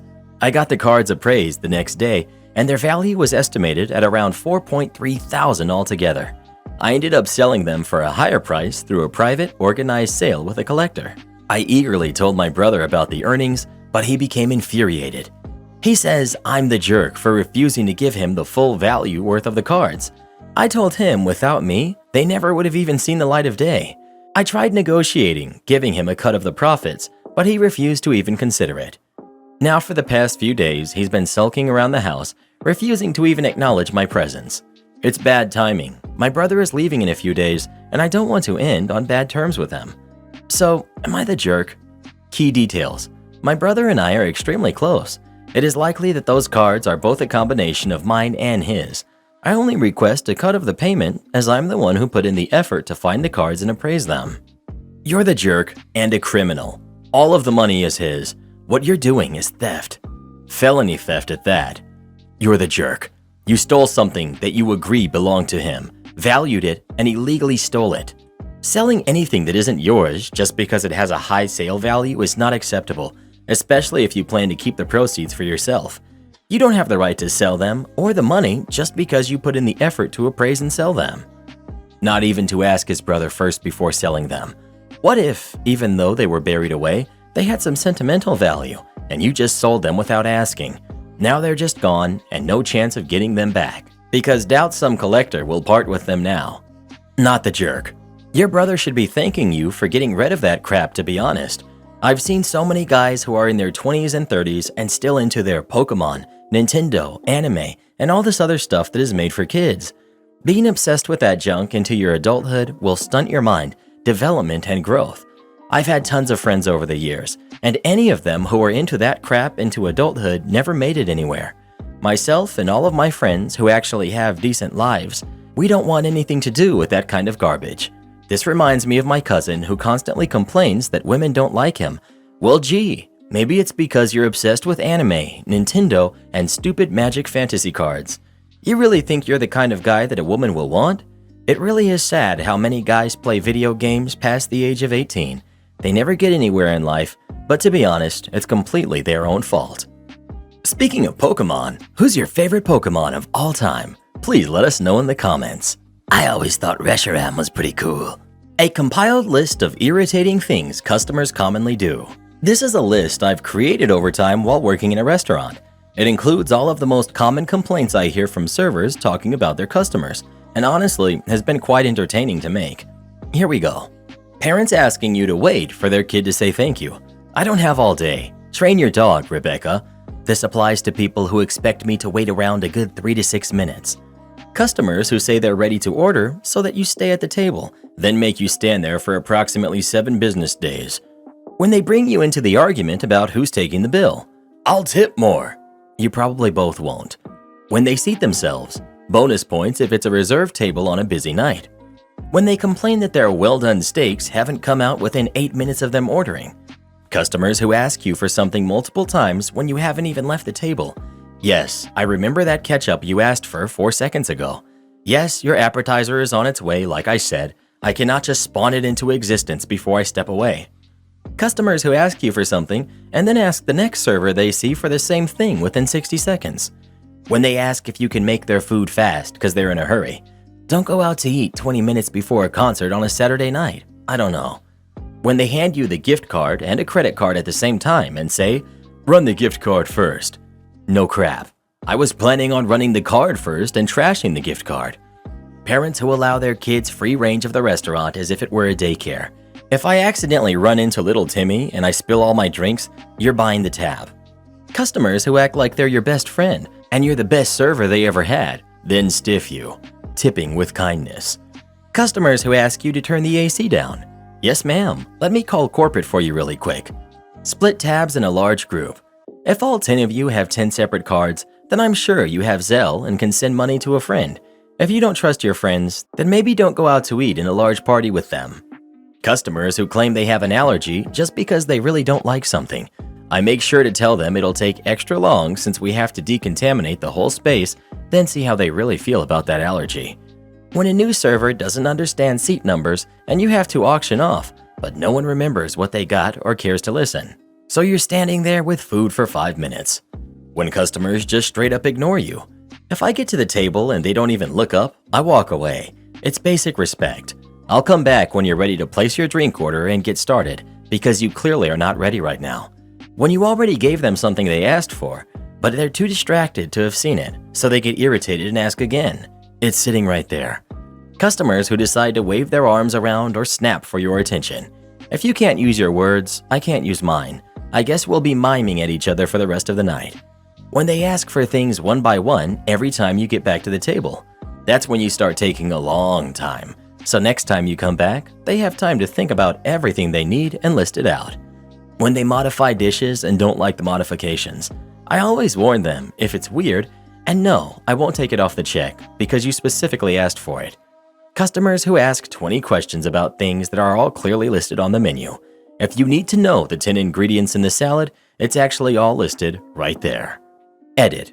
I'd like to add, for all the non-servers who got offended by this list, this is my internal thoughts. I feel like you seem to forget this. I don't go to a table and treat them like jerks, I just deal with it. Maybe you are the golden egg in a field of rotten ones and you actually will tip more. Hurrah, props to you. But when you work a job every single day and you get the same results from the same situations, you can begin to categorize certain things internally and have a general expectation of how they will play out. Thanks for your feedback. Am I the jerk for refusing to choose between my daughters? Husband and I have 2 daughters, Erica, who's 23, and Sarah, who's 25. Much to my disappointment, they've never gotten along. Even as kids, they were always fighting. I had always hoped they would grow out of it, but it just never happened. I've tried very hard to encourage them to grow together, as it was always my wish for them to be best friends and take care of each other when I'm gone. Nothing worked, and they seemed bent on hating each other. Some backstory. When Sarah moved out for college, she stopped talking to Erica entirely. This seemed really harsh to me, and I told her that. During this time, I grew closer with Erica as she was still at home, and Sarah seemed to want nothing to do with us. We were both hurt by Sarah's actions. When Erica went to college, Sarah seemed to make an effort to get along with her, and I was really excited. But something happened. Sarah said that Erica was bullying her and blocked her on her phone. Erica told me that Sarah had blocked her, so I texted Sarah, demanding to know why. Sarah said that Erica was name-calling and blowing up her phone. I told Sarah she needed to get over it, because family is family, and you can't just block family for no reason. It seemed very immature to me, and I was very annoyed. It's been about 2 years, and Sarah hasn't had a relationship with Erica since. Every time I see Sarah, I try to remind her that Erica loves her and tell her about all the realities of the situation, that Sarah is successful and Erica just gets jealous sometimes. Sarah always seems really upset when I bring up Erica and gets moody. Sarah is now getting married. At Sarah's engagement party, to which Erica was not invited, which really disappointed me, I told Sarah that Erica was happy for her, but it was hard for her, having her sister be successful like this. Sarah seemed annoyed and brushed me off. Since the party, I've been trying to get a straight answer from Sarah as to whether Erica is invited to the wedding. I brought it up a few times when Sarah was talking about the wedding and she ignored me. Eventually, she snapped at me that she hasn't had a relationship with Erica in many years and she didn't know why you would expect her to be there. I was horrified. In my view, Sarah's childish, vengeful antics have gone too far. You just don't treat family like this. Not inviting them to your wedding? My heart is broken, as I want them to take care of each other, and I still don't know why they refuse to do so. I want nothing to do with the wedding at this point. I'll attend, but I have no desire to help a daughter who treats family like this. I feel like Sarah is just asking me to pick between her and her sister, and I want nothing to do with it. My husband thinks I might be being a little harsh, but Erica agrees with my decision. So Reddit, am I the jerk for refusing to pick between my daughters by not supporting my oldest decision to not invite her sister to her wedding? Edit. Many people are asking what Erica did to cause Sarah to cut her off. I don't totally know. Sarah just told me that Erica was bullying her. Sarah sent me the screenshots, but that was many years ago, and I don't like getting involved in their fights anyways. Sarah is apparently also still mad about some things that happened when Erica was 16. A close friend of Sarah's passed, and I had to take Sarah to the funeral, causing Erica to miss a sports competition. Erica was really upset and said some terrible things to Sarah, but Erica was only 16 and didn't know better. She had never had a friend pass before. Sarah is apparently still mad about that, which I think is evidence of how she can be really resentful. He doesn't work here. We just want to buy our stuff and go. For reference, we've got me, we've got my best friend, and we've got the old lady who we'll call Karen. This happened a few days ago. So for starters, me and my best friend have been friends for a long time, since we were like 13 to 14. We're both the same age now, 19, and are thick as thieves. There is a grocery store near our neighborhood, and we frequently go there if the gas station doesn't have what we're looking for. So me and best friend walk into the grocery store. We needed marshmallows and something else I don't recall right now.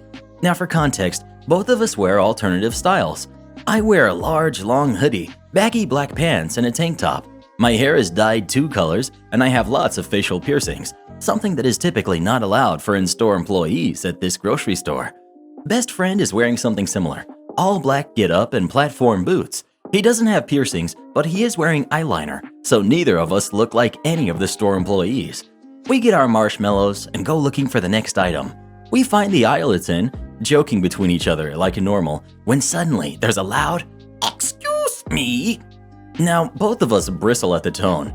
Being young, both of us having PTSD, so angry adults yelling at us is not something we enjoy. We both turn and look at what I can only describe as a textbook Karen. I'm talking dressed in athletic wear that was 2 sizes too small.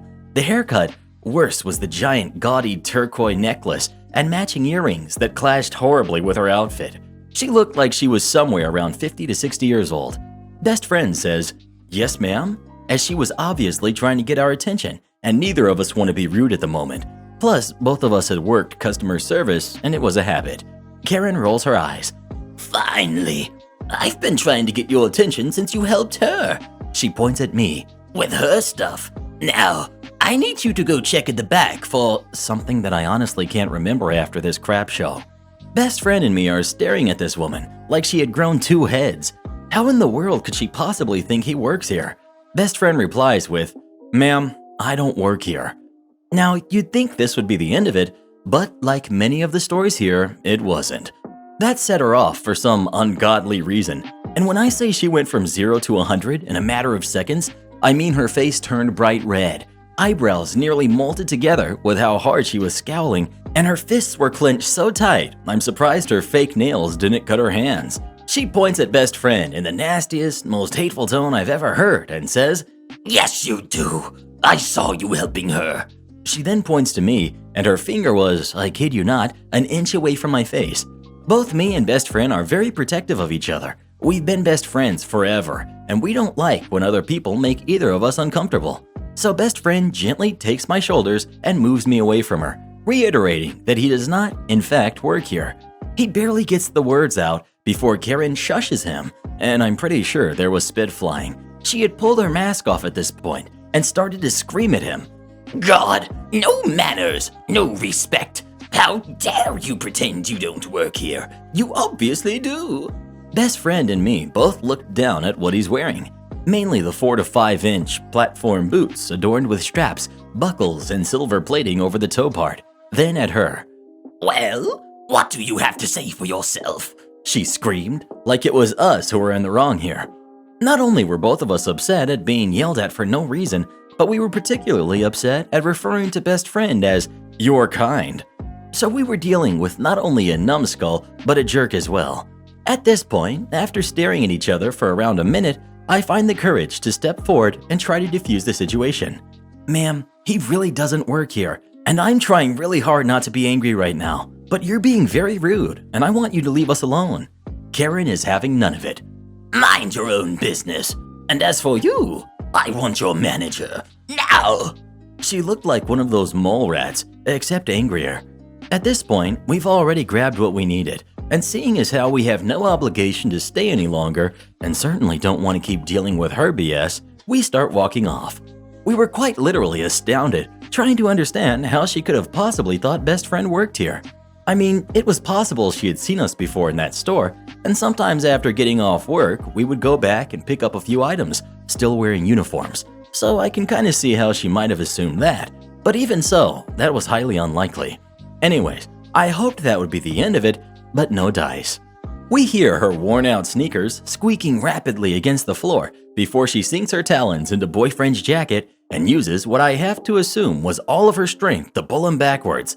Normally, in those boots, best friend might have fallen, but his guard was all the way up, having had to deal with much worse than this, and he was able to stick his foot out behind him and stop himself from falling. His boot, however, and mind you, his boots are made out of thick, heavy rubber that weighs a lot more than you'd think, landed on the front half of Karen's foot. She lets out an ear-piercing yowl that reminded me of 100 burning mice. Best friend is now visibly angry, and so am I. He turns around with a very heavy glare, while I immediately grab her wrists and yank them off of best friend. The moment I do this, Karen throws herself to the ground and starts screaming like she's being hurt. I'm sure somewhere during this commotion, an actual store employee heard all the screaming and yelling and the crashing of a whole Monster Energy can display Karen took with her to the ground, because one showed up around the corner and looked visibly dumbfounded. Both me and best friend are internally panicking because we both look like two kids who just pushed an old lady to the ground. I try to ask this employee for help. We'll name him Dan for expediency's sake. And I barely get a word in before Karen stands up, acting like she's been hurt. These two just assaulted me. She screamed in a very loud voice that made Dan cringe, along with me and best friend. I want him fired, and both of them arrested. Call the police. I turned around to yell at Karen, because at this point I was so angry at her, I wanted to put her into an armbar and get her back for putting her hands on best friend. But best friend stopped me and asked very calmly to speak to a manager. Karen was huffing and puffing, but she managed to continue her tirade. No, I want to speak to the manager. You don't get to speak to the manager. You are a piece of crap and rude, and I'm going to have you arrested. Dan had taken best friend's request and quite literally ran with it, and soon enough, there was a manager following Dan back to the scene of the crime. The entire time, best friend had put himself between me and Karen. The manager had an obvious customer service smile on his face and addressed us. Hello, what's the problem here? Neither of us even bothered opening our mouths because we predicted Karen launching into a loud rant. Sure enough, she instantly began to yell. These two assaulted me. He called me names, and I want him fired. And the police called. This is not exactly word for word, but basically she lied through her teeth. The manager looked at us, bewildered, as we helplessly stared back. Finally, he looks at Karen and calmly puts out his hands in the universal pose anyone in customer service knows as the calm down gesture. Ma'am, neither of these people work here. They're customers like you. This sends her into a rage, wherein she called best friend multiple names and insults me as she screams about how she wants the police called, she was assaulted, blah blah blah. Manager finally gets in a word and says he'll call the police, just as soon as he watches the cameras to make sure what happened. Karen's face drops, like she forgot cameras existed and turned pale once she realized how deep the crap she got herself into was. She quickly backpedals and tells the manager not to call the police. She has an appointment and just wants to go. I could see the look on the manager's face, mostly just his eyes. Everyone but Karen had their mask on, and I know he's probably realized by now, from her language and behavior, that she was probably in the wrong. So he turns to us and asks if we wanted to call the police, in a slightly unsure tone. I wanted to, but best friend says no, we just wanted to go as well. Karen looked relieved, which upset me even further, but we bought our items and left. The end wasn't as satisfying as I wish it was. I really wanted to get back at her for the way she treated us, but I'm sure karma will give her what she deserves. To this day, I still don't understand how she came to the conclusion that someone wearing a full gothic get-up was a store employee. I hope she didn't drive herself to the store. Her vision must be terrible. Do this next. Tap here on your screen to come see our new podcast playlist, where you'll find thousands of hours of the best stories you've ever heard. Or tap the one on the right. That episode is specifically just for you, based on other videos you've enjoyed the most.